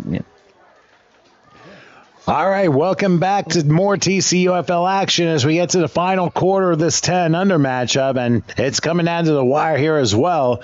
Deptford 1st and 10 from midfield. They caught a big break, and we'll tell you about it in a second. Here's a handoff left side. Stiff-armed out of bounds, and they're going to spot it at about the 46-yard line. So it's going to be 2nd and 6 coming up. By the way, I'm Tom Wilkins along with my son Dan. We are both broadcasting here in Howard Gaber, of course, taking care of the controls. Of course, I'm still working on trying to work on the Mac, which I've never done. So Carter Edmond was on the carry that time. I really liked his offensive style. Deptford is finally starting to expand for the field. It's almost like they had horse blinders on for their first couple of drives where they weren't using the whole field. They were going hash to hash, and that is a traditional way of doing things in youth football, but it's kind of an archaic strategy. Like, what you need to do as an offense is that you have a wide field. These kids are small and they can run. So the 100-yard field is pretty darn big to these kids, and they're going to find a way, if they can use the whole field, to get extra yardage as a result. All right, 2nd and 7. Deptford at the Woodbury 47-yard line. looking to try and level things up early in the final quarter here. A slow developing play, but it's going to be a positive yardage one, and it ends up being third down. A 3-yard pickup that time. And look at number 8 again, Brandon Williams Jr. So he picks up another 3. The reason why this drive is still going on, a late unsportsmanlike conduct foul on Woodbury right in the final play of the third quarter after stopping him on third down. Literally gave Deptford the ball right back, and they continue to drive here inside Woodbury 44. And what's going to be important is that Deptford, they could take advantage of Woodbury missing that extra point conversion. They were short of the end zone even after a defensive infraction. This final score, if Deptford gets in and gets an extra point, could be 7-6 for all we know. And that one missed extra point could come back to bite them. Well, they're doing some last-second changes here. They hand it off on third down, trying to sweep around. I think they're gonna get the first down. They do, crossing the 40 down to the 37-yard line. Within all that, I thought the referee was screaming. I thought we were going to see a flag down, possibly for. Oh, okay. I think what happened was they was communicating with the coaches to where one of the players was lined up. So you saw there were a lot of late movements being made on the Deptford offensive front before that play, and it ended up working out for them. They extend the drive even longer. They move the chains in the 4th minute of this drive and the 2nd minute of this 4th quarter from the 37, first down. That is correct. I mean, both teams have played well offensively, but they've also played well defensively as well. It's the little things that make the biggest difference in games like this, even if it is the very first game of the year. So 1st and 10 now at the Woodbury 37. Let's see what Deptford does here. Again with a tight squeeze. A handoff trying to cut around left. There's going to be some yardage maybe. Turning another quarter. He ran about 15, 20 yards just to get about 4. Well, I don't think we mentioned it enough during either of our 3 prior games was that this is the first week of the season, and you are going to see a lot of extra mistakes when we come back to, if we see any of these teams again in early or late October, and even though we won't, If we see them in the finals, they're going to look very different, in my opinion at least, from how you'll see them today. Because even though you might have a scrimmage or two, you might have a lot of practices, this is the first act. This is the first showcase against real competition. And, of course, everyone can see them, too, especially those that are going to be playing next, respectively. Exactly. That although it may not be aired, I mean, hey, now you got footage. Mm-hmm. I have a little bit of game tape. Indeed. Now you got me saying that here. All right, 2nd down. The quarterback keeps it himself. He'll get to about the 30. So he's about 3 yards shy of a first down. We got 7 minutes in regulation left. And Deptford looking to try and level things up. But at this point, I mean, what do you think is working best for Deptford right now in this drive? Consistency and also taking advantage. That drive would have been a stick in the mud if they had not taken advantage or if that unsportsmanlike conduct penalty didn't happen. Well, don't forget, Dan, this is that's twice now Woodbury has forked away possession because of a major penalty. Exactly. So now it plays into their hands. They get to play their cards right. And if they push their chips in, they could find themselves in the end zone here late in the 4th. I guess we got plenty of chips I have after this game's over. But 3rd and 3, this is the important part. They send a man motion to the right, and it looks like Santiago is under center, and Williams is the lone back. They're going to go 2 receivers here. Wouldn't be surprised if they pass. Now you get another man motion. Nope. And after all that, we're going to have a false start. False start. Fit. 5 yards still. I was going to say they did send a second man in motion, but they weren't consecutive, so that's where the discrepancy was. The first receiver was on the far left, switched fields to the far right, and then, of course, number 28, Redmond got sent in motion, and then, Hanif Anderson got sent in motion, and then the false start knocked us back 5 yards.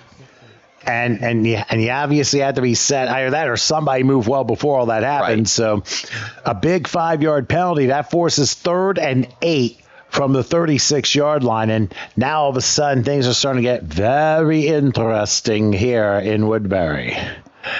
A little bit of an interesting inflection. Well, good play. This is what big happens play when you here for watch Woodbury. stuff and you're young. You kind of envelop these things. But anyway, 3rd and 8. This is a big play from the 36-yard line. They got 2 receivers on the right.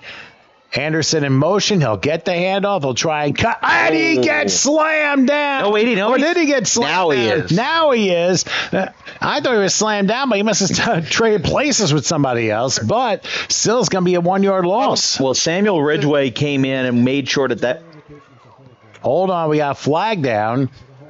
Let's find out. might be a hold or the early indication. Decline. On the offense is decline. All right, big play now. They got holding on Deptford. They've refused the penalty, so it is 4th down and a big play now for Deptford's offense as they will be backed up at about the 37-yard line with like a 4th and 10. Well, I really like that move by Woodbury to decline the penalty. I don't think every team would do that in that situation. Woodbury deciding that the benefit of losing a down for the opposition is better than losing 10 yards because at this level of football, how many times have we seen in the first few games today long breakaway runs? We saw Elijah Holmes go 48 yards all the way up to the goal line. If you're at 3rd and 19, then you could still get a first down. But on 4th and 9, that pressure is suddenly very much amplified. Here's another reason Woodbury declined the penalty. Spartans only have 1 timeout. Indeed. So think about that as well. 4th and 9 from the 37-yard line. Snap back for Santiago being chased, and he's going to go down again. Another 4th down sack. Back-to-back tackle, Sam Ridgway. That's right. Samuel Ridgway came through, and the rush just was too much for Deptford's offensive line, and Woodbury will get the ball on downs with 4:41 left. Why don't we grab a replay and, Dan, check out how Woodbury was able to exploit Deptford's offensive line that 4th down play. What a drive for Woodbury. They take so much time off the clock without getting any points on the board. Tries to break through, kind of threading the needle there between Keno Jones and Sam Ridgway, but eventually the second man takes him down. Sam Ridgway back-to-back tackles in huge positions to thwart that drive. I definitely agree with that. I think it was edge pressure on both sides here as we get back to action on 1st down, but Deptford's going to respond with a big hit there, going down to about the 36-yard line. And now clock management's going to come out big here because, as I mentioned, Deptford only has 1 timeout left. And you know the Steelers are going to try and get a first down and maybe 2 to try and put this game to rest. Yeah, and any kind of movement, any kind of mistake, even a fumble, those are going to be crucial for Deptford to take advantage of. If you can force Woodbury to cough up the ball, be a little bit more aggressive on defense. I mean, Woodbury's already had a turnover because of a fumble this half. What's up? Official calls time. That's because of the 4-minute warning that goes on the 4th quarter with these games. So another little nuance, but it's not a 2-minute commercial break. So it's just a 10-second pause, and then you go back into action. So they go into the full house here on 2nd down. Handoff up the middle, squeezing through 1 tackle. Not the second, but still getting extra yardage. And let's see where they're going to spot this one. Probably the 41-yard line. But they're still well short of a first down because they've got 3rd and 9 coming up. But the clock is their friend at 3:29 counting. Exactly, and without a proper play clock, at least not one here at Connell Memorial, it's going to be. Let me know when it's 5. It's going to be interesting to see how, and Woodbury breaking out of the huddle quickly there. Again, as you said, clock management. That's something that really needs to be stressed here for Woodbury. If they can get a couple of good plays, they'll be in the clear. We'll find out. 3rd and 9 from the 40-yard line. Or they're going to say the 41 here. Midfield's the line of gain for them. Full house backfield. They pitch out right. Oh, Deptford smelled it, but there's 1 missed tackle. The 2nd and 3rd was right there, down to about the 43, so about a 3-yard pickup. Now, this is going to be interesting to see what they do here. Yeah, Dillard was on the carry there, and I really like that. Although Deptford really tried to coerce them into going out of bounds, and it seemed like it was successful because the clock is stopped with 2:48 unless a timeout was called, which really sets up a very, very intriguing situation for Steelers on offense. Well, I think they did get out of bounds because I didn't quite see from my vantage point, but that is a huge break for Deptford because now you got a 4th and 9. The question is, do they go punt option here? They are going. Oh, this is risky. Very, very risky. And now timeout. Woodbury's calling a timeout. They may want to reconsider this, and that's why I was a little perplexed by the decision making here. Just out of a sake of being conservative in this situation. Again, we talk about what Woodbury has to do to win this game. They don't want to put any kind of offensive situation in the hands of the Spartans. They don't want to give them any gimmies. They don't want to give them any advantage that they could use to come back and win this game because Woodbury is hanging in the balance of that extra point conversion they missed. Score right now is 6-0 if they are going for the punt option. So if the Spartans get the ball back, or which they will because of the punt option, but if they break through and get into the end zone, that extra point conversion could make or break this game here in Woodbury. You're absolutely right, Dan. And I think finally Woodbury considered the sure thing, and that was to take the punt option. Now Deptford is going to start from their own 34-yard line. They will need to drive the entire field with 1 timeout and 2:48 left, which meant that out-of-bounds play on 3rd down has turned out to be extremely huge because that saves them a good 40 seconds, if not more. Go offense. Well, he got 2:48 on the clock here in the 4th. And again, in our 3rd of 5 games today, it's only going to get more intense from here. First game was the only one to be of more than 1 score in favor of the victor. And the last 2 games have been 6-0 for one side or the other.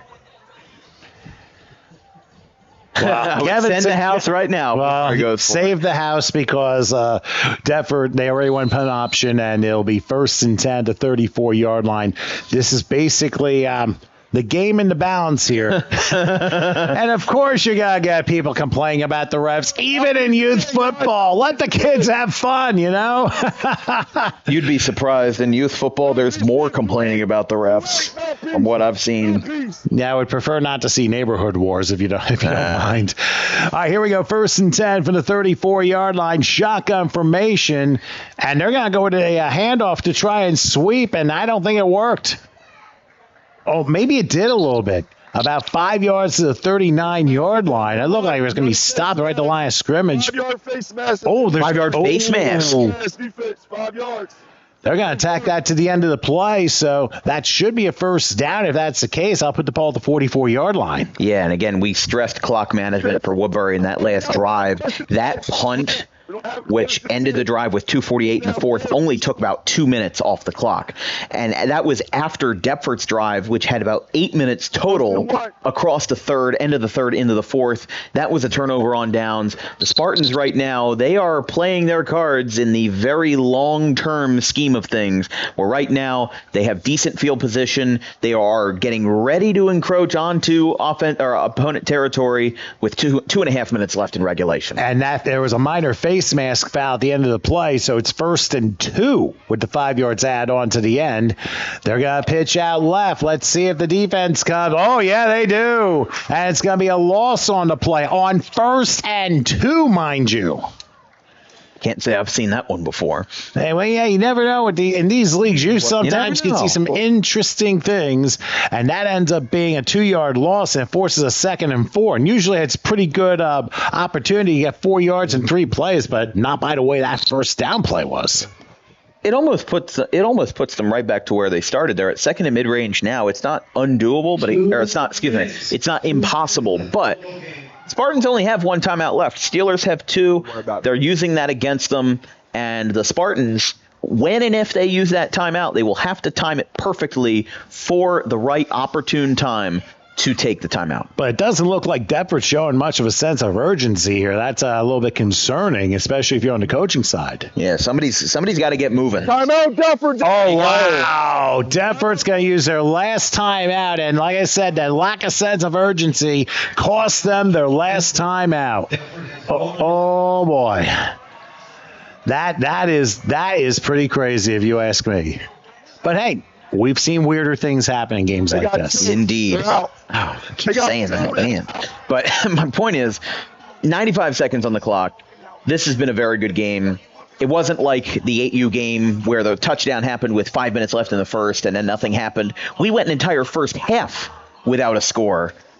And then we had Elijah Holmes score with 2:32 left in the third.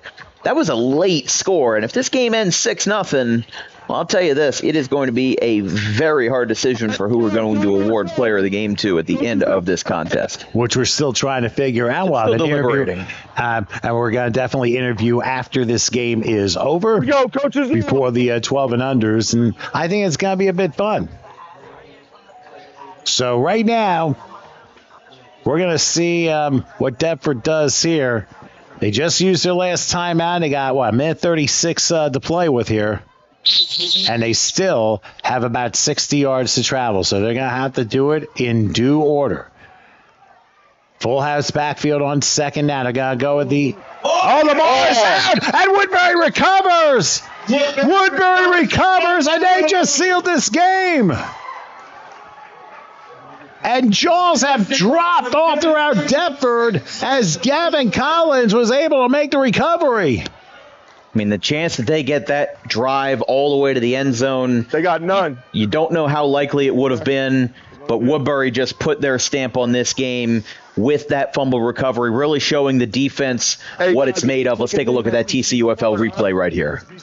Yeah, you can see there's obvious missed exchange on the ball right here. Been several of those. Yeah, there have been a lot of them, and unfortunately when the runner fell, the ball came out and right into the hands of, I believe it was Collins, and it was a perfect layup there as he just sealed this game for the Woodbury Steelers as they will take a 2-1 lead. And here's the most important practice for them.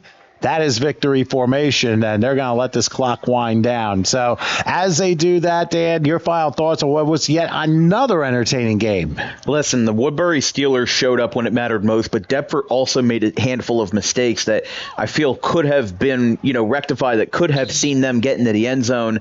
That fumble sealed the game because of a missed exchange, because of a miscommunication on the handoff. Hold on. If that doesn't happen, we don't know what happens, but we can't talk too much hypotheticals. What happened was that Deptford made a lot of mistakes, and Woodbury capitalized on them, even though Woodbury themselves had 2 unsportsmanlike conduct calls in the second half, and Deptford just couldn't figure it out. You got a false start. On victory formation. Victory formation. It happens. Sometimes people get too excited trying to close the game out. But here's the other thing, Dan. Deptford just couldn't take advantage of Woodbury's major penalties. I mean, they've had 2 drives that continued off of major fouls that kept drives alive, and one almost led to points for Deptford. But it turned out Woodbury dodged both of those miscues, and they're going to come away with this win. But in all fairness, I mean, all the kids put on a very good game, regardless of which side they're on. They all did a great job. So as they line up for the second formation, and we have another false start. Another false start. Right side of the lines. Okay, what do you got? Just stay put. I'll just kneel down, and that's all. You just keep frozen. Nobody move. Nobody move a finger. Just let them kneel. Nobody move. Nobody gets hurt. Do not pass go. Do not false start on a victory formation. And don't beat Joe Pisarcik while you're at it. So, and are we going to have offsides now? No, There was movement on the nose tackle. Are they going to let it go?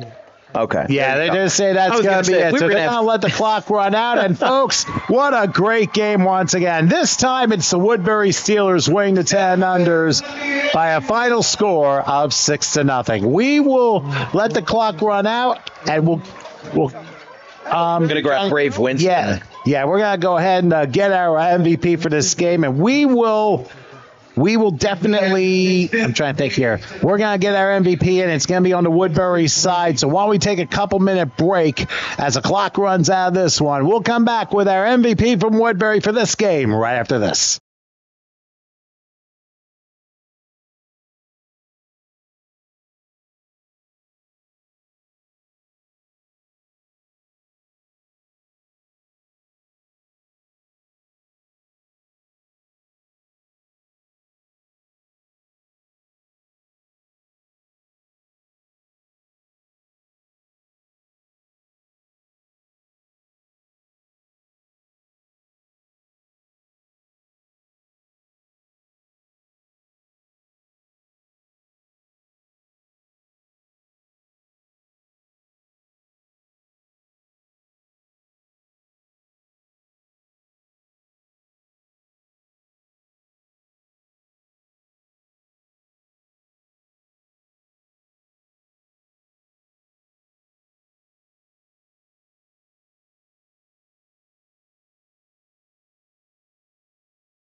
back. All right, we are back here in Woodbury. Of course, I'm Tom Wilkins here with our 10 under MVP for this game as Woodbury defeated Deptford by a score of 6-0. Here's one proud gentleman here. And what we didn't realize, my apologies here, is that we had two number 21s. We had no clue of it.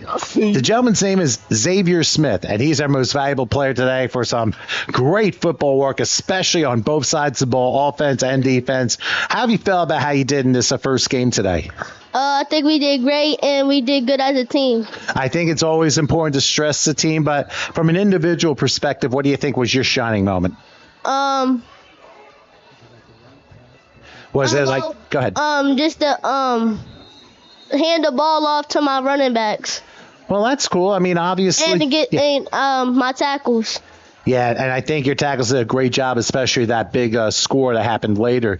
Now, as far as you're concerned, I mean, how long have you been playing football? I've been playing football for my whole life, about 6 years. Oh, wow. So since 4 years old. That is something else if you think about it. What's your favorite team? The Eagles. Well, obviously had some fun on Thursday, that's for sure. School-wise, where do you go? I go to Samuel Mickle. Okay, and your favorite teacher?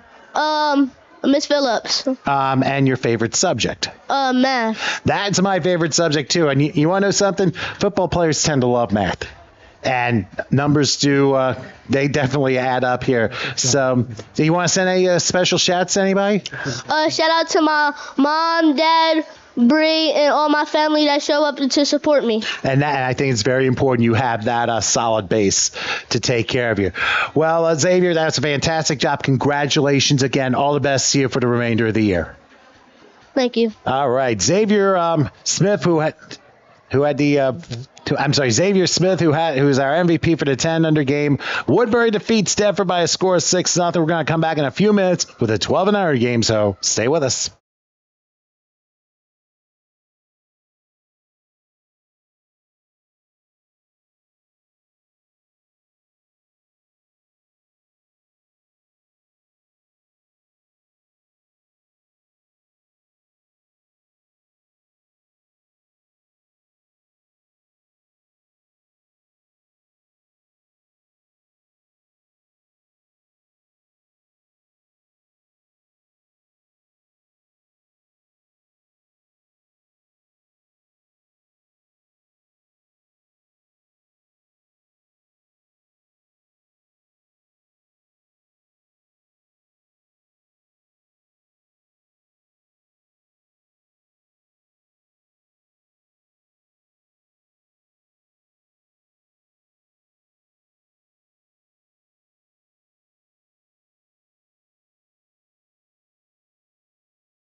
Again, 3 is in the booth.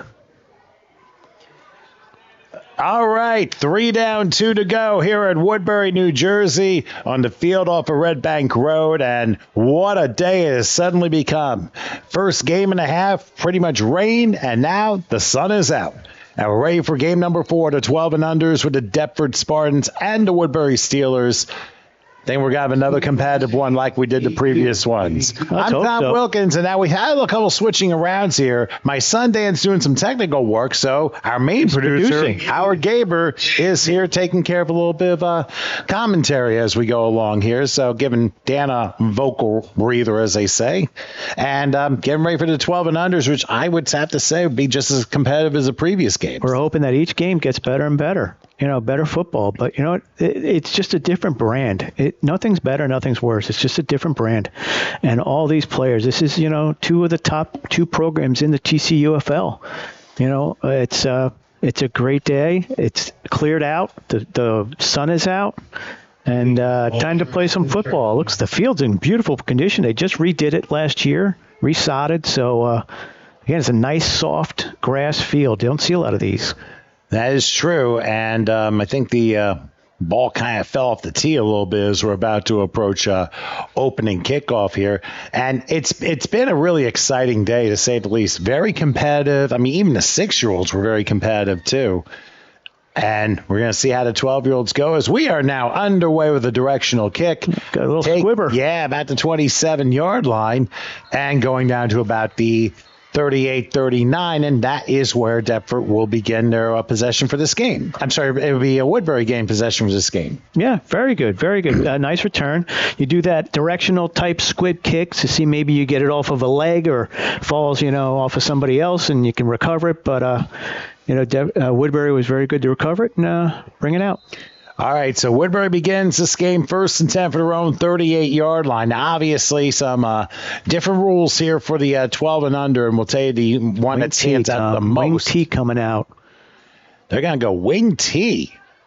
And they hand off right side. Oh, wow, what a collision and a statement. First play. Yeah, on the very first play, that looked to be number 1, and his name is Carl Lomax. Lomax with a hard shot. I mean, he just shot like a cat and said, "Oh, no, you don't." No, especially on an end around, you got to close out that sideline. That's your job as a linebacker, as a D-back, to come up and seal the edge. And he not only sealed it, he capped it as well. So, good play. Nicely done. It ends up being for a yard. So, 2nd and we'll say 9. And wing T is a running formation. So, you can see the 2 of them as the wings on the side. Well, they're going to take the right wing here. Oh, no. Go up the middle. Not quite the best decision there because Deptford was ready for that one. We saw some in the 10 under game 2 where they had wings on both ends. I think both sides attempted that. Yeah, it's a running offense, and even at youth, it's a good move. High schools have gone away from it because it's a running offense. You don't really get a quarterback play, and a lot of parents are upset because they want their quarterbacks going to college, so they get away from wing T. Oh goodness! But it's you got one receiver. That's it. Well, you can get several different formations out of that too. But here we go on 3rd and 9 from the 38-yard line, and somebody was jumping. Let's see what this is about. Looks like a false start. False start. See if we can find our referee. There he is. He just made the call there, so it's a 5-yard penalty. He's getting there. Don't worry, it's my son working the controls. I mean, all right. No pressure. He's doing fine. No big deal.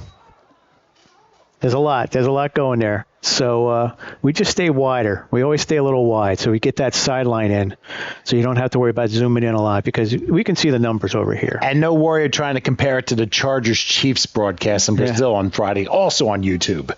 So no pressure anyway. So 3rd and 14. Yes, from the 33-yard line, it looks like. And again, Woodbury goes shotgun here. Back to pass, looking. Got to take a deep shot left He's side, open. Just a little bit high, incomplete. Oh, that was a close one. They almost timed it out, almost in double coverage, but the throw just a hair off.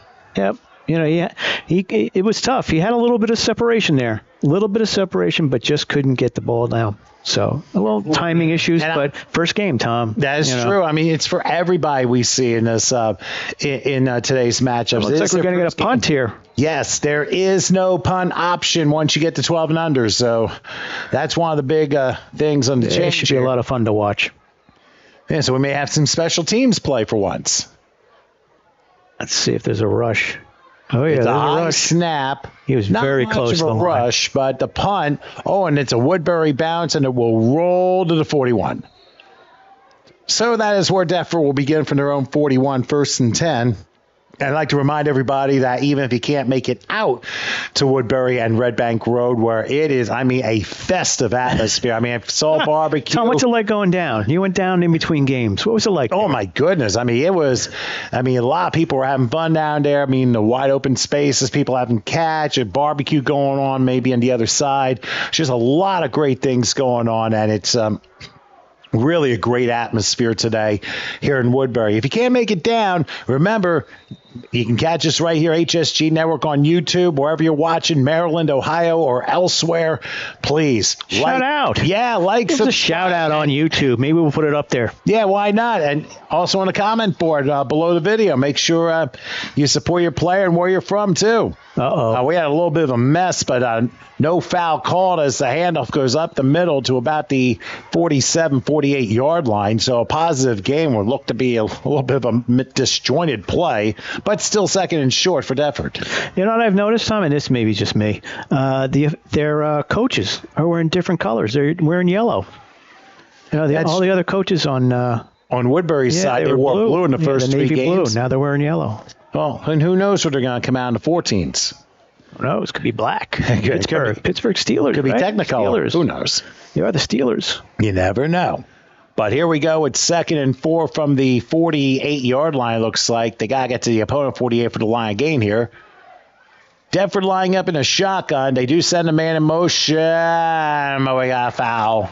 Well, start. Offense. Still 3rd down. So a false move start. the mouse out of the shot. Take it down. There you go. It's an extended screen, so the mouse goes all the way across and all the way back. But don't worry. It happens. It's okay if I'm directing over here because he's going to make mistakes and we're going to get through them. That's all. Hey, we all make mistakes, all do it.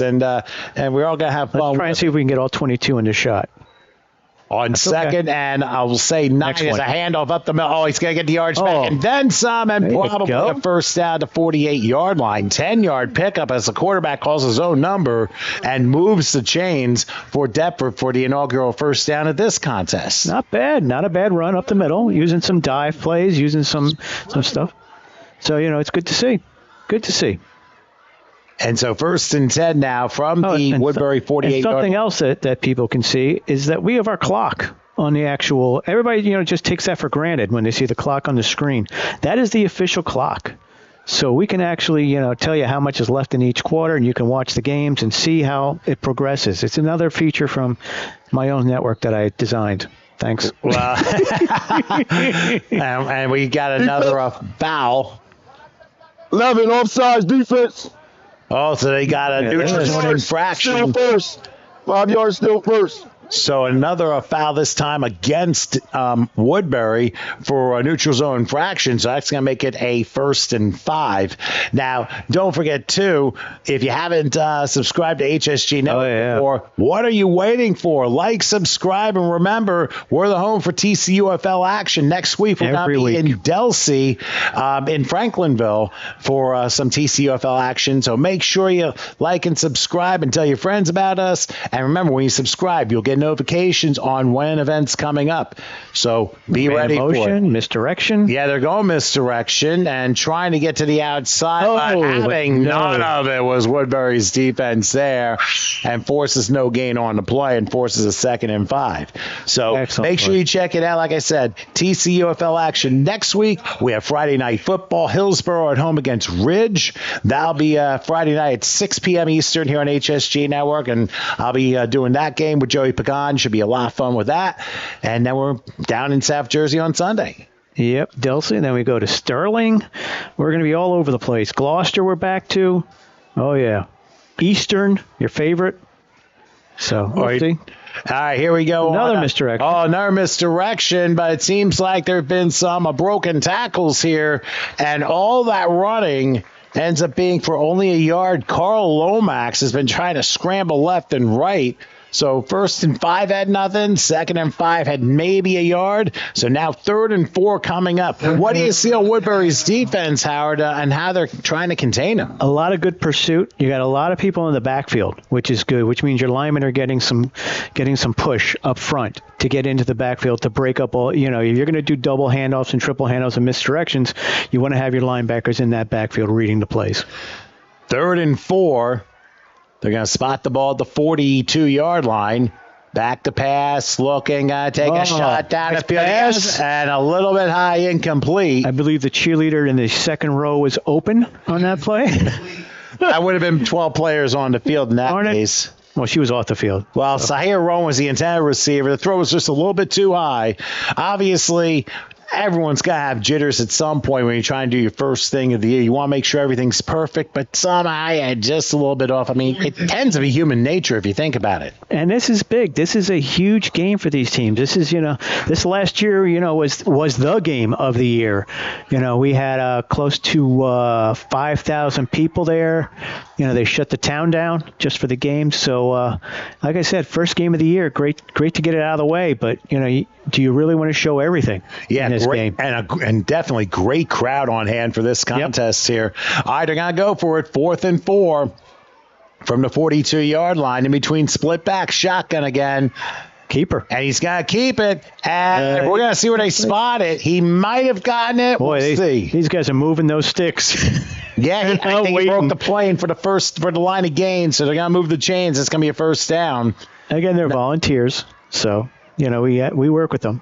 But, yeah, they were quick, a little quick on that one, Tom. A little quick, before the referee actually gave him the signal to move the sticks. But well, hey, it happens. It's a first down.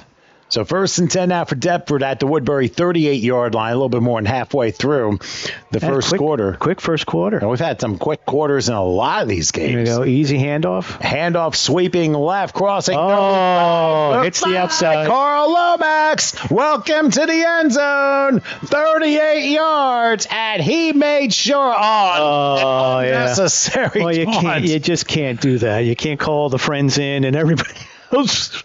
You can't pull the cell phone out of the back of the holder of the I think he did that, Tom, but, you can't do all that. Wow. But that was an impressive run nonetheless by Lomax. Christ. Sportsmanlike. Oh, what number was it? Coach, Coach, you want this on the extra point or the kickoff? Kickoff. That's sportsmanlike. You want it on the extra point or the kickoff? They're going to ask. Yeah, they're going to ask on the unsportsmanlike. We know it's against the touchdown. Oh, extra point. This is interesting. Sportsmanlike. It's 6-1 after. It all depends. Youth football, you're not kicking. We know you're not kicking. For an extra point unless you have a kicker. However, at that point now, you're going to go. You have to go for it from this. I guess the 18. Yeah, I think so. Or 16. It looks like the 16-yard line. But that's sometimes I like taking it on the kickoff because it pushes them back, but you still got to stop them. So you go all the way back to the 30 or 25-yard line. Right, they would move it back. 15. And obviously, they're not going to be Brandon Aubrey's leg and kicking from one side of the field to the other. Football. But again, if you're looking at the score. This is what you're doing. Well, you can see the Woodbury coaches yelling to make sure everybody is in the right place. Here for the conversion, back to pass, going to take a shot down the field. And it's caught. And I think he got it. It's caught. He did for the conversion. So the unsportsmanlike didn't hurt them. It's good. And Deptford strikes with a 7-0 lead. 7. So, the extra points are only 1, except when you kick them, I think they're 2. Yeah, I think you're right about that. I thought I've heard that before, but sometimes it's a matter of things here. Usually the referee will tell him to change the scoreboard on the clock. So but if he's 7, he's 7. So we're good. All right. So what an impressive drive by Deptford for the 12 and unders. I mean, pretty pass on the play for the conversion. So give them credit.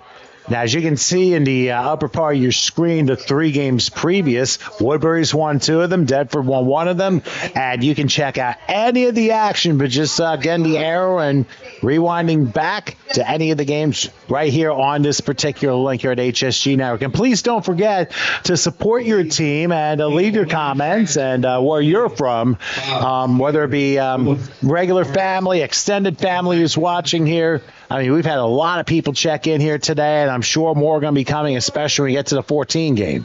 So we appreciate everybody supporting here. Use the filters. Please use your filter when you're putting up comments.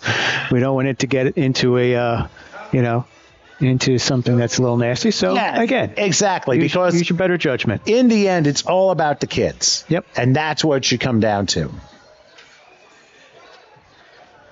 A lot of discussion. Yeah, so they're going to kick off, I think, from the 45. I think it's the 14s where you kick at the 40 like you would for high school. Right. Well, they are. They're old enough. They're at that age. They're freshmen. Right. They're getting to that point here.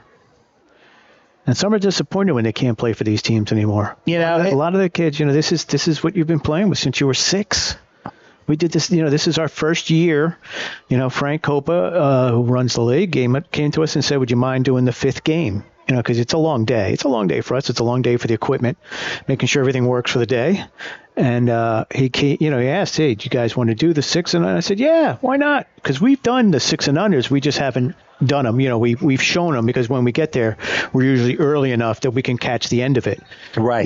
But when we're doing the whole game and then we're commentating on it, it's a lot of fun. It's like I said, and these kids have been playing since 6 years old, 5 and 6 years old, some of them. Yeah, exactly. So, the person I interviewed after the last game had been playing football for 4 years. Yep. And he's got to only be 10 years old. That tells you football's his life. Right.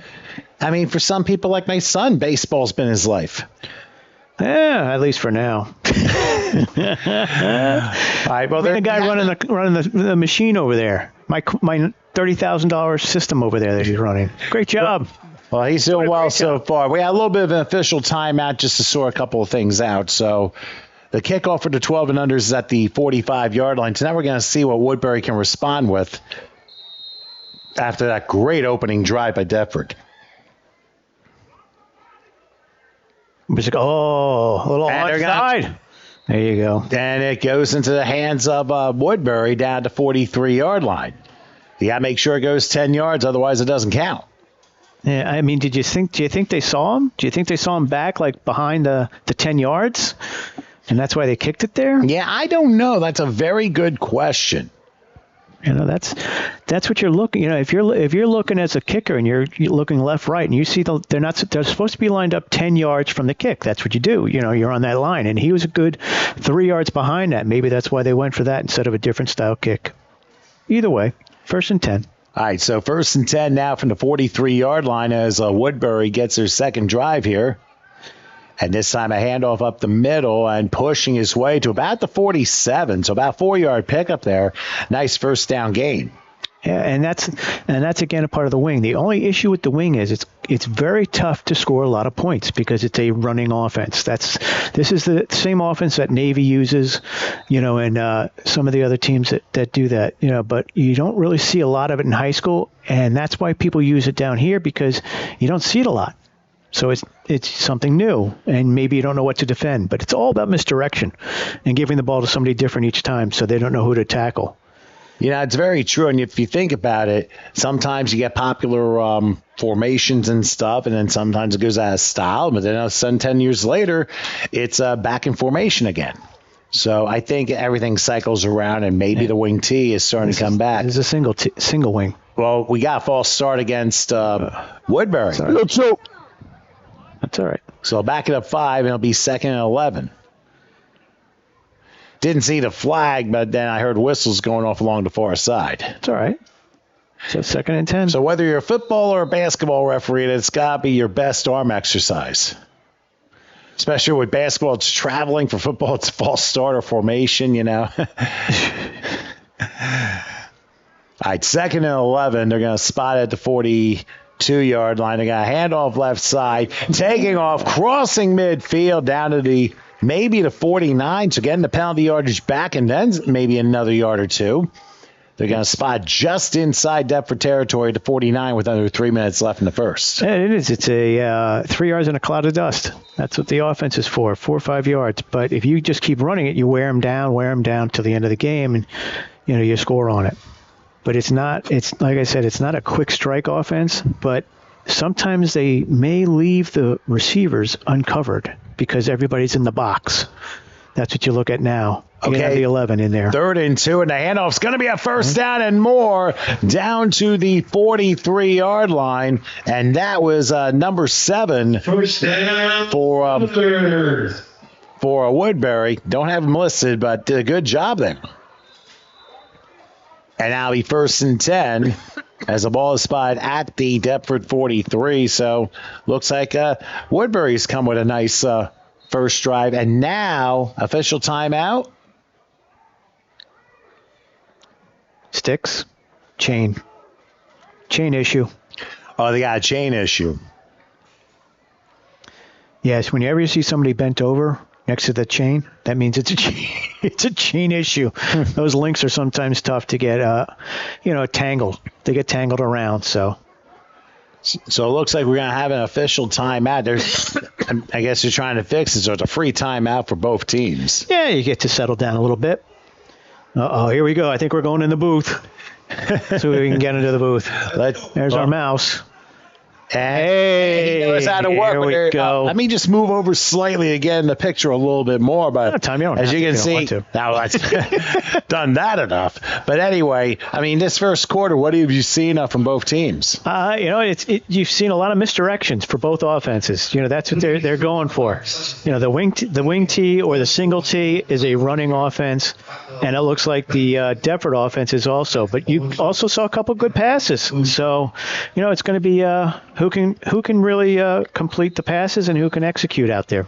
Okay, as we have 1st and 10 from the 43-yard line, they're going to hand off up the middle for a couple down to about the 40. So a 3-yard pickup there, but if anything, they are using the run effectively. Even if it's not the big chunks that they would like, they're at least getting something. Yes, they're getting positive yardage because you're looking for 3 yards, cloud of dust, 3, 4, whatever you can get out of this offense. And you can rotate players. It's also for a team that has a lot of running backs. If you have a team that's loaded with running backs, this is your offense because you can continue to keep them fresh the whole game. As they line up here, 2nd and 7 from the Deptford 40, final minute and a half of the first quarter. Another inside carry, sneaking through another couple of yards, not too much. Deptford's defense, basically, they're the ones, they're given whatever Woodbury's willing to take at this point. Yeah. Yep, definitely trying to stop them. But, again, you got to look. This is also a ball control offense. And you can see that clock winding down, like we're almost down to the end of the first quarter here. So very nice, very nice. Very hospitable here, too. This is one of the few places where we're actually not up at the window. We're behind it because there's only so many windows to look out. But this is... you just work it the best way you can, Howard. And you always do. You always find a way with that. So here we go on 3rd and 6 from the 36-yard line. They're going they go wow. Crazy lateral play. And he gets see where they spotted. I mean, that was 6 the other way. That's what that was. Oh, that could have been a pick 6 if it was just a little bit more off. I mean, that was almost a lateral, too. Yeah. And they're going to spot it at the 33, so it's... That's going to be enough for a first down. Yep. Okay. Yep. High school, they stop the clock until they spot the ball, and then they start it right back up once it's spotted. See, now the coaches are not supposed to be below the 30. That's usually where they're stopped. That's supposed to be a coaching area, and that's where the players and the coaches are limited to is the 30, but that really doesn't work that many times. It was in football. All right, so Especially 1st and 10. Are they going to get this play off before the clock reaches 0? They do. And they hand off right side. There is a flag down as the final play of the quarter completes. But let's check the penalty before we grab out for a break. Holding, 11. Oh, they we got now get holding. numbers. They got holding against Woodbury, which is going to back them up 10 yards. So what Going 10 from the line of scrimmage. First, Going 10 from the line. yeah, so 10 from the ball. 11, 10 yards, still first. So when we return, it'll be 1st and 20. Let's grab a break after one. Deptford leads Woodbury 7-0 at 12 and under. Let's grab a break. Quarter number 2 comes your way after this.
Okay.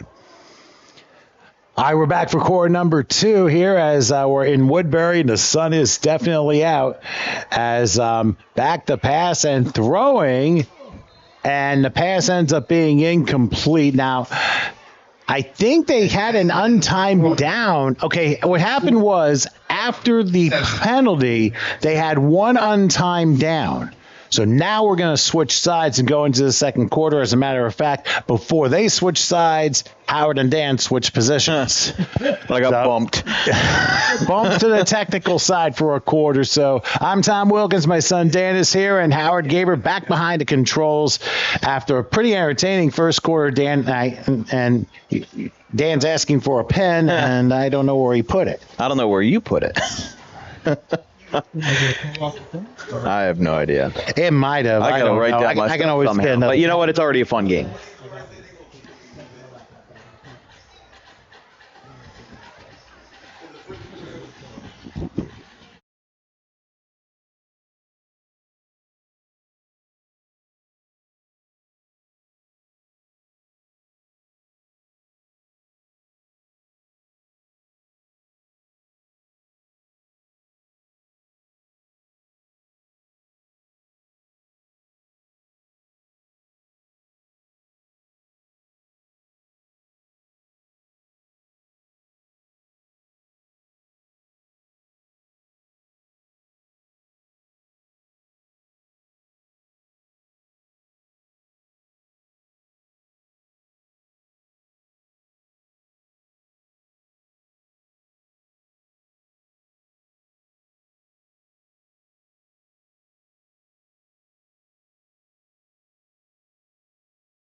Okay.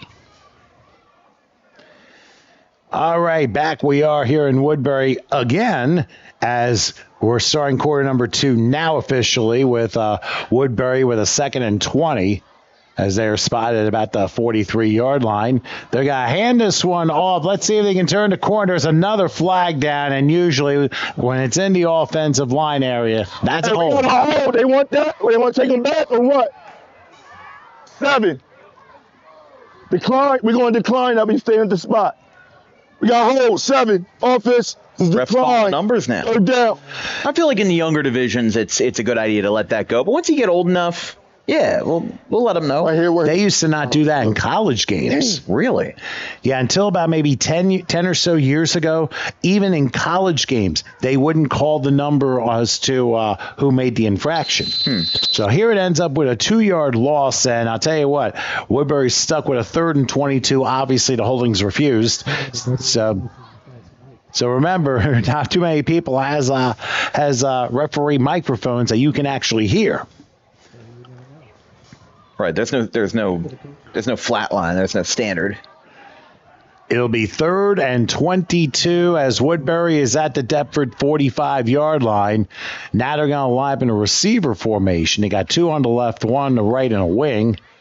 Taking the snap and rolling left, looking, taking a shot down the field, and just off the fingertips, incomplete. That was a good try, just a little bit off.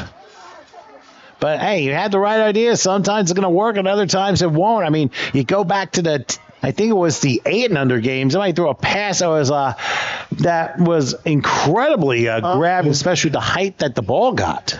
Intended receiver that time was Kamar Jones, and if he made that catch, that would have been very highlight reel worthy, but just put a little bit too much mustard on the pass that time, got a little bit too much on it, and it ended up being incomplete. But he had the right idea. Indeed. And it will now be 4th and long, and we'll see if they decide. I would hope they would punt, because that way you pin him maybe inside the 20. We'll see. High snap, and they pooch. It's not going to go too far, and it'll be down. Touched it. No, it didn't matter. It was the kicking team that touched it. Yeah. So down to 31-yard line, so that's where our Deptford will begin. Yeah, I was going to say it was interesting how Woodbury tried to get that snap a little bit lower that time, and it was still a little bit high, but for what it's worth, again, when these 12-year-olds are talking about special teams, it's one of the last things that's truly developed. Also, we have a new record. We were talking about Toledo, Ohio. How about watching from Atlanta? Wow. How about that? That kind of And I've seen Georgia high school football, and I've seen Georgia Pee Wee football. It is no joke. You're not kidding. High praise from Atlanta. Well, hey, listen, he made the right choice. Went to see this rather than see the Atlanta Braves get pummeled today. So, anyway, 1st and 10 from the 31-yard line. And we'll see what Deptford does here. They're going to go with the option run cat. They're going to run this one. Going to go down to about the 40-yard line. They were going to run pass option for a moment. And ends up being a keeper for a very nice gain of 8. So, again, right now for Deptford. Off the field. Coach off the field. And to try and keep the coach off the field is now Deptford's going push the tempo. Yeah, interesting going with no huddle at this juncture in the game. Taking the snap, they're going to go inside handoff. And Lomax, who has the score, is sneaking through a few more lines. And he's off and running again to the 30, the 20. And he's going to go grab a hot dog somewhere in Salem. Welcome to the end zone. There are no flags. A 60-yard touchdown run. And wherever he goes to high school, I mean, you may want to book him.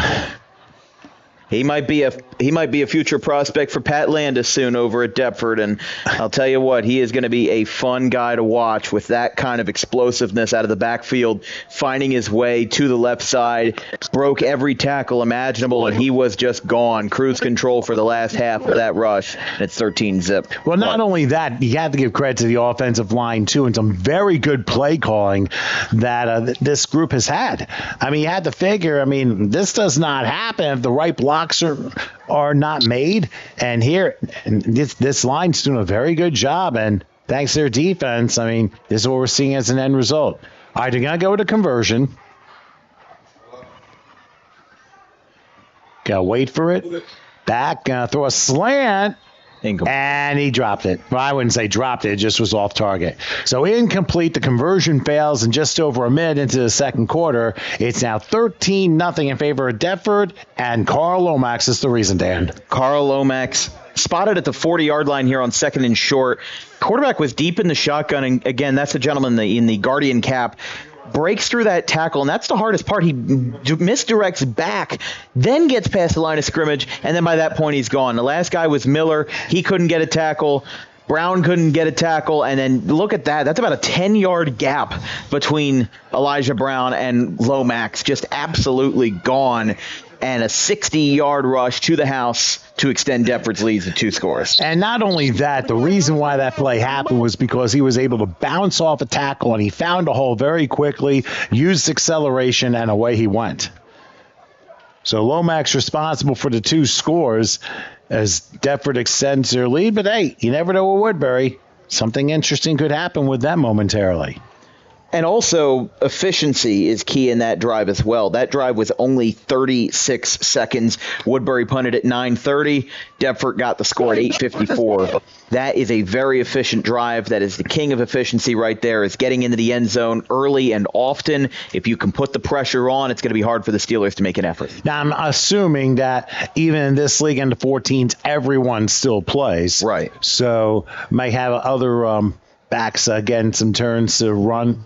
I mean, it's a league rule, regardless of what level you're in. Got to touch the field at some point.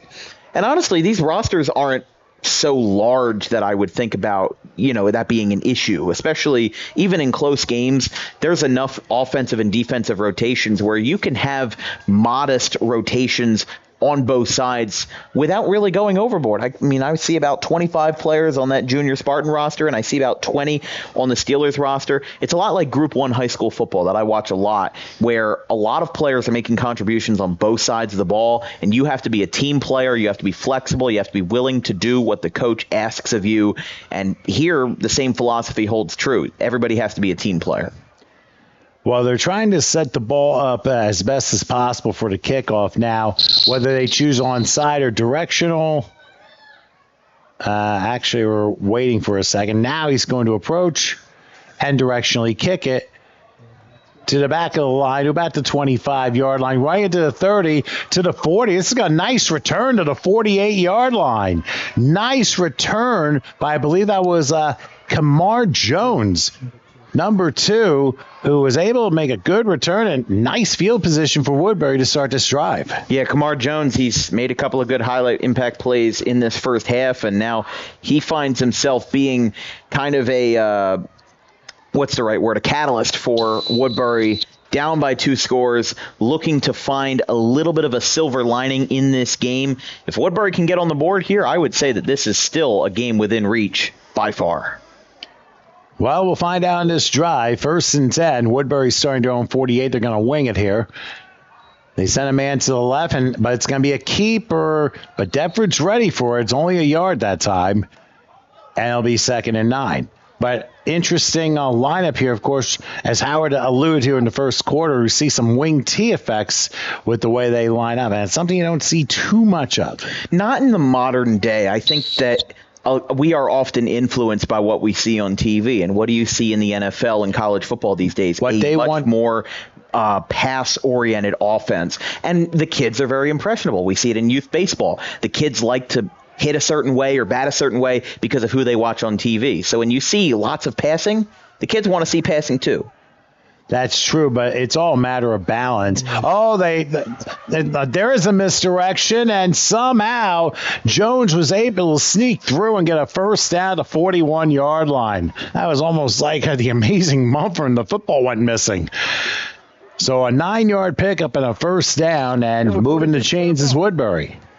And Woodbury finally getting some progress here. Again, it might not take much for them to get into the end zone, but we've seen, as with prevalent in prior games in this series today, a handful of backs are getting rotations. We saw Isaiah Gamble get a couple of handoffs. Now going into the huddle as the leader is Tyseer Brown. Could see some passing from Woodbury. Haven't seen too much of it yet, but they've been passing much more than anybody else. So we'll have to see if that ends up coming to fruition here. All right, they're going to go 3 receivers here as it's a first down, but the handoff doesn't develop, and Deptford's waiting for them for probably a 1.5-yard loss. Got go off a play. So it forces a 2nd and 12. One of the Deptford players lost his helmet by rule. He's got to go off for a play. Didn't know that was a rule, but that's good. That's a good insight. Well, that's because of the officials announcing that in their ear. So all the way through college, it is the same rule. Guess I'm just lucky I haven't seen that happen yet. Until now. 2nd, and they're going to give him half a yard here. So 2nd and 9. They got 3 receivers slot right. They will pitch out anyway to the left. See if the speed has it. No, it's Deptford speed that got the best of the running back, number 12, and ends up maybe getting a 1.5 yards. It's going to force a 3rd and 8. So 3rd and 8 for Woodbury. And again, this game is still very doable. There's still over half of a quarter left in the first half, 6:15 and counting at the moment. But Woodbury seems to be getting enough forward progress to where they can get at least some kind of momentum going. It's not guaranteed, but if they can just push across a little bit further, a little bit more aggressive, put a little bit more pep in their step, then they'll be fine. They'll be okay. Nothing wrong with it. All right, so 3rd and 8. The ball is going to be spotted at the 40-yard line, and Woodbury taking a little bit extra time getting their formation proper. They will spot it at the 40. They're going to triple the right in like a triangle into shotgun with a back to the right. He takes it, rolls back, has time, fires, and I think it might be intercepted. It was indeed. Possession. That might have been Javion Furlow Mason. Actually, it was number 5, Gabriel Estrada. He's on. Who was able to make the grab for the interception, and there's a turnover, and Deptford's back in business. Lots of fluidity on the offense. This is going to be our 4th drive of the quarter. Punt, touchdown, interception. Now Deptford has the chance to really put this game not away. Hawaii. There you go. You got a new one. I think we got a new record right there. Dan, all I got to say is Lou-wow-wee. Well, they got to be running on short sleep, too, because Hawaii's football game versus Sam Houston last night didn't end until 4 a.m. Eastern time because they're about 6 hours behind. Hawaii won that game, by the way, 24-20. Yeah, I think it'd be Go Rainbow Warriors. Indeed. So it's now I'm saying it. So it's like 10:45 a.m. back in those islands. So Deptford following the turnover, 1st and 10 from the 41-yard line, it looks like, and they're going to hand it off. It's not Lomax this time, but Lomax had a good block on the right side, though. He had a fantastic block, to give him credit. He allowed for that runner to get through, and he probably would have been stopped at the line of scrimmage or shorter if Lomax doesn't slide out on the right and create a large gap for him to run through. Javion Furlow Mason was the carrier that time, and he was able to get 3. So 2nd and 7 from the 45-yard line as we're nearing the midway point of the second quarter. And they're going to line up with a 3-wide slot right. Could be a double slot here. Handoff this time up the middle down to about the 49-yard line is Davian Harvey. Yeah, Davian Harvey that time. That wasn't the cleanest snap, but they made the best of it. The quarterback was able to easily straighten out the snap and find their way into getting, again, positive yardage. They're not at midfield yet. They're at the 48, 49-ish, 3rd and 4. Very doable first down for the Spartans. All right. And we got over 2,000 people who have checked in throughout this day, which is really unbelievable. You scared me for a second. I thought you said 2,000 people were checking in. Not all at the same time. Currently. Yeah, that I'd need a second opinion on. Send me the Fifth Amendment, please. 3rd and 3 from the midfield stripe. Timeout, Deptford. And now Deptford's going to use a timeout.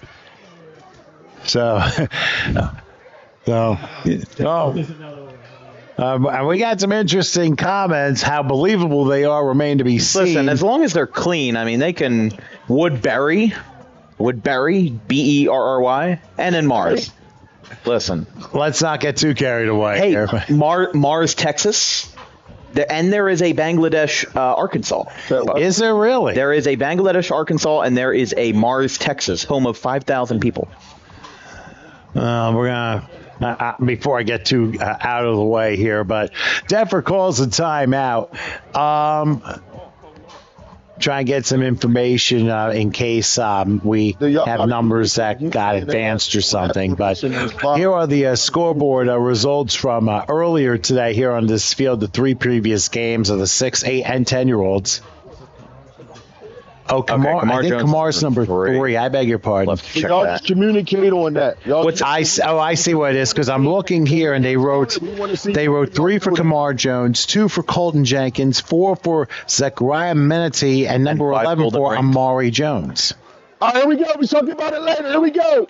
Here we go. All right, the officials trying to get everyone back in order here. They said we'll talk about it later, whatever it was. We got Held it for later. We got a game to get to the half first. 3rd and 3 from the 49-yard line. Again, shotgun. And he's calling his own number. He's got a first down, a lot more, to the 40. Cuts to another tackle. 30. We lost him for a second. And down to about the 25-yard line. Gain of 26. And right now, this Deptford team is just running over Woodbury. Listen, Estrada right now is just trying to find any kind of blocks that he can, and his offensive line is really helping him. And really what you said in the 6U, or it was either the 6U or the 8U game, that really resonated was the fact that this is going to be a battle of the lines. And even in the 12U game, our 4th of 5 games today, that is still holding true. That statement is still holding true, that the offensive line getting their blocks done, if one team is doing it, exponentially better than the other, then one team is just going to be having that advantage on the scoreboard. Yeah, official timeout for the moment. See what the discrepancy is. Got another chain issue. You must be getting stuck. Chain gang or the it can be hard to get out sometimes. Or it could be the 3-minute, 33-second warning. Hold on. Center up. Center get up. Center get up. Need the ball. All right, here we go. All right, they just wanted to double check and make sure everything is properly set. That center number 72, Channing Kolanowski.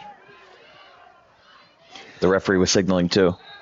1st and 10, no play. False start. We got a false start against Deptford. Offense. 5 yards, still 1. All right, so it'll now be 1st and 15. Deptford's got to be careful. I mean, they've done so well offensively. They can't find themselves making penalties that just throw them backwards and eventually cost them momentum. Yeah, false starts like that a lot of times are mental mistakes, and you don't want to limit those mental mistakes as possible. And I mean, listen, you don't need a rocket scientist to tell you that, but what you do need is just a calm sense of mind for this halftime break. You've got 3 minutes before the halftime break. I'm sure Deptford, head coach Quincy Harvey, they're going to go into the halftime locker room and say, okay, this is what we did right. This is what we did wrong. We cannot let this lead get to our heads and end up causing trouble for ourselves. Here we go with 1st and 15 from the 30. Back to pass, looking in the pocket, going to take a shot down the field. Just a little bit high and incomplete. It was in single coverage, but I think that throw just took off on the quarterback. But it was a nice try. It'll be 2nd and 15 coming up. Well, Alexander, the intended receiver that time, had a good route, and the spiral for a 12-year-old wasn't that bad either. And I really liked the coverage from Isaiah Gamble. He really knew how to do single coverage the right way without tugging too much, without risking pass interference. Didn't look like he went anywhere close to that, but he was able to break up the pass effectively, and that's what makes a good defensive back, is spatial awareness. He saw who was behind him. He saw who was next to him. He had the receiver on lockdown, matched his speed, matched his cadence, and was able to break up the pass in due time. All right, so 2nd and 15. Again, the ball just outside the 30-yard line as Deptford, already with a 13-0 lead, look to extend it. By the way, Lomax is back in the game. Quarterbacking for the moment is Gabriel Estrada. He will take the shotgun snap. Back to pass. Got to take another shot down the field. And it almost intercepted, actually. The ball got stuck in the mud. It looked like maybe double coverage that time on the right, hugging the near sideline. Deptford just couldn't get it. Back-to-back incompletions now. Well, I mean, hey, you're up 13-0. You can't afford to try some plays along the way. It's just a matter of what the coach will let you and will not let you do. Well, you can try those plays, but it certainly doesn't come without a price, as the Spartans call a timeout their 2nd of the half. But my point is, all told, is that when we talk about what it means to gamble when you're up, they have back-to-back incompletions. They took wide shots downfield. I mean, it's fine, but that almost got picked off. And now we talk about Deptford's taking a timeout. They've missed their last 2 passes. They're gambling a little bit. Now we got to figure out if they go back to a conservative approach or if they continue to be aggressive in pursuit of that 3rd score. That is true, and you have to consider it's worth trying some new things, but if they're not working out, you don't want to try them for too much long. You want to get back into what the game plan actually is. I mean, I have to suspect that only because with how well they've been doing in Lomax's 2 touchdown runs so far, maybe get him the ball and see what he can do in his 3rd and long. Right now we got 236 rather left in the second quarter. Deptford's already burned their first 2 timeouts. Woodbury's still holding on to their 3 though. I love this communication from the referee. That's what I love about HSG though, is that having that referee mic'd up. I'm not trying to sell you, but I'm trying to sell the viewer. I'm trying to sell the viewer into the fact that these guys have mic'd up referees. Haven't seen anybody else in the industry that I have worked with do that effectively. Seen other people try, but to do it as effectively and consistently as Howard has is fantastic. Definitely from somebody on the rise here in the broadcasting industry. That's a tremendous observation. I don't know if he's on the rise. He's been here. He's been at the top. Oh, I thought you were talking about Howard. I was like, he's at the top already. You don't need to. You're still learning, Dan. 3rd and 15 from the 30-yard line. Let's see if Estrada will take the pass. Again, Lomax will be to his right. They triple the right side here. Back to pass, looking, rush coming. Estrada's going to take it himself, crossing the 30, 25, get the block to the 20. He's got first down and more, and possibly, and now he goes down to about the 10-yard line. He's still in. Lomax, again, had some great blocks that time. Sometimes it's those blocks that do not get put in the final box score that mean the most, because he aided Estrada into getting those big yards, getting him into the red zone, and getting him on the doorstep of the touchdown. Actually, never mind that run because of an illegal formation foul. We didn't even see the flag go down. I thought I saw a flag, but all the players that are wearing yellow socks, there's a yellow 10 on the sideline. I mean, I got good vision, but sometimes there's even a player wearing yellow shoes. And that throws me off. I'm not kidding you. It throws me off. And I thought maybe there was a flag, maybe there wasn't. But so did both uniforms with light orange numerals. There you go. You caught it. So it ends up being an illegal formation. So forget everything that happened. It's now 3rd and 20 from the 35-yard line. That gives Woodbury a chance to make a stop on this play. And we will see if you're able to do it.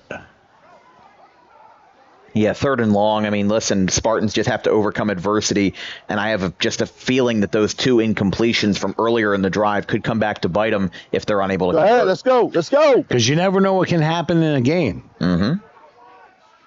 So we'll see what goes on here. 3rd and 20. Estrada in the shotgun. He'll take the snap. More whistles. Yep. What now? Huh? That's a live ball play, man. God. False start. Another false start. And they're talking about, I don't know, somebody just can't stand still. Yeah. It's a live ball. So another 5-yard penalty, and all of a sudden, Deptford's gone to a 3rd and 25. They've had 2 false starts and an illegal formation, and the formation foul took away a 20-yard gain. So still under 2 minutes left in the half, but it's certainly been a long first half with a 13-0 score. Long drives, lots of penalties, and you hope the second half is a little bit more polished for both sides. Even though Deptford has the lead, they are not mistake-free. I think both teams are a little bit ridden with mistakes in the first 20 minutes of this one. So, and more, and now Deptford's going to use their last time out of the half. Exactly 90 seconds remaining in quarter number 2. So, I mean, what have you seen with these 2 teams so far? I mean, it's more the obvious as to what Deptford has been, especially with Lomax running those 2 scores. What else have you seen has been standing out? I was talking about Lomax earlier, the fact that he was creating a lot of good blocks on the offensive front. When you have a player who can be a blocker and a rusher and a receiver in this case, that's fantastic. The fact that he has been able to use that effectively and be, again, kind of a utility man, somebody who can play any position. That is somebody that at the high school level, whether it's a public school or a parochial school, coaches love versatility. If you're a quarterback, that's fine, but I want you to do something else. I want you to be open, just like when you're employed, you're at a job, your boss wants you to do something else, wants you to be versatile. That same philosophy applies on the football field, and I really like how Quincy Harvey and the rest of this Deptford crew is running the squad right now. Well, the officials are still discussing during the timeout, but I kind of think, too, I mean, Woodbury's had some nice plays as well, but right now it's been mostly Deptford pretty much dominating here. But like I said, one play can turn everything around. That goes off. Yeah, he did. He messed up. He messed up. So the referee's in the circle during the timeout. We're talking about the fact that it was a dead ball foul and not a live ball foul. You off when they jump offside. Illegal formation, we live. So he said illegal formation, he we're was live. And I like the referees discussing that because, again, as much as viewers like to tag on the officials sometimes, these guys are as much learners as the players are on the field. A football rule book is standardly probably about 400, 500 pages. It is a novel to read, and for these football referees, they have to be ready for every situation. And again, for the first week of the year, some of them still learning, and that's a good thing. On 3rd and long, they're going to lateral. They go razzle-dazzle here, and unfortunately, the razzle ended up frazzling. Ended up fizzling out that time. Big time. A big loss on the play. They wanted to try and do a whole bunch of trickery here, and unfortunately went poof right in their face. The option pass, something that we've seen from college teams. Seen that from a handful of college teams in recent years, but it works a lot more on TV than it does in a youth football setting. Especially, when you're not the one participating in the play. No, and this is exactly what I was talking about during one of the earlier junctures where we were talking about Deptford getting a little bit too greedy, up by 2 scores. They're experimenting, but a time for an option pass like that is when you're up 20 or 28. I wouldn't do it up by 13 because what if he did get the pass off and it was picked off? Here's a high snap on 4th down and a low line drive punt. That's going to take a Deptford bounce and will stop at the 23-yard line. So 40 seconds left till halftime, and keep in mind Woodbury has all 3 timeouts to use. So yeah, they still have all the woods yet. And again, I think that depends on how the drive starts, because if they have a fumble or if they have a loss of yards, they're going to say, okay, we'll regroup at the half. But obviously they want to get into the end zone, and they got 40 seconds and 3 timeouts to do it. You play your cards right. You slip a couple timeouts in here and there. We'll see what they have to offer. We'll see what they have at the table. But I definitely think that flipping the field at this time, it's not easy, but it's doable. All right, so it is 1st and 10 for Woodbury. They are spotting the ball at the 23-yard line, so let's see what they come out with. Maybe there's a big run at there is, and they got a chance. I believe Deptford gets the ball to start the second half. They're going to hand it off. Slipped out 1 tackle, but not the second. We'll see if Woodbury decides to use their timeouts. Remember, they don't go over to the second half. That'll be an interesting phenomenon if they did. But in this case, it's all hypothetical. So all right. Looks like they are going to run it. So probably just going to go back to the drawing board for the second half. Let's see if they can get one more play off. But I would call a safe play here so you don't turn it over and have a disastrous consequence. You're close enough to the goal line. I would be worried about a safety. False start with 2 seconds on the clock. False start. Offense.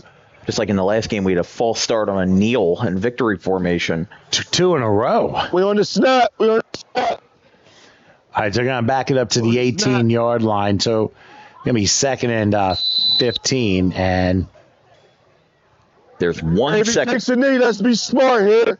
And the officials saying let's be smart. So they go halftime formation. They take a knee. So for once, the officials call the last play of the first half. So your thoughts in this first half, Dan? It was a good first half. Deptford, obviously, Lomax has been the star of the show so far, but I'm excited to see what Deptford can do. They got, again, a little bit greedy on that last play. Had to punt. They're lucky Woodbury wasn't able to do anything with it. No harm, no foul. But they have to come back a little bit more disciplined in quarter number 3. And we will see what happens. As you can see on the top of the screen, the results of the previous 3 games, which you can, of course, go back to this particular show link and catch any of the action that you have missed. And since it's halftime, it'll be a good time to do it. So, end of the half, 13-0. Deptford leads Woodbury into 12 and unders. Let's grab a break. We're going to come back in a few minutes with the second half, so please stay with us.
All right, we are back here at Woodbury on the Red Bank Road facility here, and really a fantastic day as it's turned out to be for this 5-game set between Deptford and Woodbury. Woodbury's won 2 of the 3, but here in Game 4, the 12 and unders, Deptford has a 13-0 lead, and they will get the ball to begin the second half. Just to let you guys know, I'm Tom Wilkins. My son Dan is with me. Howard Gaber taking care of the controls. And we're about ready to go, as here is the directional kick. And it went by a player, and Woodbury might have... Wait a minute. That went 10. It went about 10 and a half yards. I think it slipped out of one of the Deptford players' hands, and Woodbury fell on it. That is a good spot right there. That went just barely 10 yards. But I think it might have clipped off of a Deptford player. When that happens, all bets are off. Chain crew. They don't have chains? Evidently, I think the chain crew spent longer time in line for the barbecue. I was going to say, somebody must be taking an extended break here. I don't think you and I can go do the chains. I don't think that we can be substitutes. Or they finally jumped for joy, seeing that the Colts won, the Bengals won, the Cardinals won. So probably like, yay, let's go get something. Like, back to work. Yeah. We're good. All right, so 1st and 10 as a lucky bounce for Woodbury. They have 1st and 10 at the Deptford 45-yard line. So, in essence, they steal a possession. Now they need to get some points out of this. Don't punch back there. Don't punch back. Let's find out. Here goes a man motion. They play fake, and they hand up off the middle. Not very much. Maybe about 2 to the 43-yard line. Yeah, rushed that time by number 7 for Woodbury, who did not have his number, but certainly just making small impacts with Woodbury having that, epiphany moment of being able to recover that opening kickoff. Now they find a way to just try to capitalize. They need to capitalize. Deptford made a mistake. They're up by 13. They've made mistakes at the tail end of the first half. Now Woodbury's time to shine. 2nd and 8 from the 43-yard line. They got 2 receivers on the right. Actually, one's in a wing, and they're gonna play fake and hand off up the middle again to about the 40.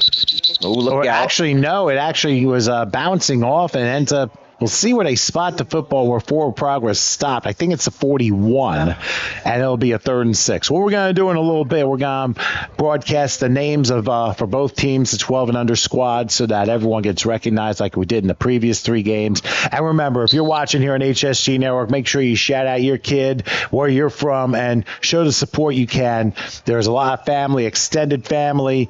Well, we got a lot of people checking in, like I said, from Ohio, from Maryland, from Atlanta, other places I'm not so sure, but we'll need further verification. Yeah, who knows? I could believe Hawaii, just not China or Mars. Or Bangladesh. Yeah. Let's not get too carried away on the 7th planet either, but 3rd and 6 in the 41-yard line. And coach is yelling to make sure you get the right play here. They got 2 receivers on the right.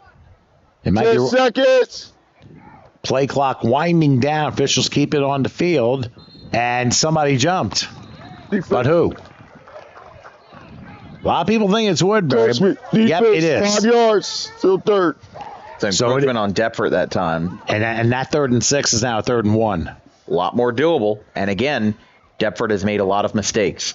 They passed, in my opinion, in my personal opinion, they passed way too much at the tail end of the second quarter. They got a little bit too greedy. I mean, that option pass that ended up turning into a huge loss, I feel like that could have been shelved. Now they fail to recover the opening kickoff. Woodbury takes advantage of an encroachment call. Now they're 1 yard away from getting a new set of downs. And now you kind of have a little bit more of the ebbs and flows of the game, and let's see what happens on this 3rd down play. Handoff. Oh, he may not have got it. Might be short from 7. Well, the problem was he tried to go up the middle and chose the wrong time to do it, and then tried bouncing off and tried it again. Never got another chance. The hesitancy is what's going to break them here. I mean, again, they couldn't find a gap on the defensive line, and Woodbury wasn't aided by the fact that, again, he didn't have that confidence that time. If he just barreled through, might have gotten a little bit more, but he hesitated. He wanted to go to the right. He wanted to go to the straight line. Can't do both at the same time. So he ended up causing into an issue there there. No gain, no loss. So we're neutral, but it's still 4th down and short, and they still got to move those chains. May not be a game, but now we have an issue. 4th and a yard, especially after recovering the onside kick. You don't want to go 4 and out and turn the ball over on down. So clock under 10 seconds for the play. They're going to go wing. 4th and a yard. Will he call his own number? No, they go out the other way. It's a first down. And a very hard hit at the 31-yard line. And that one was by Davion Harvey. Whoa, that was a smacker. Yeah, you got the first down, but pow, you're going to pay for it. Yeah, you are going to pay for that first down. That was a high school or even a college hit right there. No mercy by Harvey on the rusher, Isaiah Gamble. And I'll tell you this, the Steelers gambled. They got the first down. But, I mean, he's going to field that one in the morning. I think he will. I mean, that was quite a hit. 1st and 10 as Woodbury has it now at the 31-yard line. This time they're going to put a receiver on each side. They do have wings on either end here. Back to pass, rolling right. Going to take a shot down the field and just out of the reach, incomplete. Intended for number 15 on the right side of the field. Yeah, sometimes you don't worry, just worry about numbers, but I'll tell you what, they are trying some things to get themselves back in. The passing on both sides just been a little bit off. Yeah, this is a little bit more appropriate for the situation because, again, when Deptford was trying these long, winded passes, they were up by 13 and were taking gambles that were unsuccessful. When Woodbury's doing it, that's a little bit different. And then Woodbury, number 5 grandson from Paulsboro, Not far from here. I just renamed their stadium yesterday to Glenn Howard Stadium after the longtime head coach of Paulsboro for 36 years. That is a lifetime achievement. Had 4 straight undefeated seasons as well in the early 2000s. That's fantastic. South Group 1. Okay, so on 2nd down, it looks like a keeper or I guess basically a misdirection play that just went nowhere, and Deptford was ready for the task. Stop talking. Stop talking. Referee laying down the law. Yeah, telling Deptford stop the chirping and let's get back to playing. And that's important. Very important to teach good ethics of sportsmanship. I mean, if you think about it, one of the things in the offseason, think about what the NFL has done. One of their points of emphasis is sportsmanship this year. Mm-hmm. And given events that happened a few days ago, that could really come down and haunt some people. Yeah. Wouldn't be... And now what do we got? Legal substitution. Offense. So now the late substitution, they're going to get you on this in the 12 and under group. So that's a costly penalty for Woodbury. They're going to be backed up 5. And they were just making so much progress, and it has now stalled out. It's like they're riding up the side of a mountain, and then they just ran out of gas. 3rd and long. Or the motor, or your Wile E. Coyote, and the motor just went out while you're trying to cross a cliff. Here's a pass, gonna throw it, and it is caught nicely. Good job, guys. Good job. At a 25-yard line, and you can hear the official actually saying a good job. Obviously complimenting both sides. Yeah, Zechariah Minity is the receiver that time. Just gets a nice out route on the left. Wasn't exactly a go route. He had a little bit of a curve to it, but he was able to make that efficient. It's going to be, it looks like, couldn't tell that was good for a first. No, it isn't. They was 3rd and 18. They got 14. So now you got 4th and 4 from the 25. 21's the line of gain. And we're going to find out if Woodbury can take advantage of that 14-yard play. They have 2 receivers on the right. Back to the right, a man in motion. 4th and 4. Big play here. Back to pass. Rolling right. He got to take it himself. Waiting, firing. And a little short. It is intercepted inside the 5-yard line. And guess who? Comax. Yep. Carl Lomax. 2 touchdown runs and now an interception. It's like easy pickings for him. It's the 2nd interception Woodbury's thrown today, and it has not been their cleanest game offensively. They again go to the air on 3rd and long. They had the opportunity to get there. They made the catch with Zechariah Minity. However, unable to get it down that time, and that time it's a cardinal mistake interception.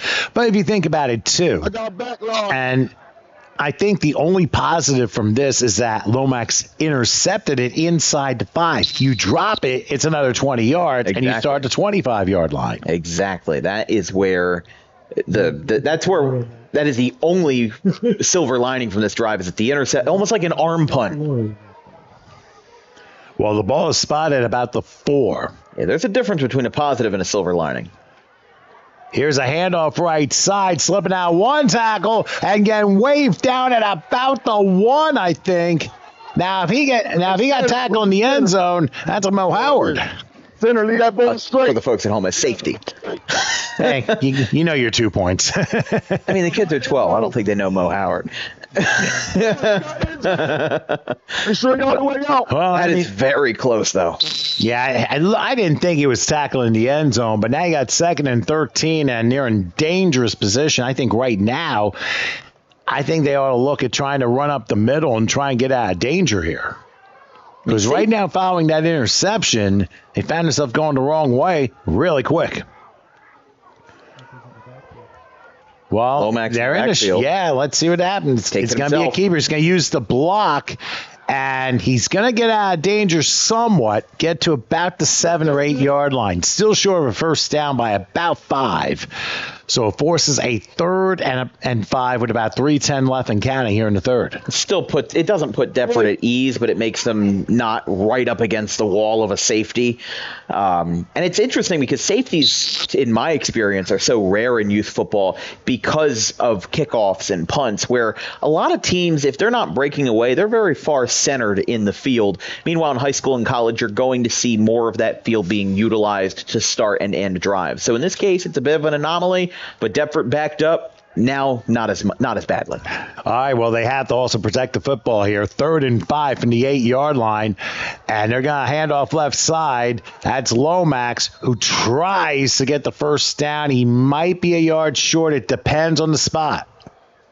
Got 4th down? Yeah, it is going to be 4th down and about a yard. Now, you're playing with fire wanting to go for it that deep. Mm-hmm. But being up 2 scores, I mean, 4th and 1. If you go for it and you get it, that's great. If you go for it and you don't get it, you basically give Woodbury a gimme. You basically say that interception meant nothing because it would give them back prime field position with the Steelers still off the board. Well, believe it or not, they are going for it. It's 4th and a yard. Let's see what they do. The quarterback keeper. Yeah, he got it. 15-yard line. He needed 13. So he needed 1, he got 3, and Deptford moves the chains. Very risky, but a safe play call for a situation like this. So kudos to the coaching staff for making that. Well, the famous Wayne Gretzky quote goes, you miss 100% of the shots you don't take. And in that situation, if they punted, you don't know what could have happened. And again, there's a hypothetical where they miss that and they don't get a first down, and then Woodbury gets fantastic field position. But now Deptford has that confidence. They convert on 4th and short, and they find a way to move the chains, keep the drive alive, and continue chewing off the clock in the 3rd. All right, so the ball is now set what looks to be 16 now, 15-yard line, 1st and 10, as Deptford will take it, and we got a flag again. Full start, offense. 5 yards, still first. And now they're going the wrong way. Another 5-yard penalty. I mean, obviously you're going to see more false start and 5-yard penalties in the very first week of the year. I mean, those are basically disciplinary penalties. Yeah, more or less. If you see Deptford in the finals this year, if you see Woodbury in the finals this year, it is going to come down to which team looks more polished from today to whenever we go to the finals in October, November. So it is going to be a matter of which team can polish up more, take this experience from week 1, take the mistakes they made from week 1, cut out the mistakes, cut out as many of you as you can, and go back to the drawing board for week 2. And now we will have 1st and 15 from the 10-yard line. Taking the snap, and we got a handoff left side, and not much there. Good play by the Woodbury defense there. Yeah, it looks like number 11 at the time. That would be Amari Jones.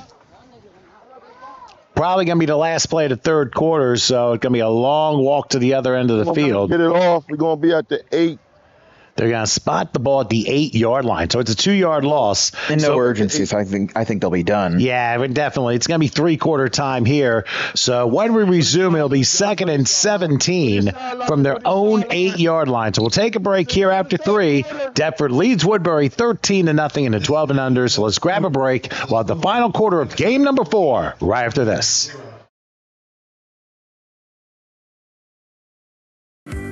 Fulfilling your dream is our passion. We have the staff, equipment, resources, and facilities to cater your next event. Our personal service throughout the process is unmatched. Spectacular food preparation and presentation, knowledgeable, hospitable servers, flexibility. We will modify our menu to suit your needs. We can cater off-site to your premise or venue. Cater your event at a unique venue in the tri-state area or present to you our exclusive facility.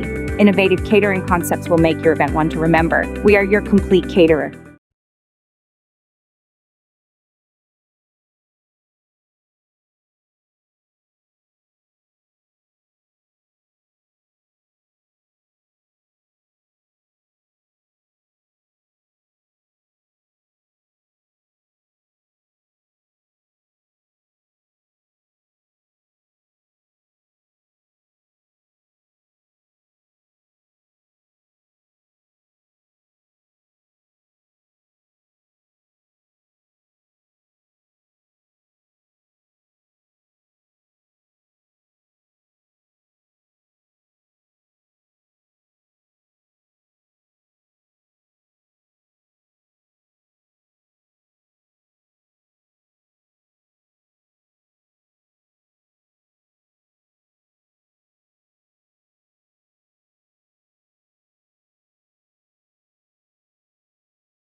All right, go ahead. Are you ready?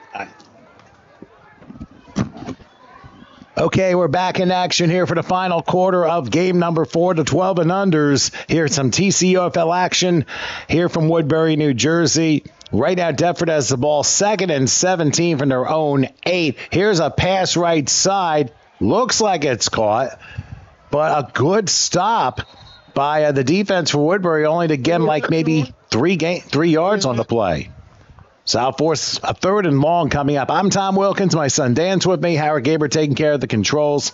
Deptford ahead in game number 4, 13-0. We got one more game to 14 unders coming up at 5 p.m. Make sure you stick around here for the finale for TCUFL action on the HSG network. And make sure, I didn't even say this, to like, subscribe, and tell your friends about us. Remember, when you subscribe, you will get notifications on what we're going to be doing in advance, especially next week's TCUFL out in Delsea.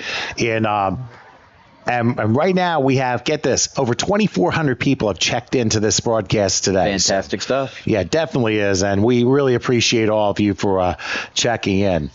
3rd down. Back to pass, looking, now scrambling, pocket closing, pocket zipped. Nowhere to go. That's nothing. That's nothing. That's nothing. It's nothing. It's nothing. Again, referee keeping the peace. And the officials are doing a great job making sure that everyone is on playing the game the right way. And that really is a testament to these two teams. They are rivals. Yes. And, hey, they may not agree on a lot of things, but one thing is for sure, that these officials have gotten these two teams to play football. And that is the model you set for everyone who's watching. It's the Battle of Route 45. Just, these towns only about 10 minutes separated from each other. A lot of these kids, they might even live in the same neighborhoods, but when they're on the football field, gloves are off. And the referees are keeping the peace tonight, which is really nice. That is fantastic. All right, they're going to set up for a punt. And then for Woodbury, they're going to really need to get themselves going in a hurry. It's a high snap, low line drive, but it takes a Deptford roll to about the 37. So not a bad punt of just under 30 yards here. By the way, don't forget, if you want to support your squad or you have a family member that's playing in the game today or throughout, make sure you put on the comment board here on this same page here on HSG Network. Well, I will note, YouTube made an update. You were talking about subscribing. You have to subscribe, and you have to manually hit the notification bell to the right of the subscribe button for you to get notifications about future HSD broadcasts. That was a recent update YouTube made. I got hit by it, and I now have to inform the people that's how you have to do it. So you have to hit either personalized, all, or whatever. I think it's some, personalized, and all. Just hit all, and you'll get every HSG notification. I had no idea until you just brought this up. Well, I'm hardly ever doing the technical stuff here as we see a 2-yard gain on 1st and 10. No, they did not. No, they didn't. No, trust me. And speaking of the MAC, I'm going to go ahead and, in a moment, read the players for the Deptford side. Return of the Mac. From the 1997 song of the same name, which, of course, used Mariah Carey's Fantasy as a drum beat background here. But Woodbury needs to capitalize. Deptford has made so many mistakes that Woodbury has just either reciprocated or not taken advantage of. On 2nd down, back the pass, throwing deep left side. Does he have a guy? That's close. Oh, wait, there's a flag down. There's a flag down. Now, I think it might be just 15 yards. Be right there. Yeah, it will be 50. Come on, stay still. Stay still. Davion Harvey What you got? got a little bit too handsy on it.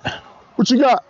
Remember, it is not like the NFL where it will be a spot foul. We got 2, so they just 15 from the spot. I got roughing the passer also. Oh, so we got multiple penalties going on, both against Deptford and DPI, it looks like. Defense. We got 2 fouls on the defense. All right, well, let's listen. 2 fouls on the defense. Pass interference. Defense. You got personal foul up in the passer. Defense. 15 yards, 1st down. First time all day we've seen a roughing the passer penalty.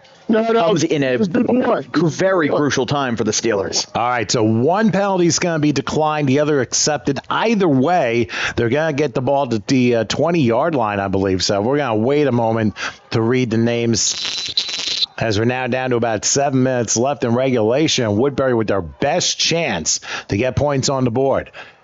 Got a handoff. They're going to sweep around right. Let's see if he got speed. He's got 15. He's got 10. And we'll see where they spot it.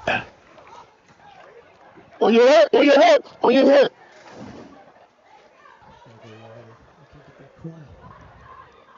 We'll make that long. It's going to be close. They're going to be within the 5, it looks like. Yeah, it's definitely 1st and goal. It looks like based upon that angle, it's the 7. That was a gain of 13. And that gives the Steelers a shot to make this a 1-score game. And keep in mind, the both teams have all 3 of their timeouts. Yeah, that's going to be big, especially if somebody ends up getting a miscommunication. Teams can afford to take a timeout to try to save that clock and to try to make sure everybody's on the same page. Because in this case, what if Woodbury false starts? You do not want a penalty here. Oh, boy, you certainly do not. 1st and goal from the 7-yard line. They set a man motion to the left. And now waiting for the snap to come. We got 2 receivers left side here. Takes the snap. Oh, they try the inside handoff, and Deptford was ready for it. Read that offense like a book. An easy book. And now we got a timeout called by Woodbury because the coaches did not like the play call here. So while we have a moment, let me go ahead and read the Spartan Junior rosters here. And we got the whole list, thankfully, on one page. So let's go ahead and read them. We have Kyrie Wilson, Carl Lomax, Davion Harvey, Sahir Roan, Zakir Alexander, Gabriel Estrada, Xavier Concepcion, Alexander Hardy, Eric Coleman Jr., Logan Lurgest, Russell Henry, Javion Furlow Mason, Zaid Burgess, Carlos Garcia, Wyatt Woody, Adrian Pierce, Bryce Jones, Jameer Cooper, Darius Busby Jr., Warren Sharper Jr., Tristan Crate, Jason Sierra, Isaiah Moore, Channing Kalinowski, Sovereign Witherspoon, Giuseppe Sparacio, and Daniel Brown. Of course, this junior coach team led by head coach Quincy Harvey, assisted by Anthony Burgess, Tommy Carter, Naeem Furlow, Chanel Lawson, Jesse Mason, and Eddie Scott. And now as we're getting ready for 1st and goal, actually 2nd and goal now from the 10 after that Woodbury timeout. Let's see if they can get another play off here as they send the man in motion. And Evan, looked like the ball came out. I mean, Deptford really was firing on cylinders here, but I think there's a penalty flag down. I can't tell. No, that was a loose ball signal. The beanbag got loose. Telling the official to keep the clock rolling. And unfortunately, now they're all the way back to about the, looks like the 10 or 15-yard line. 15, it looks like. Yeah, this is not a good situation for Woodbury. They were so close to scoring and have now, again, reciprocated those mistakes that have aided the Spartans so much. 3rd and goal from the 15. There's a drop snap. Going to have to hurry. Pass is going to be, I think it's caught. No, it was incomplete. It was dropped on the right side by number 7, who just couldn't hang on to it. He was in heavy pressure on the defensive back.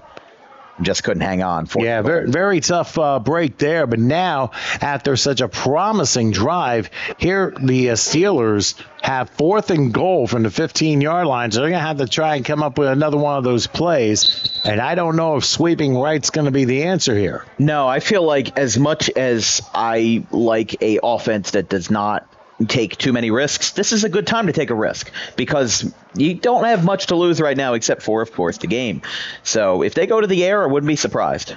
Let's see what happens. Rolling left. He's got some room. There's a flag down. Firing for the end zone, and it's knocked incomplete. But let's see what the penalty is. Oh, it might be an illegal motion. If that is, then yep. The offense is declined. Turnover on downs. Oh, what a tough break for Woodbury. So they turned the ball over on downs. I'll go ahead and read the Steelers junior team roster. They've really been given it a good run here today. It's just been execution has made the difference. But here's the group.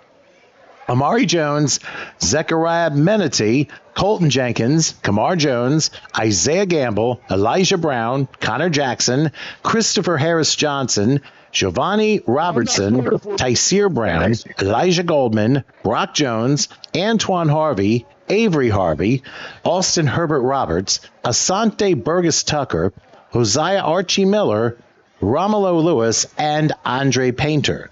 And they're led by head coach Jeff Latane, a whole bunch of other assistants as well.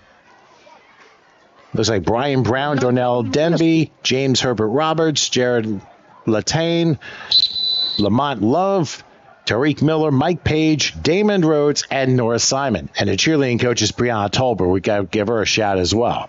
Here's a handoff on 1st down, and look who's at it again. It's Lomax to the 40, to the 50, and guess what? He is going to take it to his condo yet again. On an 85-yard touchdown run, Carl Lomax welcomes himself to the end zone with a rushing hat trick. Man, what a night for Carl Lomax. He has been absolutely electric. I mean, whenever you see that Guardian cap and the number 1 jersey lined up in the backfield, you know some trouble is going to conspire out of it. And Deptford with their first score since very early in the second quarter. Lomax had the first touchdown in the first. He had the second touchdown in the second. Now he picks up an 85-yard house call that will almost put this game out of reach if Woodbury doesn't act now. And I'll tell you what, Lomax has obviously been the most impressive player on the field, not just for his running, but also a little bit of his blocking too, and he has an interception. Indeed. I gotta stop with that. I gotta get a bell for every time he's like there was a morning show one. All right, well they're gonna go for the conversion here with Estrada at quarterback, single back. They got receivers on each side. Back to pass, looking, rolling right. He may run it himself. I mean, he could tiptoe, but I think, he got it. He got the conversion. So the point conversion on the run is good, and that makes it 20-0. And obviously, the Deptford fans are very pleased. I was just going to say, Dan, that we talk about using Indeed. I remember back in the 90s, there was a famous morning show. Every time somebody said, "You know what I'm saying," they would ring a bell. So they call it the "You know what I'm saying" bell. And that might have been Ed Lover and Dr. Dre on the old Hot 97 when they did their morning show back in the 90s. But you know what? It's a little bit of a gig that kind of holds well for using for future reference, even though it's a generation later. Well, I'll tell you this, the Steelers, I feel bad for the Steelers because Deptford has made a lot of mistakes, but Woodbury did not capitalize on them. And Deptford now has turned the tables, has turned the tide. And they said, all right, you're not going to make anything of our mistakes. We're just going to make advantage of yours. That's exactly what they did. Spartans found their way to the end zone, I believe the first or second play from scrimmage on that drive, and it was an 85-yard house call for Carl Lomax. And Lomax with 3 touchdowns, he's got to have at least 180 yards on the ground on those 3 runs alone. In addition to what he's done on other rushes of lesser consequence, and also the blocks that he's had. He's had a lot of good stats. Well, let's also not forget about this, Dan. Woodbury, on the other hand, they have not quit. No. They've done a very good job still playing, regardless of what the score is, whether it be 3 scores or 1 score. They're still playing with a lot of heart, and just things have not gone their way today. Well, I've seen youth football games with much, much larger margins of victory. 20 points is not much compared to what I've seen in other youth football environments. I've seen 48-7 one time for a championship game. I've seen 63-0 last year. Listen, 20-0 is not much. And right now we've seen a great opportunity for Deptford in week 1 of this TCUFL season to take the money and run. And they've done that very well. And the kickoff is taken about the 25-yard line, slipping through a tackle and still going to about the 40. See, the effort's there. And I think Woodbury is showing that even with 5.5 minutes till time, they're able to still make some very good plays. So they're going to give it another shot and see if they can end positively by getting some points on the scoreboard. So let's see what Woodbury does here. I mean, there've been a lot of positives on both sides. I mean, obviously you got your quick hitter in Lomax for Deptford, who's been a sensational performance for this first week. And I tell you, for the 12 and unders, I think the rest of the league might be on notice after that. Yeah. Carl Lomax definitely going to be a name that on every pre-game, game week preparation plan, every head coach is going to circle his name. Well, they're going to do a right screen over to about the 45 and out of bounds, probably to 47. That's a gain of 7. So, they're still coming up with positive plays. So I think Deptford right now, their goal is to keep the 0 on the scoreboard. As for Woodbury, they want to end on a positive note and try and get some points. Yeah, I mean, Woodbury, again, I don't think that there's any, I think it's just wins and losses for TCUFL. I don't think there's any point differential involved. When we talk about what it means to get scores at this point in the game, you'd need a miracle for Woodbury to come back and win this thing. But miracles have happened before, and again, if Woodbury doesn't win this game, if you put points on the board, give a little bit of morale to go back to the locker room. All right, going back to pass and look, and he's going to try and air one out at, oh my gosh! What a one-handed interception! Who is he? Oh my goodness, he just one-handed that ball straight out of the air. Was that Deron Bland over there? Holy mackerel. My. Where's your spot?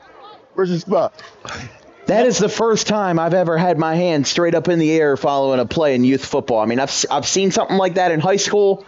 I've never seen a 12-year-old do that. That is a jaw-dropper of an interception. Well, I know when he'll get to the 14s, he's going to be causing havoc. I'll tell you that one. But maybe he might be an early bloomer, but everyone else got to catch up. Yeah, I mean, listen, 3rd interception by Woodbury today. Not a statistic that you want to go home with, and Luke Lomax kind of putting the exclamation point on this game. Even though there's still half of a quarter left, Spartans can still drive out the clock. It's not over yet, but the Spartans definitely have put themselves in a favorable position. I think I think right now that what they want to do is finish the game the right way. Now we got flag down. Legal substitution on the offense. So a 5-yard penalty there, so they'll go back to the 45. And I think what they need to teach the kids here is to, shall we say, finish the game the right way. I mean, you're up 20-0, but you don't want to add points when you don't necessarily need to. So the ball spotted at the 45-yard line. There's still 5:08 left till time. Let's see how each side does here as we get into the closing moments of this one. They're going to hand it off, sweeping right, crossing midfield. There's a lot more room to run down to about the 45, so gaining about 10 of the 15 yards back was Harvey. And it forces 2nd and 5. That's not going to stop the defense for Woodbury from playing. They're still going to give it their best shot. But I'll tell you what, we've seen some amazing things here in this game. Yeah, Deptford really has been putting on some fantastic individual and team performances, finding any kind of way to get ahead, whether it's on the scoreboard, whether it's mentally. They find ways to get advantages, whether they're big advantages, whether they're small advantages. They always find a way to get ahead. You look for the mismatch. That's one of the important things in football. 2nd and 5. Now from the Woodbury 45, here's a handoff going up the middle and going to be close to a first down. We're going to see where they spot it. That's Romello Lewis on the tackle. First down. Yeah, they're going to move the chains. He just got the first down at the 40-yard line. So they'll run the clock down to 4 minutes till time here. And now the 14-year-olds, looks like that's going to be the rubber match. Yeah, that is going to be very fun to watch. Obviously, last year's matchup between these two teams, it was a lot later in the season, and it was hailed as the game of the year because of all those playoff implications. Now that it's earlier in the season, it's still a fantastic, fun matchup, but there's a little bit less on the line with it being week 1. Here's a pass that goes incomplete, and they try to get to, I guess, the tight end, Sovereign Witherspoon.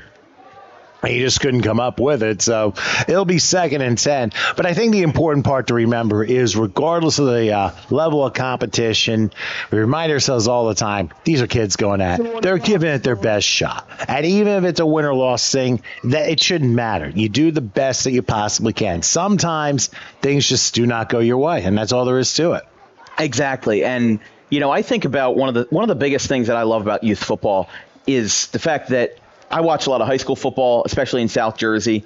And when I started out with youth football, those kids that were at the youngest division are now playing high school football. When I first started out, they are now getting varsity reps, getting varsity starts on high school teams.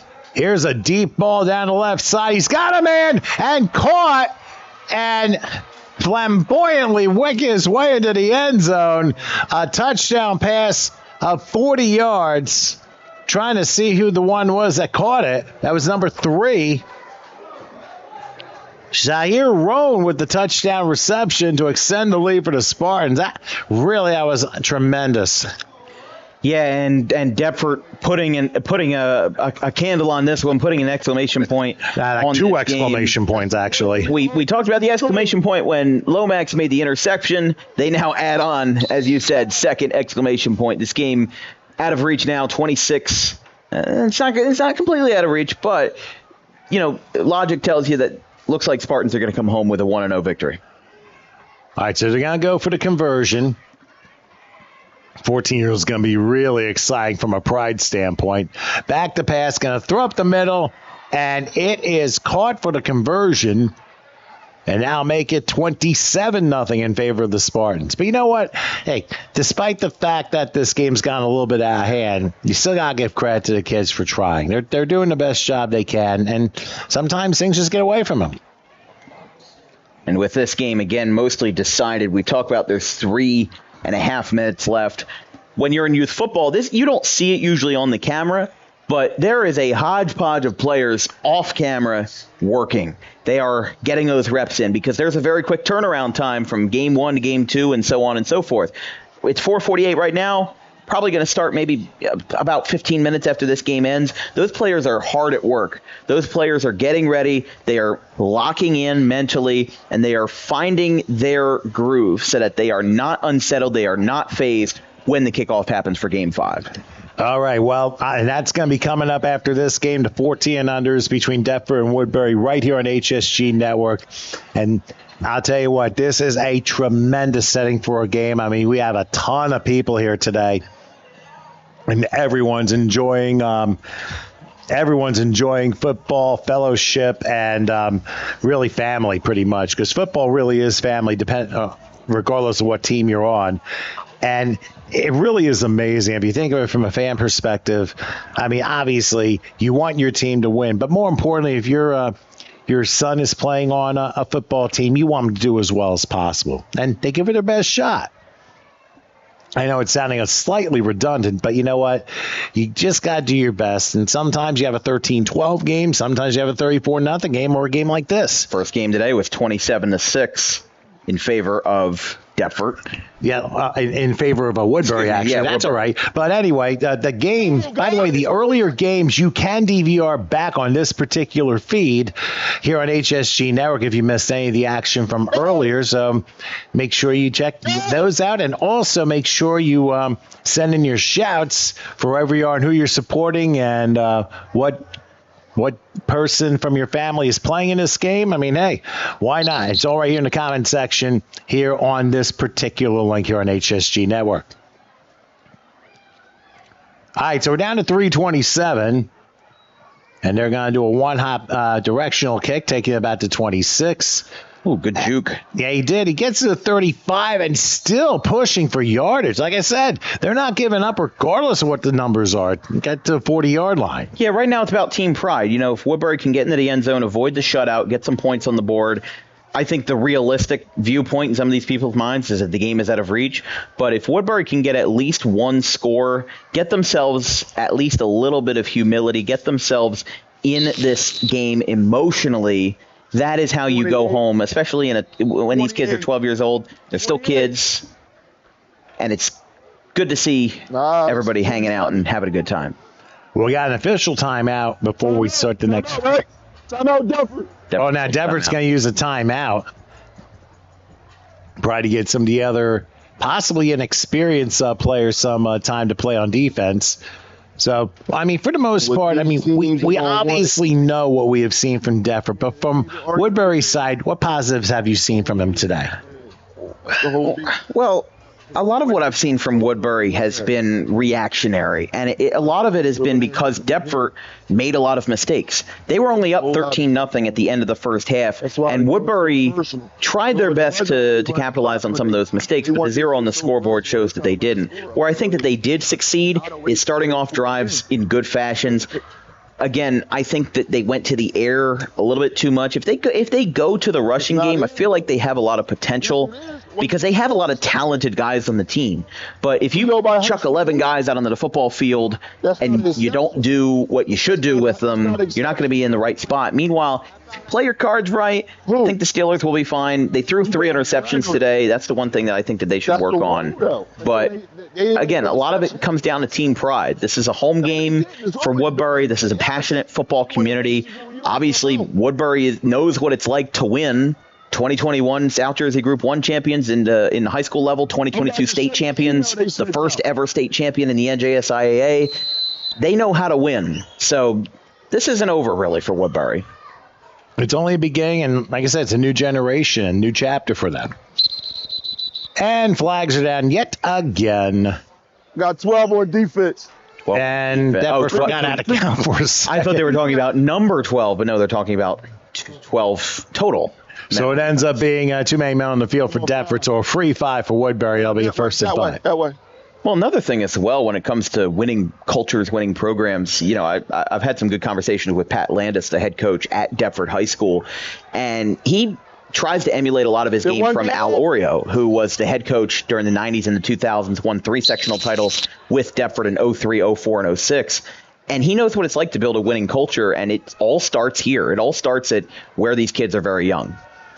All right, back to pass, looking. He's going to take it himself, cross midfield, and then step out of bounds. So it's going to be a first down for Woodbury. So they did take advantage of a Deptford mistake, 2 men on the field, and they moved the chains. Yeah, again, it's the little things. You apply this to a close game late versus a different opponent, and the outcome might be different. Who knows if Deptford winning 27-0 is a result of Deptford just being that dominant, or Woodbury being a little bit regressive. We don't know what it could be. Or it could be somewhere in the middle, too. Yeah, and I'd have to look at who each team plays in week 2. But as far as I'm concerned, Deptford is looking very good right now, and I would say that this is more of a positive game for Deptford than it is a negative game for Woodbury. There's positives on both sides, but Deptford's coming out of this one looking really, really good right now. Yeah, definitely good. Not a perfect game, but again, have to kind of fix some of the mistakes from earlier. And it's impossible to play a perfect game, and that's why it's such a teaching thing. Here's a handoff sneaking through, crossing the 40. Look at this, to the 30, down to the 20. He will juke down to about the 10. It was a gain of 37 yards, and it looked like number 12 had it.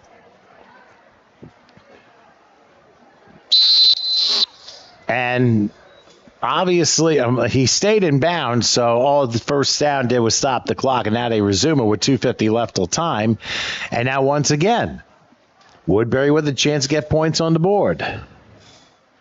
Yeah, 2:45 left. Again, this touchdown, if they score, it won't win the game, but it will win a little bit of pride back in their hearts and give them a little bit of a high note coming into week 2. That is true.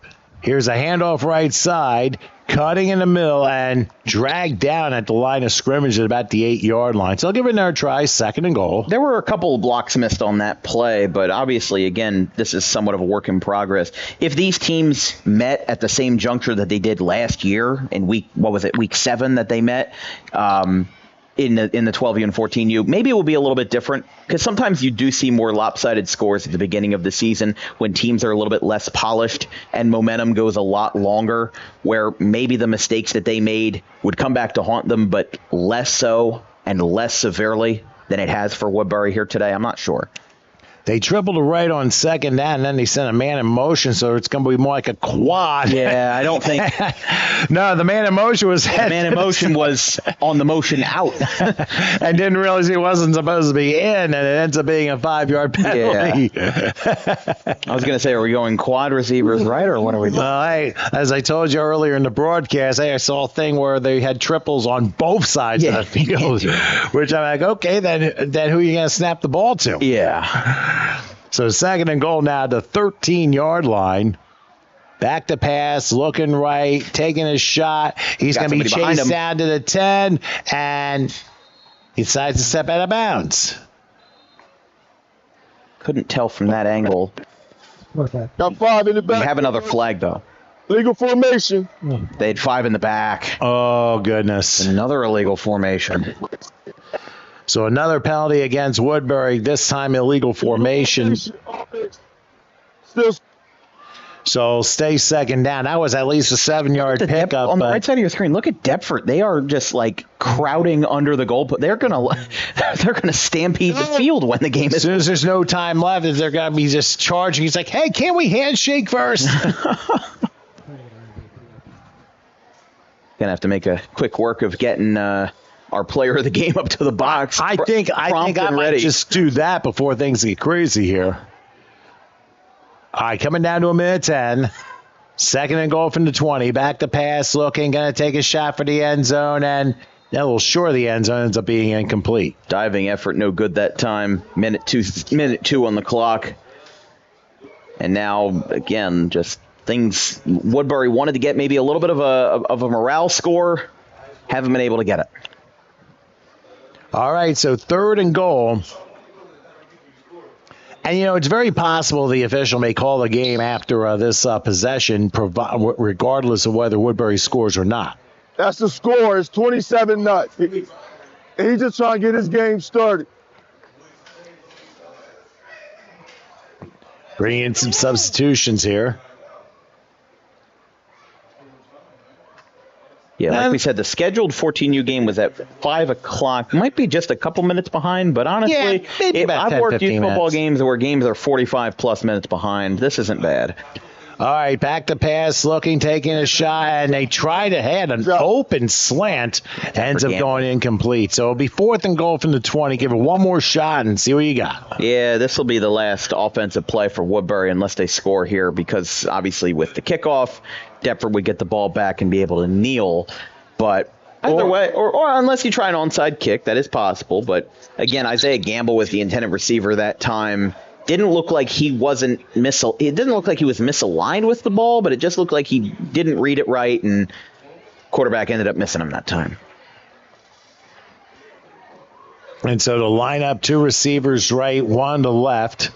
The slot's on the right. 4th and goal from the 20. Back to pass. Looking, taking a shot for the end zone, and it ends up being intercepted. And by you know who. It's Carl Lomax. So he's got the hat trick on 2 levels. 3 rushing touchdowns and 3 interceptions. That's the 4th Woodbury interception of the day. So he's done a little bit of everything. More than everything. So, but Woodbury, hey, listen, give them credit for trying and doing the best job they can. And they've obviously... So in essence, hey, listen, you're going to have good weeks in this league. You're going to have bad weeks in this league. So again, once the whistle blows, we'll go down and get Carl Lomax. You know what? I'll tell you what, Dan. Why don't I go down and get set up and bring him up, and you can finish this game out. Let's go grab him before pandemonium strikes, and Tom might get pile driven. They're already setting up banners in the end zone. They're scrambling off the field. They're going to let this be the last play. And the final play of the game ends with a final score of Deptford and the Spartans 27, Woodbury and the Steelers 0. Again, our play-by-play announcer Tom Wilkins going down to get Carl Lomax, your player of the game, 3 rushing touchdowns, 3 interceptions. And as these teams meet at the 50, wait for time to hit 0, and we will be back in just a moment with Deptford commanding a shutout on the road over Woodbury. We'll be right back.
Okay, back here in the booth here in Woodbury, I'm Tom Wilkins, along with, I think, probably the most obvious, most valuable player of this game, Carl Lomax.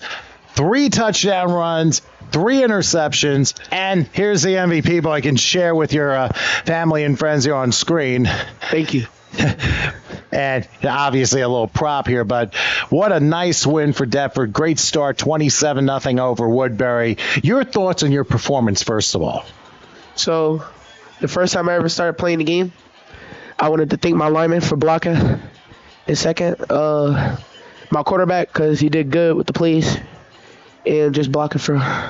Well, I'll tell you what, I mean, you had almost 200 yards rushing on 3 rushing plays. I mean, and not only that, I mean, defensively, you were fantastic. I mean, basketball interception. What was that like? See, I thought that was really going to go over my head. So I just reached my arm out and I just caught it. I mean, that was a one-hand Duran Bland snag, if you want to call it that. But that was an absolutely fantastic performance. What have your coaches told you in regards to the talents that you bring to your team? Well, they told me be a leader. Before the game told me to be a leader and show out. Put the state on show them what I'm about. And how long have you been playing football? For like 5 or 6 years. So basically, go back to maybe the 8 and unders, I guess. Yeah. So how have you grown during that stretch of time? I just been training, getting better, going to camp so they can see me how I work. And what do you feel in your game you think needs maybe a little bit more work as you grow as you get into high school and the levels after that? I think I just need to work on my breathing more, get my speed up, and just work harder. That's all you can do. You can never stop working your craft. Any shouts you want to bring to your folks watching? Shout out my mom. Thank you for being here. My dad, my whole family. Yeah, and obviously they got to be extremely proud of your performance. So, Carl, thank you very much. Congratulations on your performance as a Deptford won 27-0. We got the 14ers. You going to go watch them? Yeah, I'm going to go watch them. Oh, that should be a lot of fun. So let's not waste time here. Congrats again. And Carl Lomax, our MVP for this game as Deptford beats Woodbury 27-0. Give us a couple minutes. The 14 and unders are the last ones, and they're coming after this.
4 games down, 1 more to go here in Woodbury. A day that began with rain for the first game and a half has proven to clear out into partly sunny skies in the low 70s for the finale between the Deptford Spartans and the Woodbury Steelers here in TCUFL action here on the HSG Network. I hope everyone is doing well here, and thanks for hanging in with us for whatever time you've spent today. I'm Tom Wilkins. My son Dan's with me commentating, and Howard Gabe are going to take care of the controls here.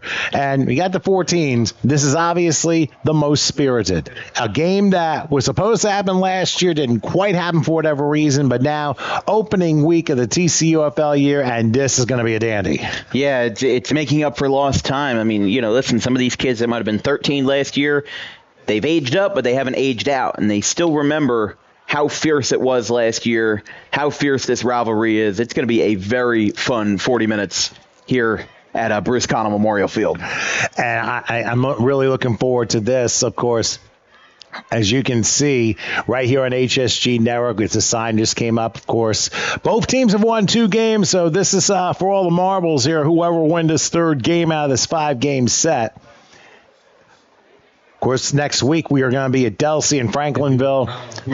It's going to be a fun one with TCUFL action there. And that will also be around the same time. Make sure you subscribe to HSG Network. Tell your friends about us. Like, subscribe. We got over 3,500 followers here, so make sure you get the word out, because we're definitely the home for TCUFL and even for some Friday night football this coming Friday. Here we go with the final game as the kickoff goes to Deptford, who gets the ball first. And, the ball came out. Now he slid down. Now, looks like you're going to say he's down. Once you slide down with the knee, the play is dead. Now, Woodbury thought that they were going to get the fumble because the ball came out, but it was after the knee was down. As soon as it happened, play's over. Yeah, that was a good... For the chase! And the chain gang's asleep again. Most important game of the weekend, and you don't have a chain? We need a chain crew. 2 for the chain crew. 2 for the chain crew. Would have been a delayed message if the ref... listen. I have no idea. But I guess it's more coincidental. Yeah. But anyway, we're waiting on the chain crew here, and remember, these are all volunteers that are taking care of all the leagues here. 2 for the chain crew. So as we wait for that, again, the ball was returned. They're going to spot the ball at the 46, it looks like. That was a nice return until Deptford just lost his footing, and it ended up being 1st and 10 at that Nobody point. can hold the chains. They got 30 seconds. 30 seconds. 30 seconds, and it's the penalty. 2 for the chain. So it gives me a chance. Forgot about that. Penalty can be applied if you can't get chain people in the field fast enough. Well, you are correct. There we go. Now we can at least... Woodbury's trying to plead to avoid a penalty. They got one. They got him. That was a race against the clock, a game within a game. More like Bullwinkle, just in the nick of time. All right, so the chain gang is pretty much all set to go, and that's why we had that little delay. But, again, make sure you, like I said, if you want to comment and root for your team or any member of your family that's playing in this game, make sure you put it in the comments underneath this screen here at HSG Network. And also let us know where you're from. We've had some people, like from Deptford and Woodbury. We had Salem checking in. We had Atlanta checking in, Ohio, Maryland. Good stuff. Yeah. So, hey, listen, that's what happens in the digital world. You can get anywhere. So we start off with Deptford 1st and 10, and the ball at the 46-yard line. Their quarterback is under center. They're going full house, and they're going to take the back.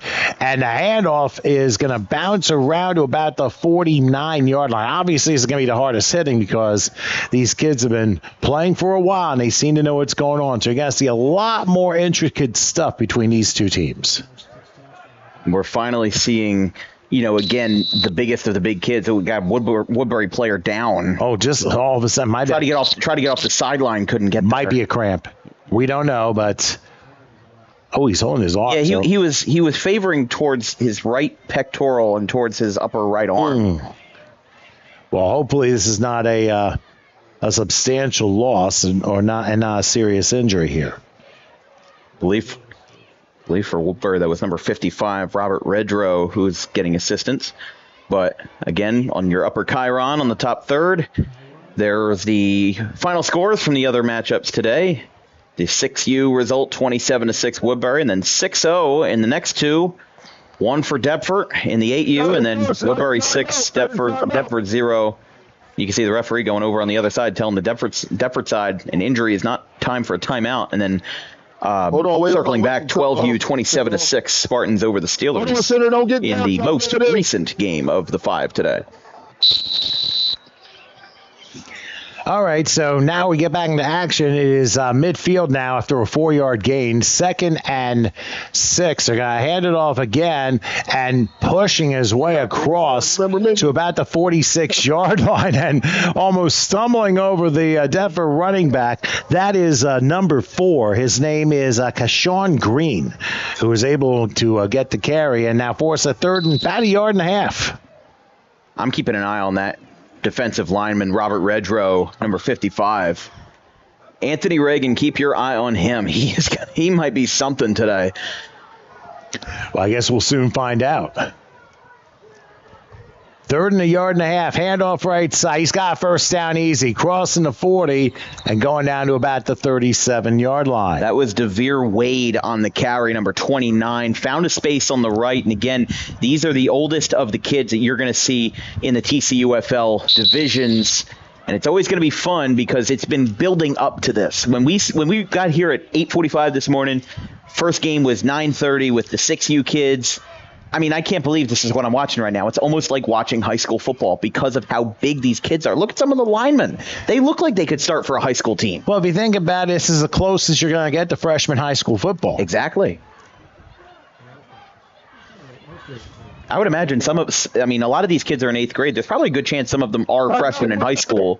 And now Woodbury's going to use the timeout already 1.5 minutes into this game. I know there's going to be a lot of action, so I'm going to go ahead and read off the players. And probably best case scenario, if I can just knock that down just a little bit, I'd be able to read them all. There You're finally figuring out the spreadsheets. Slightly.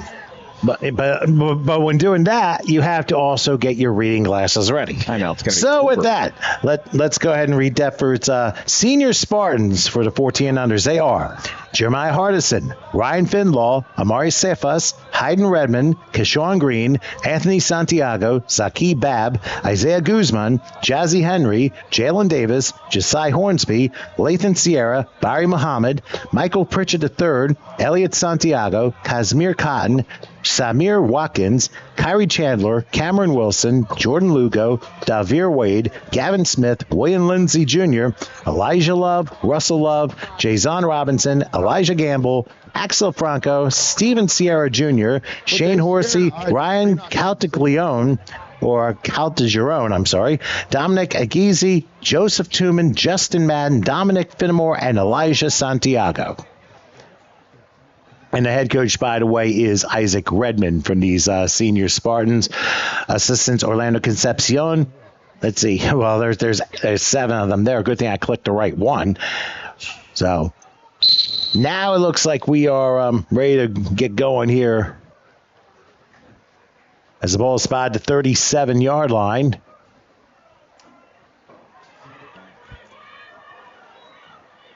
They hand it off, trying to go up the middle, bouncing off a tackle, crossing the 35 to the 30. He's got speed around the corner to the 10, slips through and he will get home. Oh, no, he stepped out of bounds. He stepped out of bounds at about maybe right inside the 10-yard line. Hold it. But it wouldn't have mattered anyway. Yeah, it wouldn't matter anyway. That was a good run by Kashawn. 10 from your spot. Got a hold. Offense, 10 yards from the spot. Hates everything. Still first down. So Kashawn Green had a great carry. That was about 27 yards. He would not have scored anyway, but even if he did, it would not count anyway. So back 10 yards on a very critical holding call against Deptford. Yeah, we already told you, Coach. Yeah, that was really interesting there. And those plays, if you got a hold and you might have gotten like 10 yards, you lose the same amount. But in this situation, that was a run that could have been to the end zone. He stepped out around the 10-yard line to have all of that emotion stripped away. That's more of an emotional loss in addition to the holding call against the Spartans. So it's probably first and 12 from the 39. They're going to hand it off right side. Oh, they got the speeds. They're going to the outside, crossing the 30, still going. And at some point steps out of bounds. We're going to see where he stopped.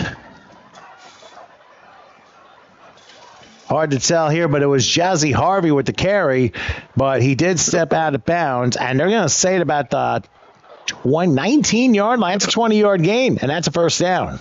Push the laptop my way so I can see it. There you go. So I can see. So with Woodbury already having burned a timeout, definitely, that management is on their minds where Deptford's, they're not walking all over them, but they're definitely making strong enough progress to where it can make the Steelers a little bit nervous here in the first quarter. Most certainly are, the way those first couple runs have been. First and 10 from the 19 as Deptford enters the red zone for the first time in the opening drive. Taking the snap, they'll throw a little screen, pass caught, going to about the 15, to the 10, and brought down. Jeremiah Hardison was able to get inside the 10, and I think they're going to say maybe about the 7. That was a very good screen that time, and I like the fact that they're using that more. Instead of just going downfield, the screen is the kind of pass that really works well at the high school level, especially when you have agile wide receivers and a strong offensive line. You really need that combination for it to work because screens put the most stress on the offensive line. It's not like a 4 verticals play where, the defensive backs are tied, the linebackers are tied. With a screen play, when you know who the target's going to be, the offensive line is under a lot of stress, and you need a strong O-line to make those passes effective. First and goal from the 7-yard line. They hand it off, bouncing right side. He can turn the corner. He's got it, and he does. Welcome to the end zone for Kashawn Green. He scores from 7 yards out, and Deptford throws the first punch in this one, getting the first point. A very impressive first drive, Dan.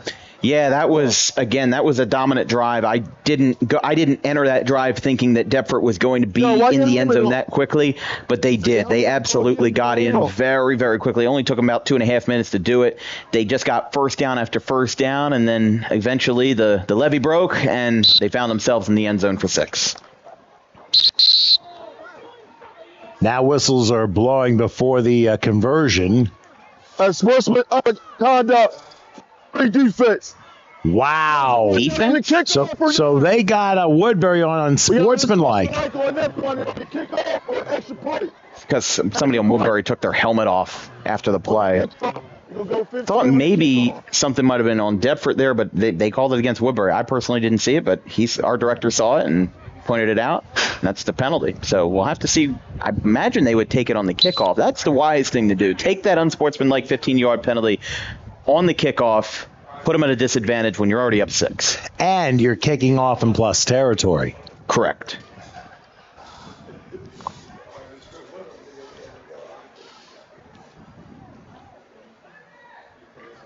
So considering where they're lined up, I would imagine they opted to take it on the kickoff. Yeah, they didn't say, but they're going to do the conversion here. Play fake, going back, looking right, and the play stops.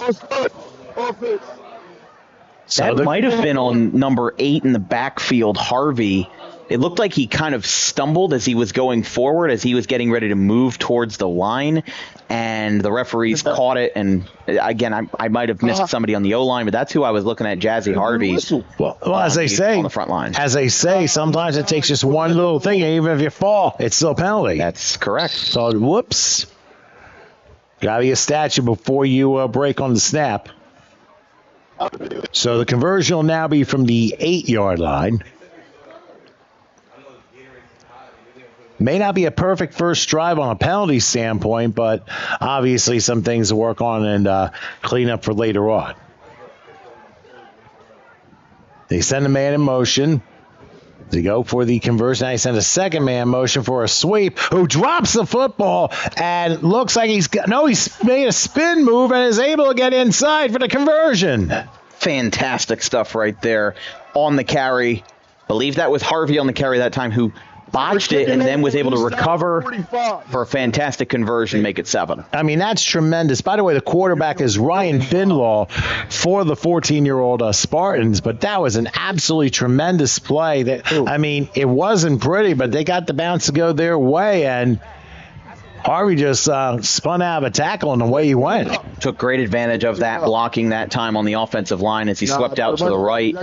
Even his defensive backs were able to his wide receivers were able to make some good plays on the sweep, on the pitch. Found his way there.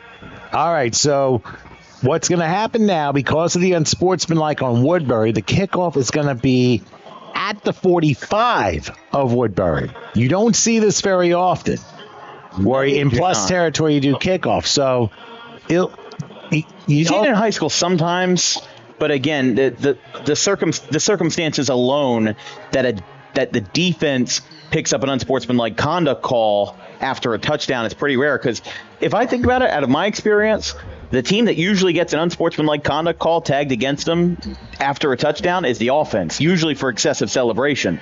This is the rare instance where the defense got a little bit heated after the play. Somebody took his helmet off, and that's a 15-yard penalty. So again, excessive 45. Called excessive celebration versus excessive frustration. Indeed. Ding. Correct. You knew that was coming. Correct. So here, I would not be surprised. I mean, I kind of thought about this. Deptford could try an onside kick here, given where they're kicking off. That would be a big gut punch to Woodbury if they're able to pull this off. And steal a possession at the same time, because they've got Woodbury on the ropes. Let's see what they do. And obviously, the kickoff's got to be short, because they kick it through the end zone, then Woodbury gets it to the 20-yard line and ends up being a 25-yard net. We'll see what's in their cards here from the place kicker. And the draw is a regular kickoff.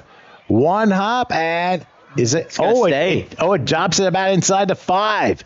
Will it be returnable? Not much. Maybe to about the 10. Play the whistle. Play the whistle. Play the whistle. That looked to be Shamar Madry on the return.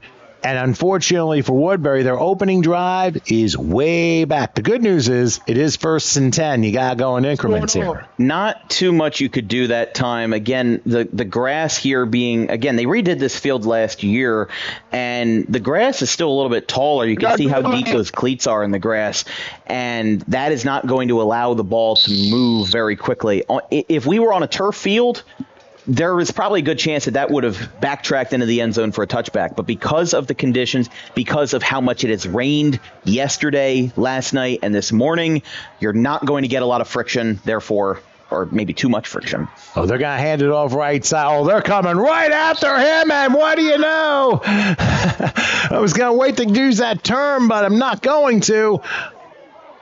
We're going to see where forward progress is stopped.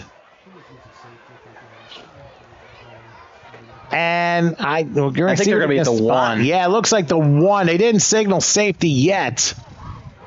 Hey, y'all got goal line. I mean, I tell you, Deptford was pursuing so quickly against the running back, he didn't have any time to cut. Deptford making a signal to their sideline prior to play. I think they don't have enough players on the field here. Just from our camera angle, it's well short.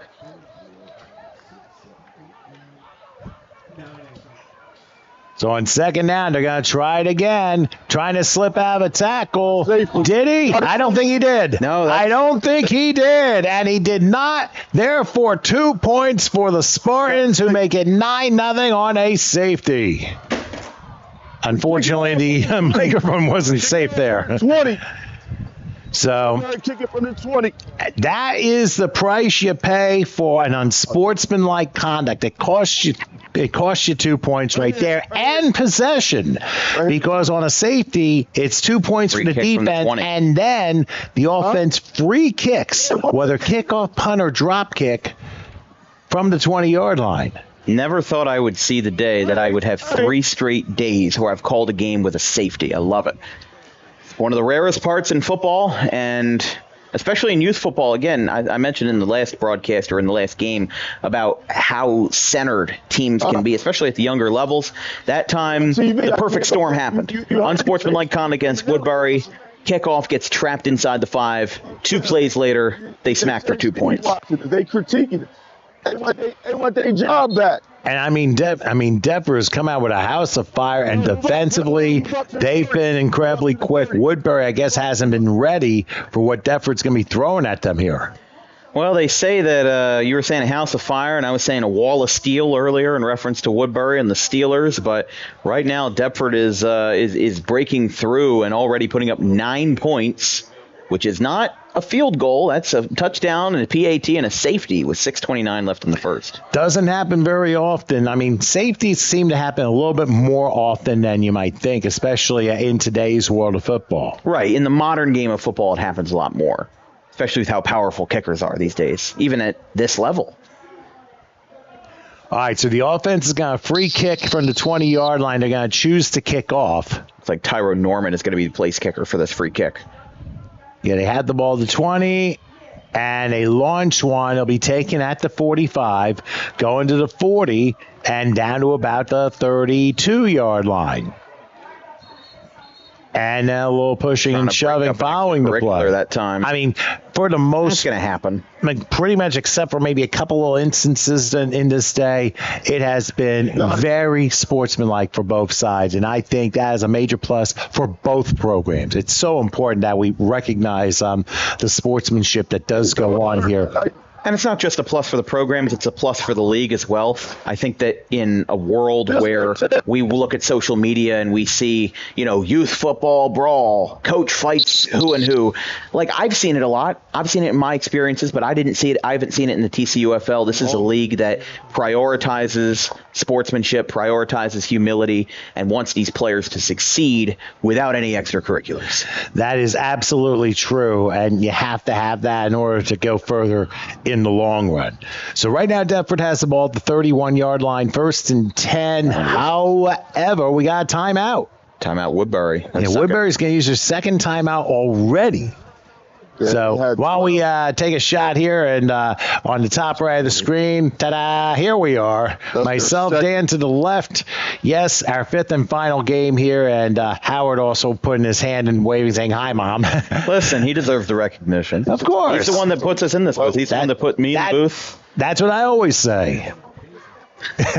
Listen, I'm the one that's needing the most experience. Obviously, you've been working in broadcasting for 30-plus years. Gaber's been working in broadcasting for 30-plus years. I've only been in this for 8 or 9, and maybe only seriously for 3 or 4. So I'm very lucky to get the experience. And one of the things that he just told me, I remember about 12 years ago, we were in Allentown, Pennsylvania, Lehigh Valley Storm. My mom was working the grill for the snack stand, and we were working with some great people. And I got to sit in for maybe like a quarter just to see what was going on. It's crazy to think that, that was 12 years ago. That was 2013. I was 8 years old because I turned 20 in November this year. Hey, as they say, last 2 months of being a teenager. Listen, and these are moments you'll never forget, as they say. You just put in your memory bank. Every day is a different story. You just don't know where you're going to encounter. So let's try this again. 1st and 10 for the Spartans. They're at the Woodbury 31. Back to pass. Look, going to take a shot down the field. Wow! Yes, it is. Welcome to the end zone on one play. It's Jalen Davis. Bro, I got the quarterback, bro. Are you kidding me? He just dove straight forward and caught it. And literally half the Deptford crowd in the end zone came running.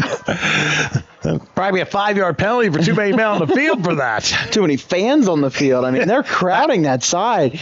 But, man, what a catch. Again, by number 9, Jalen Davis.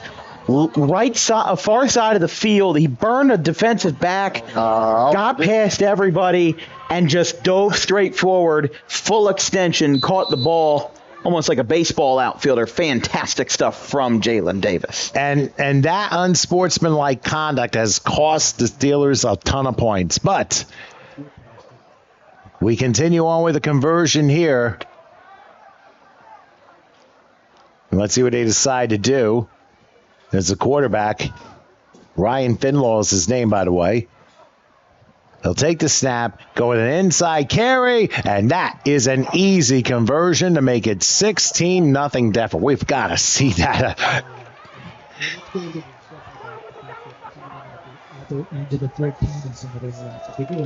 Now, you got to understand here, I mean, we got some players who are at the beginning of the 14s and some are at the end of the 14s. I mean, obviously a little bit of a different mindset because one's going into the transition to this new level and others are exiting out of it and going possibly to freshman high school football and the way they're playing. I know in the NJSIAA, I know that you're allowed to forego eligibility in your first freshman year of high school if you aren't going to make like a varsity team to play for a league like this. Now, I don't know what the TCUFL rule is, but I know where I worked that it was like that, where you saw some kids that were in 8th grade and some kids that were freshmen in high school and didn't make their JV or didn't make their varsity team for their respective high school. So you're seeing a mix of people. There could be some people that have received active coaching from Pat Landis. You know, I was talking a little bit about Deptford High, and of course their tenure under Al Oreo in the 2000s, where they had 3 sectional titles in 03, 04, and 06, including an undefeated season in 2004. But with Deptford, some of these kids have actively worked with the high school. That's how close they are.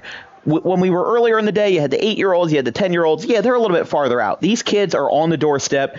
Some of these kids will be playing for Anthony Reagan of Woodbury someday, and then other teams will be playing for Pat Landis of Deptford, or other teams as well. Could be some transfers into parochial schools, some out-of-state transfers. There's a lot of very, very admirable talent on this team that could be going a whole lot of different ways as they begin their high school experience on both sides. And yeah, definitely on both teams, to say the least. And to stay involved, I mean, that's a very critical thing here. All right, so Deptford will kick off, and the Steelers will give it another shot as a kickoff. Sails all the way to about the 15-yard line. Takes off on the return, crossing the 30. He's got a break to midfield, the 40. He's going to take this to the condo. Welcome to the end zone, just like that. Shamir Madry from 85 yards. What a wild start to this one. It ain't over yet. I mean, listen, we just got started. When you look at the 16-0 game, you might have wanted to turn off the TV. You might want to turn it back on right now because Woodbury's put themselves in a fantastic spot. Got this crowd shaking in their boots with I believe that was an 85-yard return. It indeed was. By Shamir Madry. Fantastic stuff there from Madry to make this a 10-point, potentially 9-point game. This tells you how entertaining these two teams are. And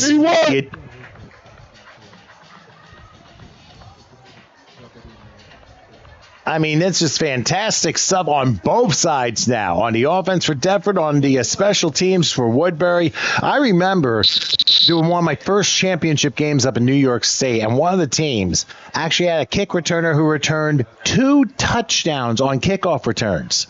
Unfortunately, he was on the wrong end of I think it was like 30 points, but there was like an adult league game or something.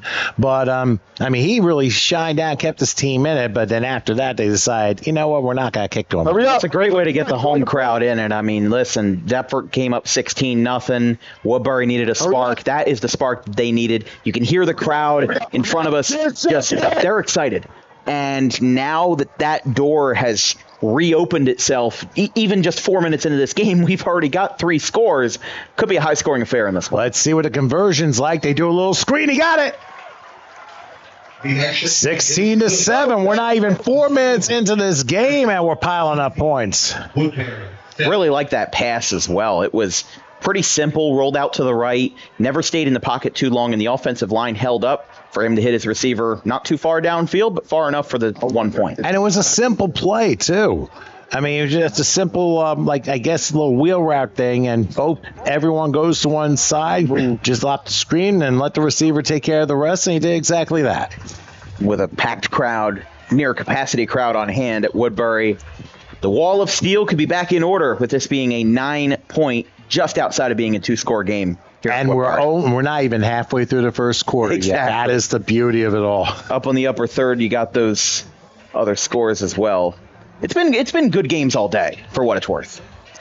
And as Dan mentioned at the very top of your screen, where the previous Previous scores. Well, hopefully we can get people involved on the comment board and rooting their team or their player on. You can certainly do that here on the on the comment board. So, but keep it clean. Very important.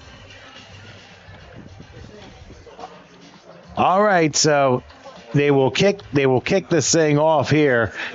I mean, I don't think I can remember seeing a game start off this hot, this quick. Yeah, and it could get even hotter. I mean, what does Deptford do here? Do you kick this back the other way? I mean, I have really enjoyed watching these first 4 minutes of the game, and we still have 36 of them to play in regulation.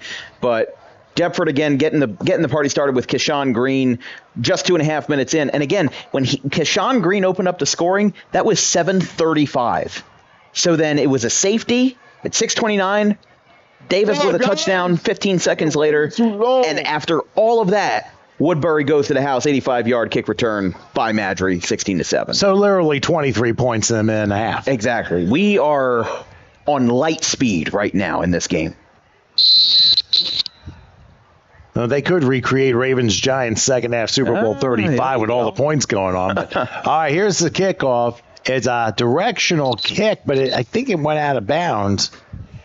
It wasn't. It's a matter of where it went out. I'm not going to tell on the camera. Was it the 35?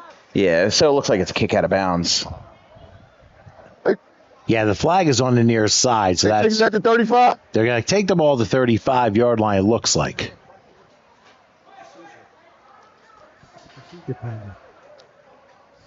So a procedural foul. While they discuss, I'll read the Woodbury Steelers off real quick. And they are the following: Liam Brown, Demir Holmes, Daryl Ely, Tyro Norman, Kamir Holmes, Finnegan Miller, Jamaj Rajan Bey, Isaiah Pugh, Alex Mercado, Shamar Madry, Samir Shepard, Alex Carabello, Amir Mays, Amir De Jesus, Jazavian Debuse, Shahil Jackson, Robert Redrow, Levine Royals, Aaron Keene Jr., and Jaden Wright.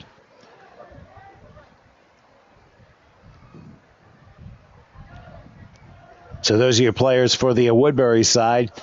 Deptford now with the ball, 1st and 10 for their own 35-yard line. Starting their third drive.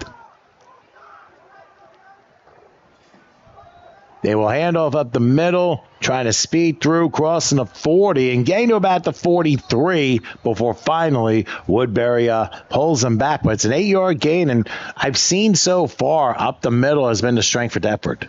Yeah, Deptford just keeping it close and simple, getting it up the middle. They know that their offensive line can support them. They know that their offensive line, I mean, if you just look at that offensive line, there are a lot of big dudes on that team, and they can make a lot of blocks, make a lot of moves really fast. And just on the size alone, Deptford really playing into their strength right now.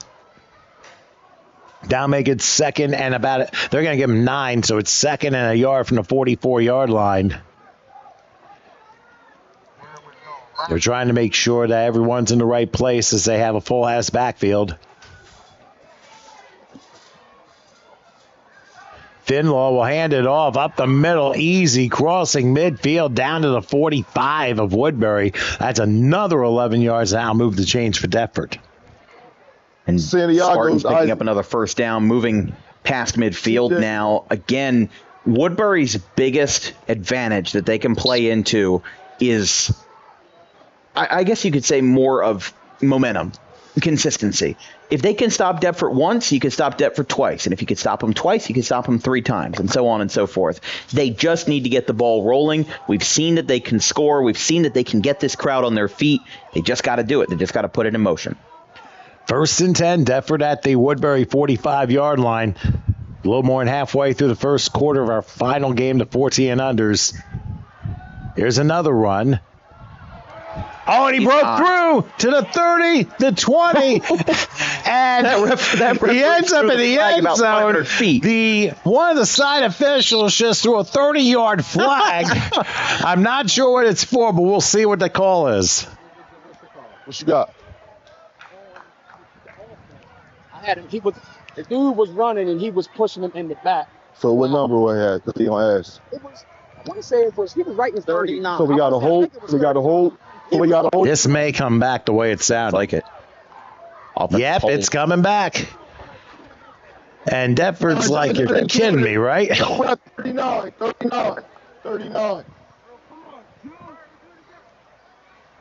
Deptford not too happy with it, but Talking to him. Hold it. Offense. 10 yards. Got to live with the call. yes, indeed. So they're going back into their own territory to the I think it's going to be 10 yards from the spot of the infraction. Which that's going to be a pretty far drive back. Relax. So basically, for all six, it's basically offsetting. More or less, they're back to where they started at the 45. So we just do 1st and 10 all over again. With it being a spot foul, again, you're right back to where you started. Middle got caught. So let's try this again. 1st and 10 for the 45 of Woodbury. Another handoff right side. Let's see if he sneaks through. He's going to do it again. Oh, my goodness gracious. From 45 yards, welcome to the end zone for Jazzy Harvey. And then a late flag after that. He took his helmet off. Oh, my gosh. I think I could tell you what that one's for. Might be wrong, but... I mean, that's just crazy. What we see is like, okay, 40-yard touchdown. You took it away. Now I'm going to take this one now. I mean, that is just unreal. So we got unsportsmanlike on Deptford. Unsportsmanlike on Deptford. That's what I thought. So we got to ask. And again, it's going to. I believe the touchdown will stand and it'll be applied on the kickoff. I truly believe that. We'll see what they find decide out. to do. Coach, you want the penalty on it? Coach. You want the penalty on the extra point or the kickoff? On the kickoff. That's what I thought. They're going to take it on the Got a dead ball, unsportsmanlike conduct. On the offense, the touchdown is good. All right, so the touchdown does stand, a 40-yard touchdown run by Jazzy Harvey, but there was unsportsmanlike after the play was over. They will penalize on the kickoff. On the kickoff. So they will do the conversion regularly. There's still 4:23 left in the first quarter. So in essence, let's do the conversion and see what happens here. There's a pitch out right. It's green. Trying to get around the corner, and there's a flag down. I don't think he got in. Yes, he grabbed his jersey. They're going to have a hold here. And if that's true and he didn't get in, they'll decline it. 29. It's taking a gander here. I think it's on Deptford. Well, the hold was on Deptford, but Where's the ball at? The question is whether or not he got in, which, considering where all these guys are lining up, I would assume that he got in, but now that's negated because of the hold. Bro, it's a hold. He can't. 29 can't grab jerseys, bro. What are you talking about? Well, evidently, they. Listen, I like the human side of the referees. It's nice. But again, we talked about how the referees have been in this series. We've dealt with more or less the same people throughout the day. And again, these referees are teachers. At this point, they are more enforcers than they are teachers. But when they are at the younger levels, they are teaching the rules and they are making sure that the letter of the law is enforced. All right, so they'll try the conversion again following the holding penalty. They send a man in motion. Back at the 11. He's going to call his own number, slips out of one, slips out of another, and chisels his way in for the conversion from 11 yards out, and it makes it 23-7. Spin cycle that time. Spun to the left twice, found his way into the end zone even after the holding penalty. It's just fantastic stuff from Deptford. People are going to get themselves dizzy for this. Let's take a look at the replay on that previous run by Harvey. What did you see here? Well, what I really liked about Harvey, first of all, coming back from that holding penalty, but look at the right side here. That is where that lead blocker comes in, and then Deptford, I mean, he just appears from the pile like out of nowhere, and then he's just gone 5 yards to the nearest guy behind him, and then that's where the unsportsmanlike came in because, well, you know, you can't Lambo leap in youth football. So even when there's no wall. Even when there's no wall and no foot of snow. So that will bring them back.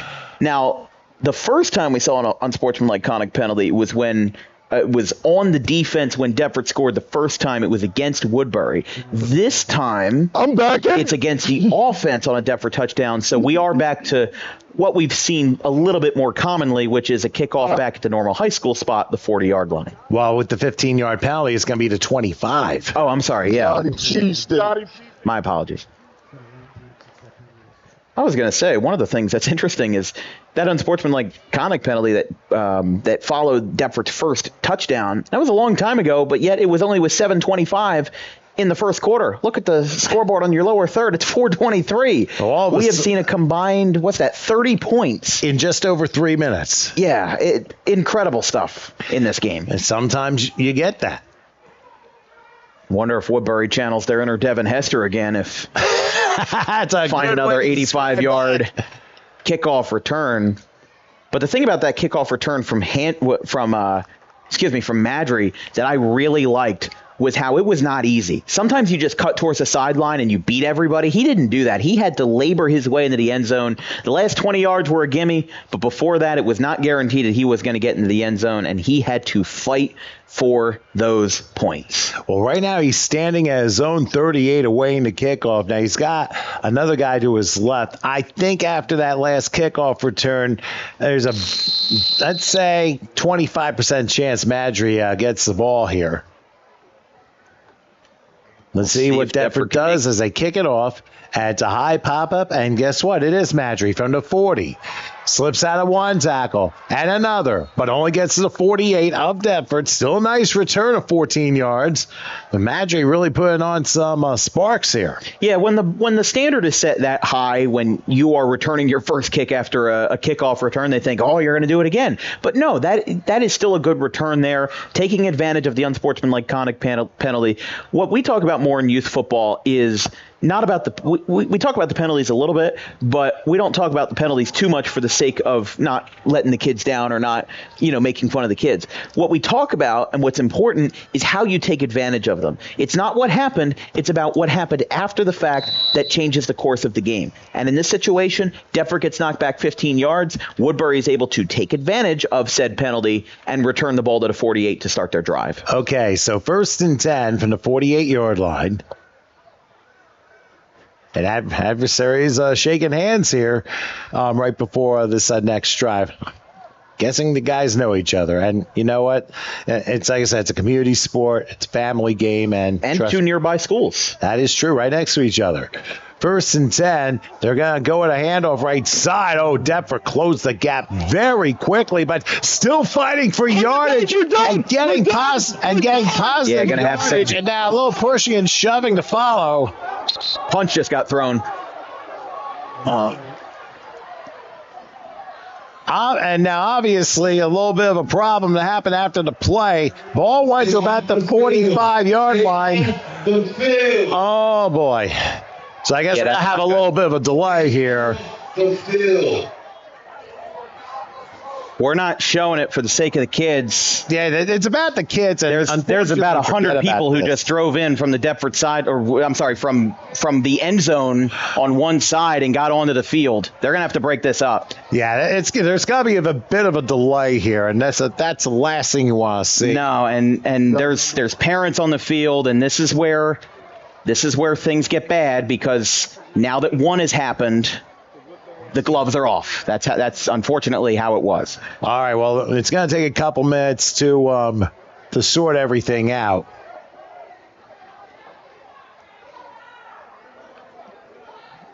I'm sure, there were no flags thrown, but I'm sure they're going to be offsetting penalties.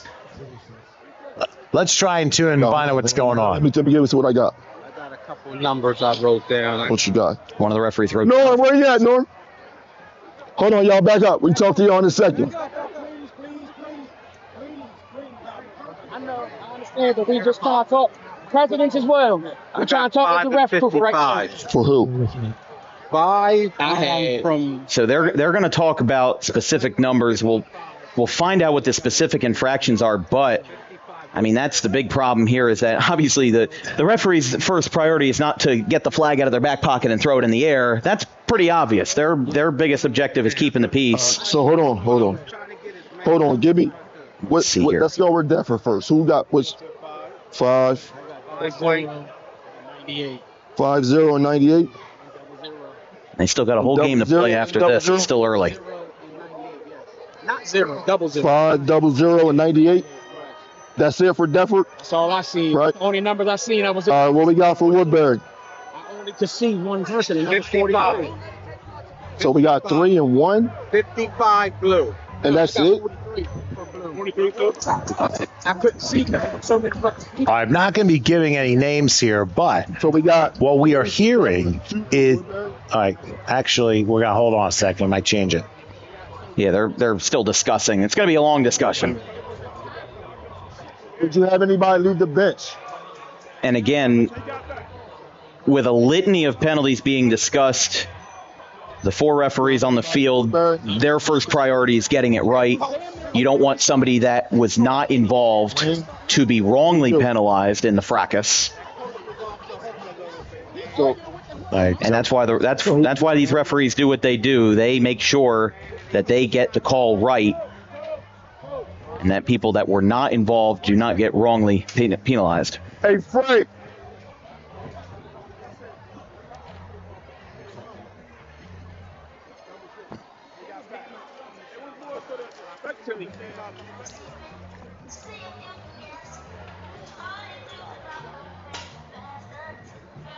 All right, we got 5 numbers.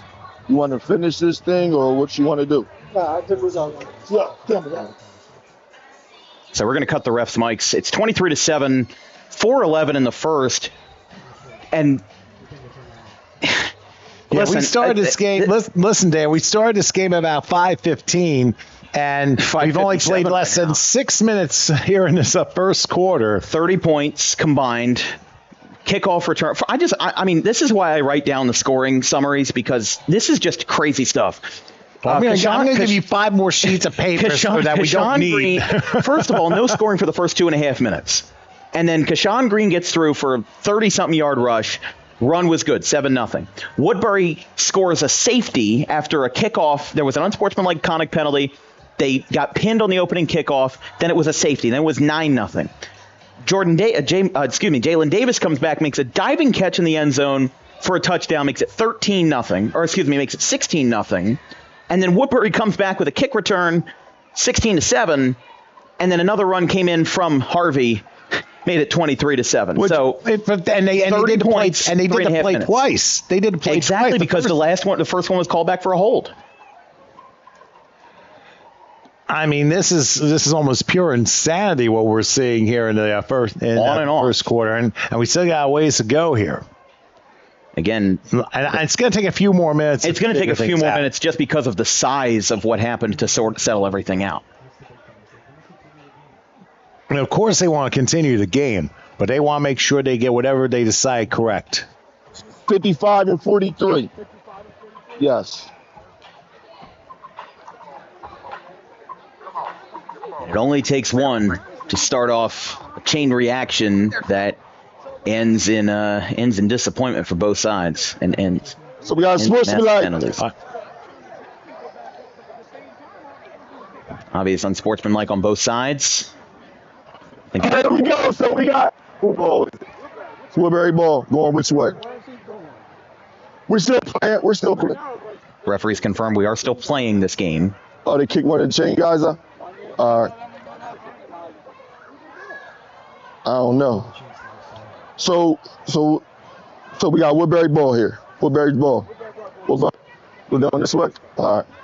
Spectators up here in the end zone, please stay behind that dot. All right, here we go, guys. Here we go. All right, looks like that is very good news that we're resuming the game. Very glad to see that. 55 and 43 for them. 55 and 43 for them. 43 wasn't in the Doesn't matter. It was able they came on the sideline was.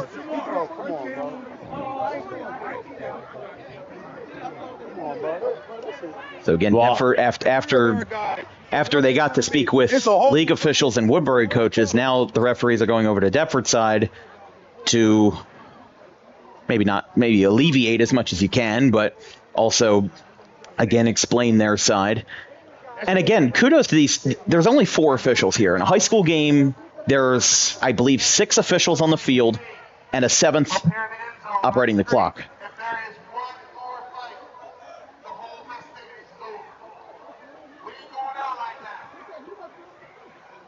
All right, here we go, guys. Let's play. Let's go. Let's go. Let's go. Kind of an ultimatum from the public address about keeping the peace. Change, coach. Let's play. Let's go. Let's go. Well, there's been a police presence all day. Well, we got additional law enforcement that just arrived. I think 2 other vehicles have arrived to make sure everything is kept in order here. And that's a good thing. I like the fact that they're taking this seriously. Well, you have to. Again, it's not like you're facing a random team that you've never heard before. These kids, they're from similar communities. It's the Battle of Route 45. They're only 10 minutes apart from each other, if that. Deptford and Woodbury, neighboring towns at Woodbury. This is a fantastic facility, and the last thing that you want to see is to have the reputation of the game tarnished because of some of his decisions. And we've had 4 wonderful games leading into this. We knew this was going to be the main event, and we knew that this one was going to be the most heavily contested as well. I think you're not going to see fist fight in a 6U game. You better not. You hope not. Anyway, so it looks like we're going to resume in just a moment here. Anyway, just to reintroduce, I'm Tom Wilkins. It's my son, Dan. Howard Gaber taking care of the controls in what has been a very, shall we say, interesting final game, to say the least. We should be underway shortly, very soon, as a matter of fact, and we can get ourselves back in order. So trying to see where the ball is spotted, and it looks like they're going to give it at the midfield stripe, which I'm actually a little surprised because I thought he had gotten a little on the previous play. Guy got a little further than that. Well, after what had happened, I don't think the spot of the ball is the referee's precise concern. They have to make sure that obviously it's close to where it is. I would imagine it's maybe off by a yard or 2, but they had bigger fish to fry. Okay, they're getting Woodbury back on the field. Here we go, Woodbury. And again, they're taking as many seconds as possible. Let's go. All right, so we'll give it our shot as Woodbury will have the ball at the midfield stripe. And if I'm guessing right, it should be 2nd and 10 based upon where the ball is spotted. And the offsetting penalties as well. Well, yeah. Yeah, the down obviously counts because everything happened right after the play was over. Indeed. So I'm going to have to say ding again on you. But all right, here we go. It's second. Let's see if they get the down marker corrected here. But anyway, from the midfield stripe. Sorry about that, fellas. Got it. All right, here we go on the handle. They're going to sweep right. Getting to around midfield. Oh, nothing there. And, Deptford just, goodness, they are just pounding him down. And they just made sure he did not get back to the line of scrimmage. May have lost a yard if you think about it. Yeah, forward progress is going to be something that the refs are going to have to consider here when they spot this ball because he got pushed back way farther back. But, again, They also kept going after him even after the whistle. So I don't think that at this moment, again, they're going to try to do as best as they can. But 2nd and long, Woodbury's just gotta they have to play the game of football. They can't play any other games. They can't play head games. They can't play chess games. They can't play whatever. They have to play football. That's the only game they need to play right now. Right. All right, now we got an official timeout. You stopped to get the 2 yards. The first play. Okay. There was the second play. Okay. So it's third down. They wanted to make sure they got the down correct, and as I suspected, Coach, please get off the sideline. And they will make it 3rd down. It was a 4-yard loss. So now 3rd and 14 from the 46. Hold up. Got penalties at the snap. It looks like a neutral zone infraction on Deptford. 5 yards, still 3rd. So they're going to get to the Deptford 49 on that to make it 3rd and 9.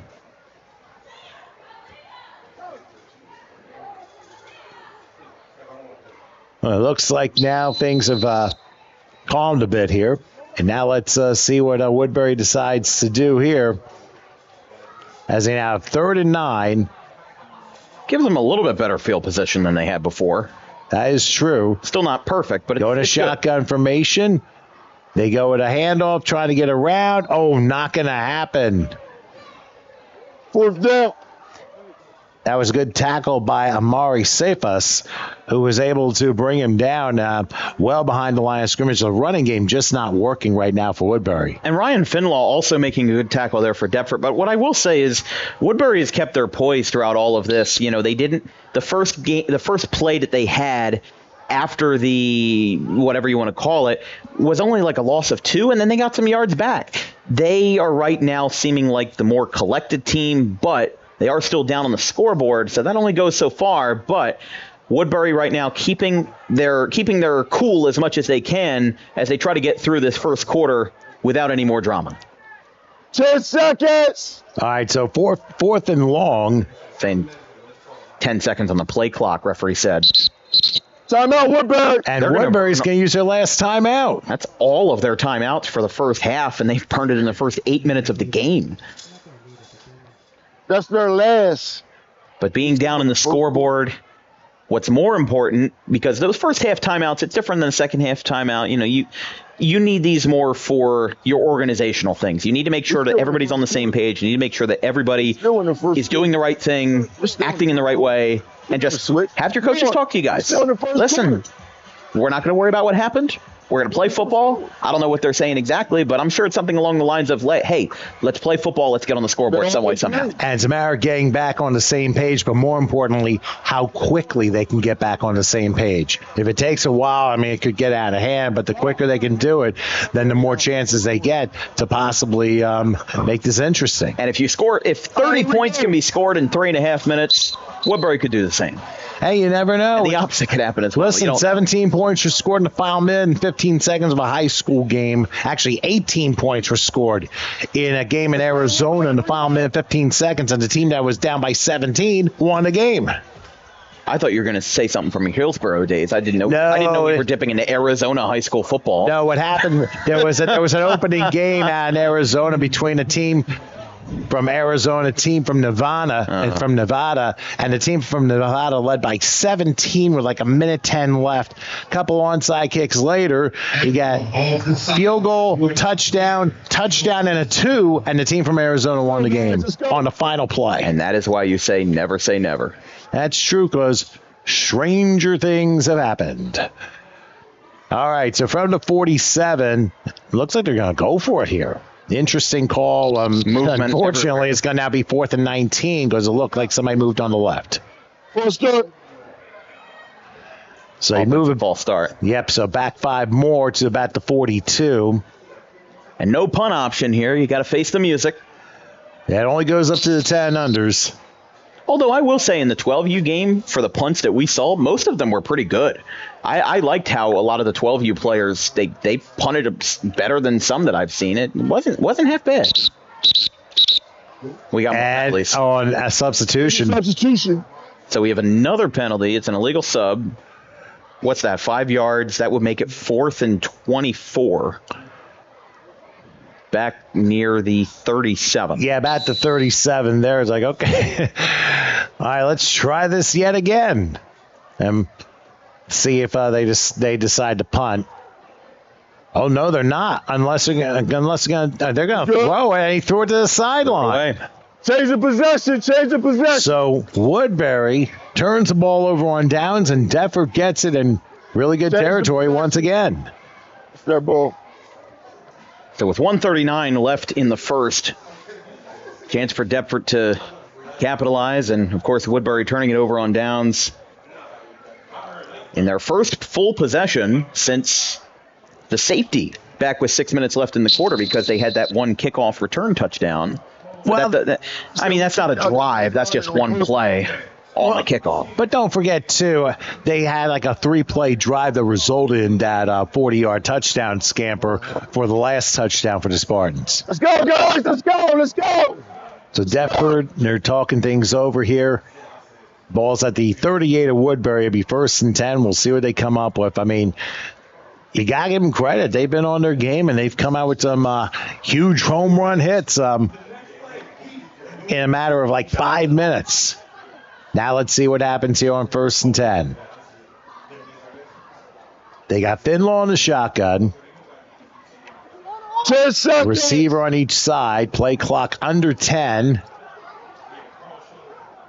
Now you send a man motion to the left. They triple the left. Now they reverse another guy, and they're going to throw one. It's going to be caught. Crossing the 40, the 30. Try to stiff arm, and he gets out of bounds for a first down about the 15-yard line. That was Amari Cephas. He decided to go man motion, then reverse. Everyone went one way. Cephas went the other way and got 25 on that one. I do like the misdirection on the man in motion. It definitely caught Woodbury's defense off guard, and Deptford, again, using the versatility in the offensive side, the older these kids get, the more plays they're going to learn. Again, when we talk about the younger kids and the younger age brackets, it is fundamental football through and through. Now, these kids are working with a little bit more in their pockets. The 12U game, we saw an option pass at the end of the second quarter. It wasn't successful, but it was an attempt. It's something to get these kids' football IQ a little bit higher and get them more knowledgeable about the game, because when they prepare for high school, that playbook, wide open, and they're going to have to learn a lot more. That is very true. You can't simplify things, especially when you're trying to learn at this age. All right, here is a run up the middle, crossing the 10 and going down to maybe about the 6. It was a keeper by Finwall that time, as we're in the final minute of the first quarter. See if Deptford gets one more score before the quarter, or if Woodbury's able to stop them at quarter time break. They're pretty close, but only time will tell. And they'll have time for one more snap, too. They're taking their time now that we've hit 30 seconds left in the quarter. Well, they want to get the right personnel on, and that's kind of what I think is happening here. No need for urgency. It's not like you're going to the end of the half. You're only going to the end of the quarter. If you don't score here, you'll just have a long walk to the other end zone. We had that earlier in one of the other games. Exactly. On second and goal, they're going to go empty gun here. And jet sweep. Trying to bounce around, and he will get in the end zone. Flag. However, a flag down on the play. Offensive hold. And it's another hold on Deptford. I would assume that would end the quarter, and they would start the next play in the beginning of the second. I'm not sure. Well, the 12 and under game. Hold on a sec. We got an untimed down. We're going to have an untimed down. Yeah, I was going to say, in the 12 and under game, we had an untimed down when the final play of the quarter was a hold. Same goes, I guess, for here. I would imagine that's pretty universal, at least in TCUFL. I mean, I didn't hear about this until maybe a year or two ago in high school football. I didn't even know that existed. See, I'm not as well versed as you might think with some of this. All right, so we'll try first and goal again from the 15. Going back, going to take a shot on the corner. And is that caught? Yes, it is. Number 0. Welcome to the end zone. That was Jeremiah Hardison, who was able to catch that one from 15 yards out, and that extends the lead for Deptford. After the extra point, we got a quarter switch. So they will do the extra point, and then we'll switch sides. It's going to be 29-7, maybe 30-7 at quarter time. I mean, wow. I'll tell you the crazy thing. Fantastic quarter for Deptford. We've had more points in 7.5 minutes than we did in the previous 4 games. Right. Extra point. Yeah, they got to get back on the field. The Steelers for PAT. So they will try the conversion here. And then we'll try and catch our breath for a moment. Gonna have to. They send the man in motion. This is for the conversion. They throw, pass caught, slipped out of a tackle, and another conversion. So the quarter finally ends. We're at quarter time, and Deptford, boy, what a dominant quarter. They lead by a score of 30-7. Let's take a break. We'll have quarter number 2 coming up right after this.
Okay, we're back here in Woodbury, and Deptford ahead here as we begin the second quarter. Woodbury about to receive the football. And we will see we'll see how Woodbury responds here. They've already had a kickoff return tonight. Oh, they could do it again. You never know. But this one is going to go out of bounds. Hey, they want So procedural, and I think they're going to spot it at where the ball went out. Yeah, kick out of bounds there. Not the first time we've seen that today across all the divisions. And again, Deptford putting some power in it, but just putting power in a little bit far to the left. Re-kick. They're going to opt to re-kick this one. With a 5-yard penalty, they'll just do it from the 35-yard line. Right. Otherwise, Woodbury have gotten the ball at the spot where the ball went out of bounds. If it goes out of bounds before the 35-yard line, then it's spotted in that particular area. Right. So that's the whole reason why there's going to be a re-kick here. Well, the first quarter took 59 minutes start to finish. But as we start the second, again, you've got Deptford with an offensive front that has been very, very good. And Hardison starting off or at least ending the first quarter with a bang. Pass was good. That's where the score holds right now, entering the second, 30-7, Deptford on top. All right, so we'll try the kickoff again, this time from the 35-yard line. And I'll be taking on a couple of hops and picked up about the 27, trying to bounce out of a tackle, but running right into the special teams and down close to the 30-yard line, and that is where Woodbury will start their next drive. Now, if I were to ask you, Dan, what would you want Woodbury to do? As far as what would he more passing, more running? I want to see play their strength. I want to see Woodbury run more. I feel like they've kind of stood still for a little while, and now is a good time to pounce. Now is a good time to take advantage of the situation you've been given. And if you want to run. And I think that Woodbury's rushing game should be an advantage, but we haven't really seen that advantage be played out yet. This is the first drive tonight where Woodbury has had good enough field position to where they can spread that field out. And like I said, I think that I don't know if they will, but I think that they should stay on the ground more. Okay, so let's see what Woodbury does here from the 30-yard line. They're going to give him the 32. Here's a handoff, and doesn't look like too much there. Ends up, I guess, back to the line of scrimmage, so it'll be 2nd and 10. But I think what they're trying to do is try and move north-south rather than east-west on the field. Because if you're trying to cut around the right, try and do like a sweep around, it's not working because Deptford's defense has been very fast, and that has caused those type of plays not to work. Yeah, so we'll see what Deptford can come up with on the defensive side. But again, Woodbury right now, they've got a strong offensive line. I think that they can make the run game work. They just have to place their blocks in the right place. And if they're able to do that, find a couple gaps in the defense, a first down isn't far out. All right, back to throw. Here's a pass. Nice catch at the 44-yard line. That'll be a first down after a gain of 14. Quamir Holmes. He came down very nicely there. Yeah, that was a nice catch from, again, running towards the middle of the field. It looks like a slant route that time, running to the left. Holmes reached up and brought it down. One of the biggest things that these kids at this age are learning is being able to jump while receiving a catch. A lot of times the younger kids are going to stay flat-footed. They're not going to be very mobile in the air, but Holmes able to leap up, keep his composure, bring it down, didn't have to worry about coughing up the ball on said transfer because you have to pivot from being in the air and catching the ball to turning around and going downfield. Now on first down, they're going to try and wheel around. The handoff, though, only going to get back to the line of scrimmage, and I think the play ended up being dead because his knee went down before contact happened. Yeah, I saw his knee go down maybe a yard before the line of scrimmage on the rush by Norman that time.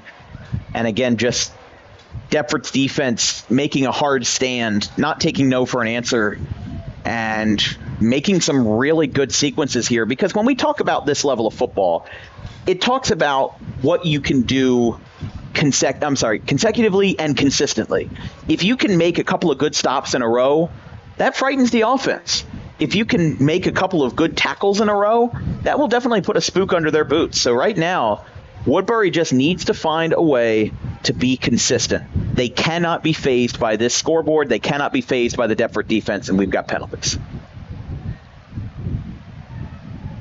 Actually, yes, false start against Woodbury. That's going to back them up 5 yards. But you are correct, Dan, about that. It's just a matter of finding themselves and then just working on what they are good at. And I honestly would like to see more of that slant play, which got them a little chunky yardage.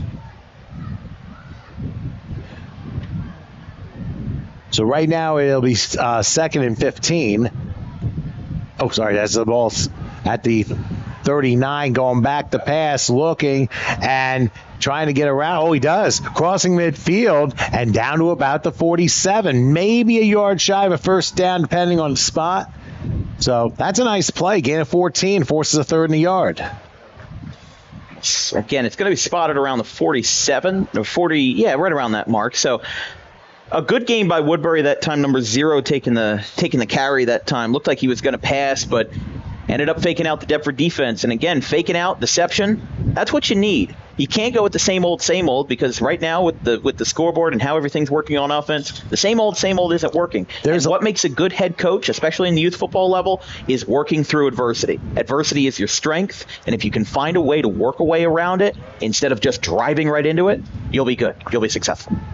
They're going to pitch it out and going around the other way, and he's going to end up throwing the football, which may not have been a bad idea because he's out of the pocket. That saves them a chance, and it keeps him at a 4th and 2 rather than 4th and 15. Oh, there is a flag. The flag that came in as he was passing the ball.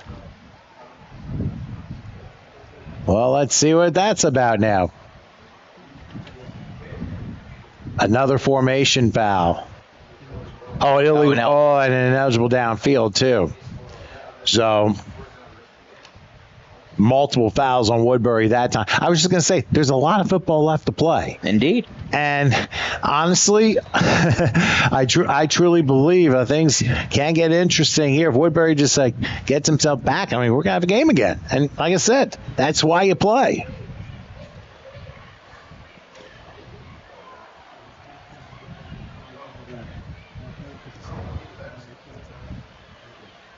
All right, so it'll be 3rd and 6.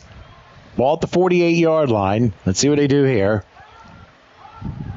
And they're going to hand off a little mismatch there because there was a guy on defense that just spurted out, and I think Brown was the carrier. Yeah, Liam Brown rushed out to the left there. Good intentions on the play. Deptford's defense swallowed it up. Not much you can do there, and not much else to comment.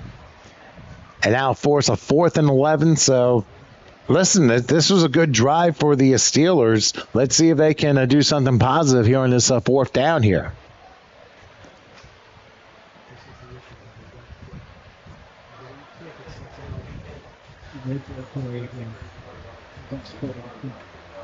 My issue with this gamble right now is the fact that if this is a turnover on downs, especially if they pass and it's incomplete, you put Deptford in Woodbury territory.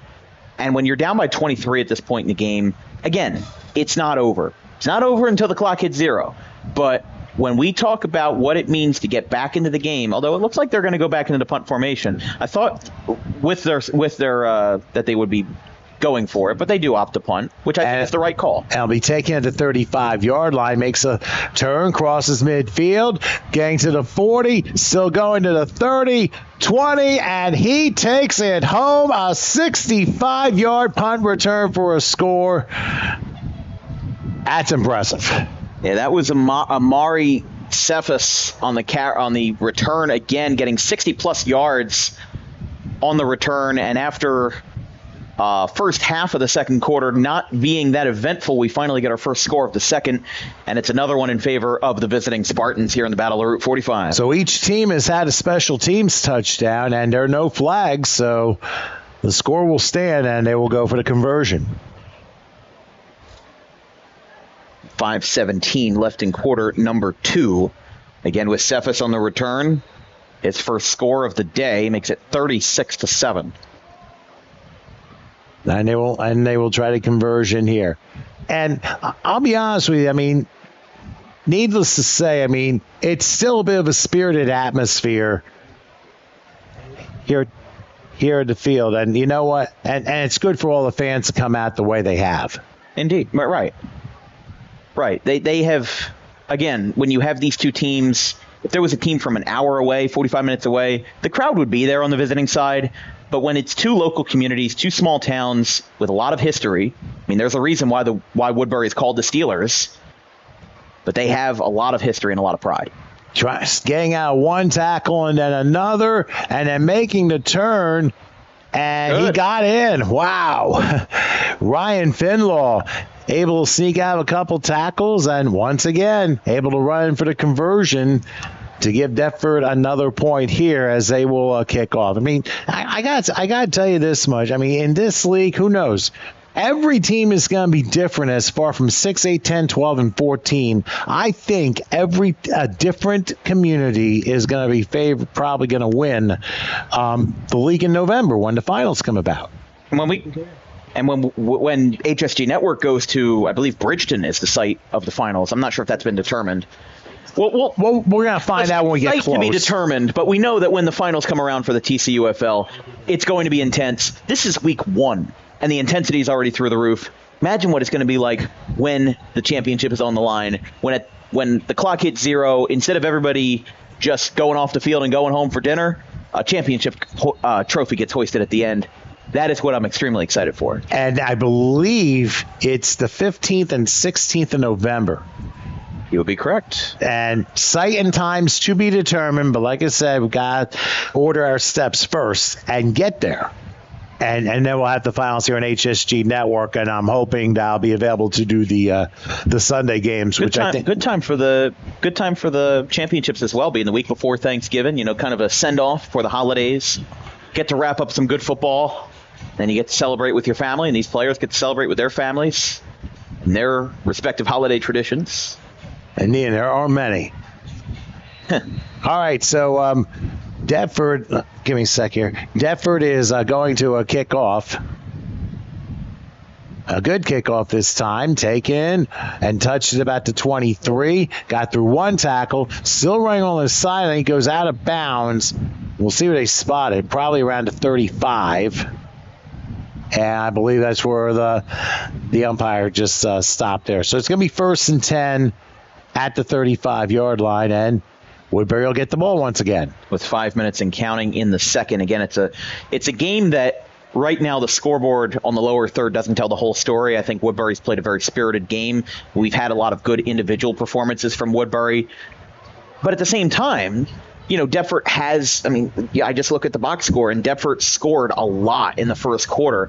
You take away some of that, and Deptford in this game would be a little bit closer. But obviously, again, hypotheticals can only go so far. We look at the lower third. We see 37-7. Again, Woodbury's played a very spirited game. I like what tackling and returning Shamar Madry has done, and also good tackling from Cormier Holmes in the defense as well. There are a lot of good individual names to stand out, but at the end of the day, football is a team effort. You are correct. Here's a handoff on 1st down, and back ends up running into another defender. I don't think so. I think he was down. Oh, and a little slow to get up, too. So there's going to be an injury timeout. So as they tend to this player.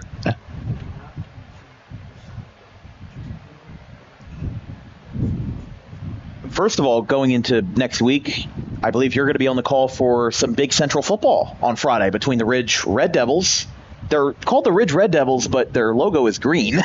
It's interesting, but it was a game that Ridge won last year, and now the Hillsborough Raiders will look to get a little better result this Friday. Yeah, Hillsborough last year got to a little bit of a slow start.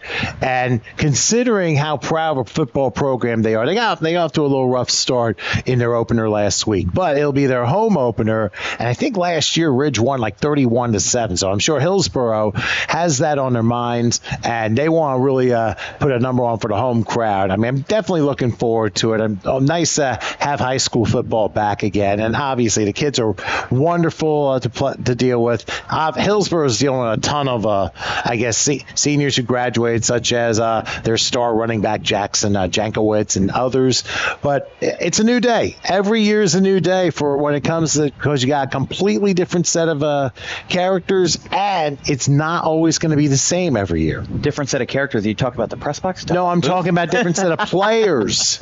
But hey, as football, you got to remember, football players, they tend to be characters too. Well, also just to wrap up on that point, Hillsborough 1-1 this year. They played Washington Township, who I got to see last week. They lost 43-12 to the Minutemen. Washington Township is incredibly good this year, and you'll see some players from Washington Township in TCUFL franchises. So listen, again, the youth football to the high school pipeline is real, and obviously Hillsborough, they didn't fare best on week 0 versus Colaquino, a potential Division I quarterback for the Minutemen, and then they won last week on the road 20-13 versus you. Oh, I didn't realize that. I thought I saw a little highlight, but for some reason it wasn't really put up. So good job there grabbing a look. So Hillsborough looking to get back to their winning ways as we continue on with more penalties. First of all, best of luck to that player. Hopefully he's okay for Woodbury. Was able to walk off under his own power. Well, that's definitely a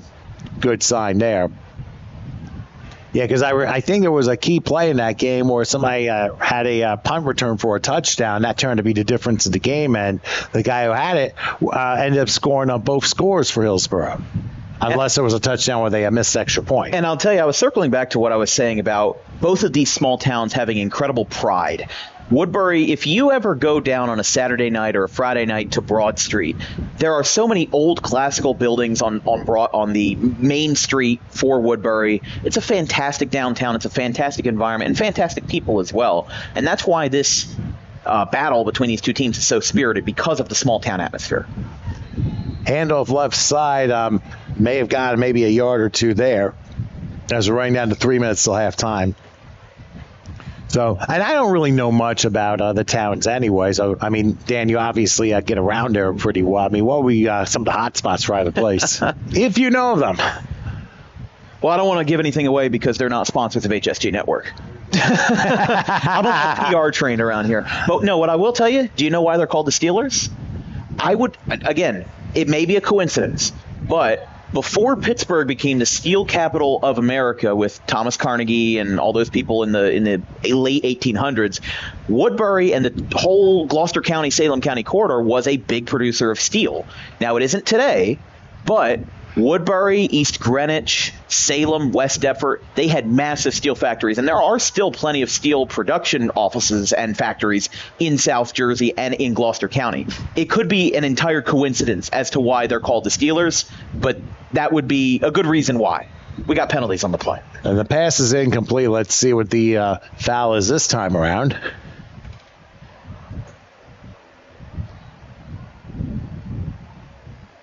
And again, it's against it's against a Woodbury, and Deptford declines it. So we now have fourth down, and I'll be honest, these are some things I actually did not know. And needless to say, you go a little further west in Pennsylvania. I mean, Coatesville is a huge mining. The original Big Three in the 1880s, 1890s. It was originally supposed to be somewhere around Woodbury or East Greenwich, New Jersey, Pittsburgh, Pennsylvania, Gary, Indiana, and then, of course, now Birmingham, Alabama is a big producer of steel. And, of course, everybody knows of Pittsburgh because of the Steelers, but Gary, Indiana, Birmingham, Alabama. The only reason why the Woodbury steel industry phased out is because of a lot of the farmland ended up being protected in the early 1900s, so they couldn't expand on factories, and the market share for it fizzled out.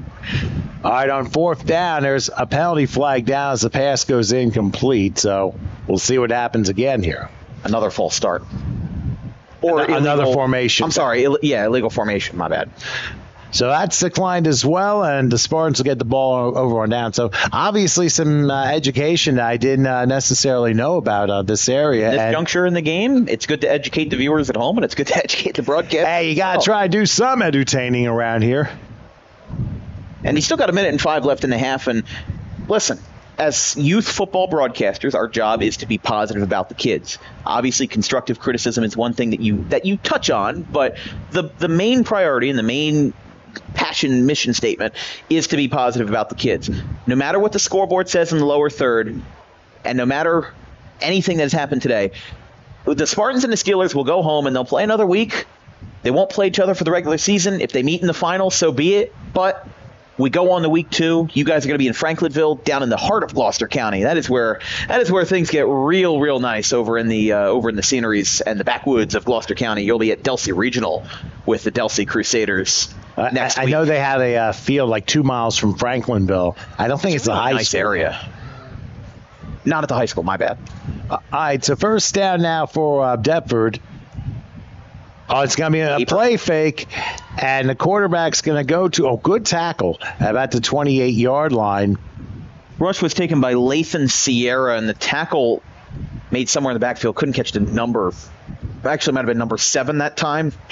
Who has had a couple of good tackles today, and unfortunately not on our roster, but we will give him his flowers sans name. Well, there you go. And Deptford's going to let the clock run out, and then we have come to the end of the first half. So why don't we go ahead and we'll break here for a few. Deptford 37-7 over Woodbury. We'll take a break. We're going to come back for the second half right after this.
All right, folks. Tom Wilkins here. Gentlemen's agreement finished the game tonight as Deptford won by a score of 37-7. We're with our most valuable player, quarterback Ryan Finlaw. I mean, not only you, but plenty of other Deptford athletes. What a tremendous job you guys did today. But what I think has been the difference to your performance today. Say it one more time. Oh, let's first give you the MVP ball, first of all. Thank you. All right, sorry about that. Kind of forgot about that. But what do you think was the difference for you guys and how you performed today? Conquering through the adversity we had to face in the first quarter was really big. Backup guys stepping up on the O-line. Obviously, nothing happens without the line. And great coaching. And not only that, did that help you with some of your runs? And absolutely, especially with the conversions. Absolutely. You did some pivot moves on the there, which was quite amazing with your athleticism. So, what do we expect? This you're going to be heading to high school soon. Mm-hmm. Now, are you going to be playing for Deptford High? Are you going to be in the freshman team or what? I'm not. So I reclassed, so this is my 8th grade year, but next year I will be going to high school. Oh, okay. So you got another year to look forward to here. What do you feel like as a player that you think would help you stand out from all the rest and help you improve as far as growing into the football player you're becoming? Hard work, dedication, and listen to my peers. And that, I think the important thing is to just never stop working your craft, like I say to everybody and people have said to me. So looking forward, you didn't suffer really any injury losses or anything like that. However, we're looking at next week, and what's the focus going to be then? So 3 of our best players getting suspended is obviously going to hurt, but just like everything else, is next man up, and the next man's going to be ready to step up. They're going to have great coaching this week and be ready to fill in. And who do you want to shout out? And by the way, for school, where do you go to? NLG Academy. Oh, okay. And got a favorite team? Like NFL? Yeah. The Colts. Oh, the Colts. Well, you're happy with the result today. Great. And you got a favorite teacher you want to shout? Coach Marcus. All right. And you want to shout out anybody of your family before we get out of here? Obviously, mom, dad, grandparents, taking me everywhere, making sure I get to my trainings, quarterback coach, Coach AG, gamed up athletics, and coaching staff. Well, I think he had a very impressive performance today, so congratulations on that. Hang in there as we wrap things up here for HSG Network. We had 5 really fantastic games here today, and Ryan, of course, the MVP of the last one as the Spartans win by a score of 37-7. So let's wrap this up. For my son, Dan, and Howard Gaber, I'm Tom Wilkins here from HSG Network, and for TCUFL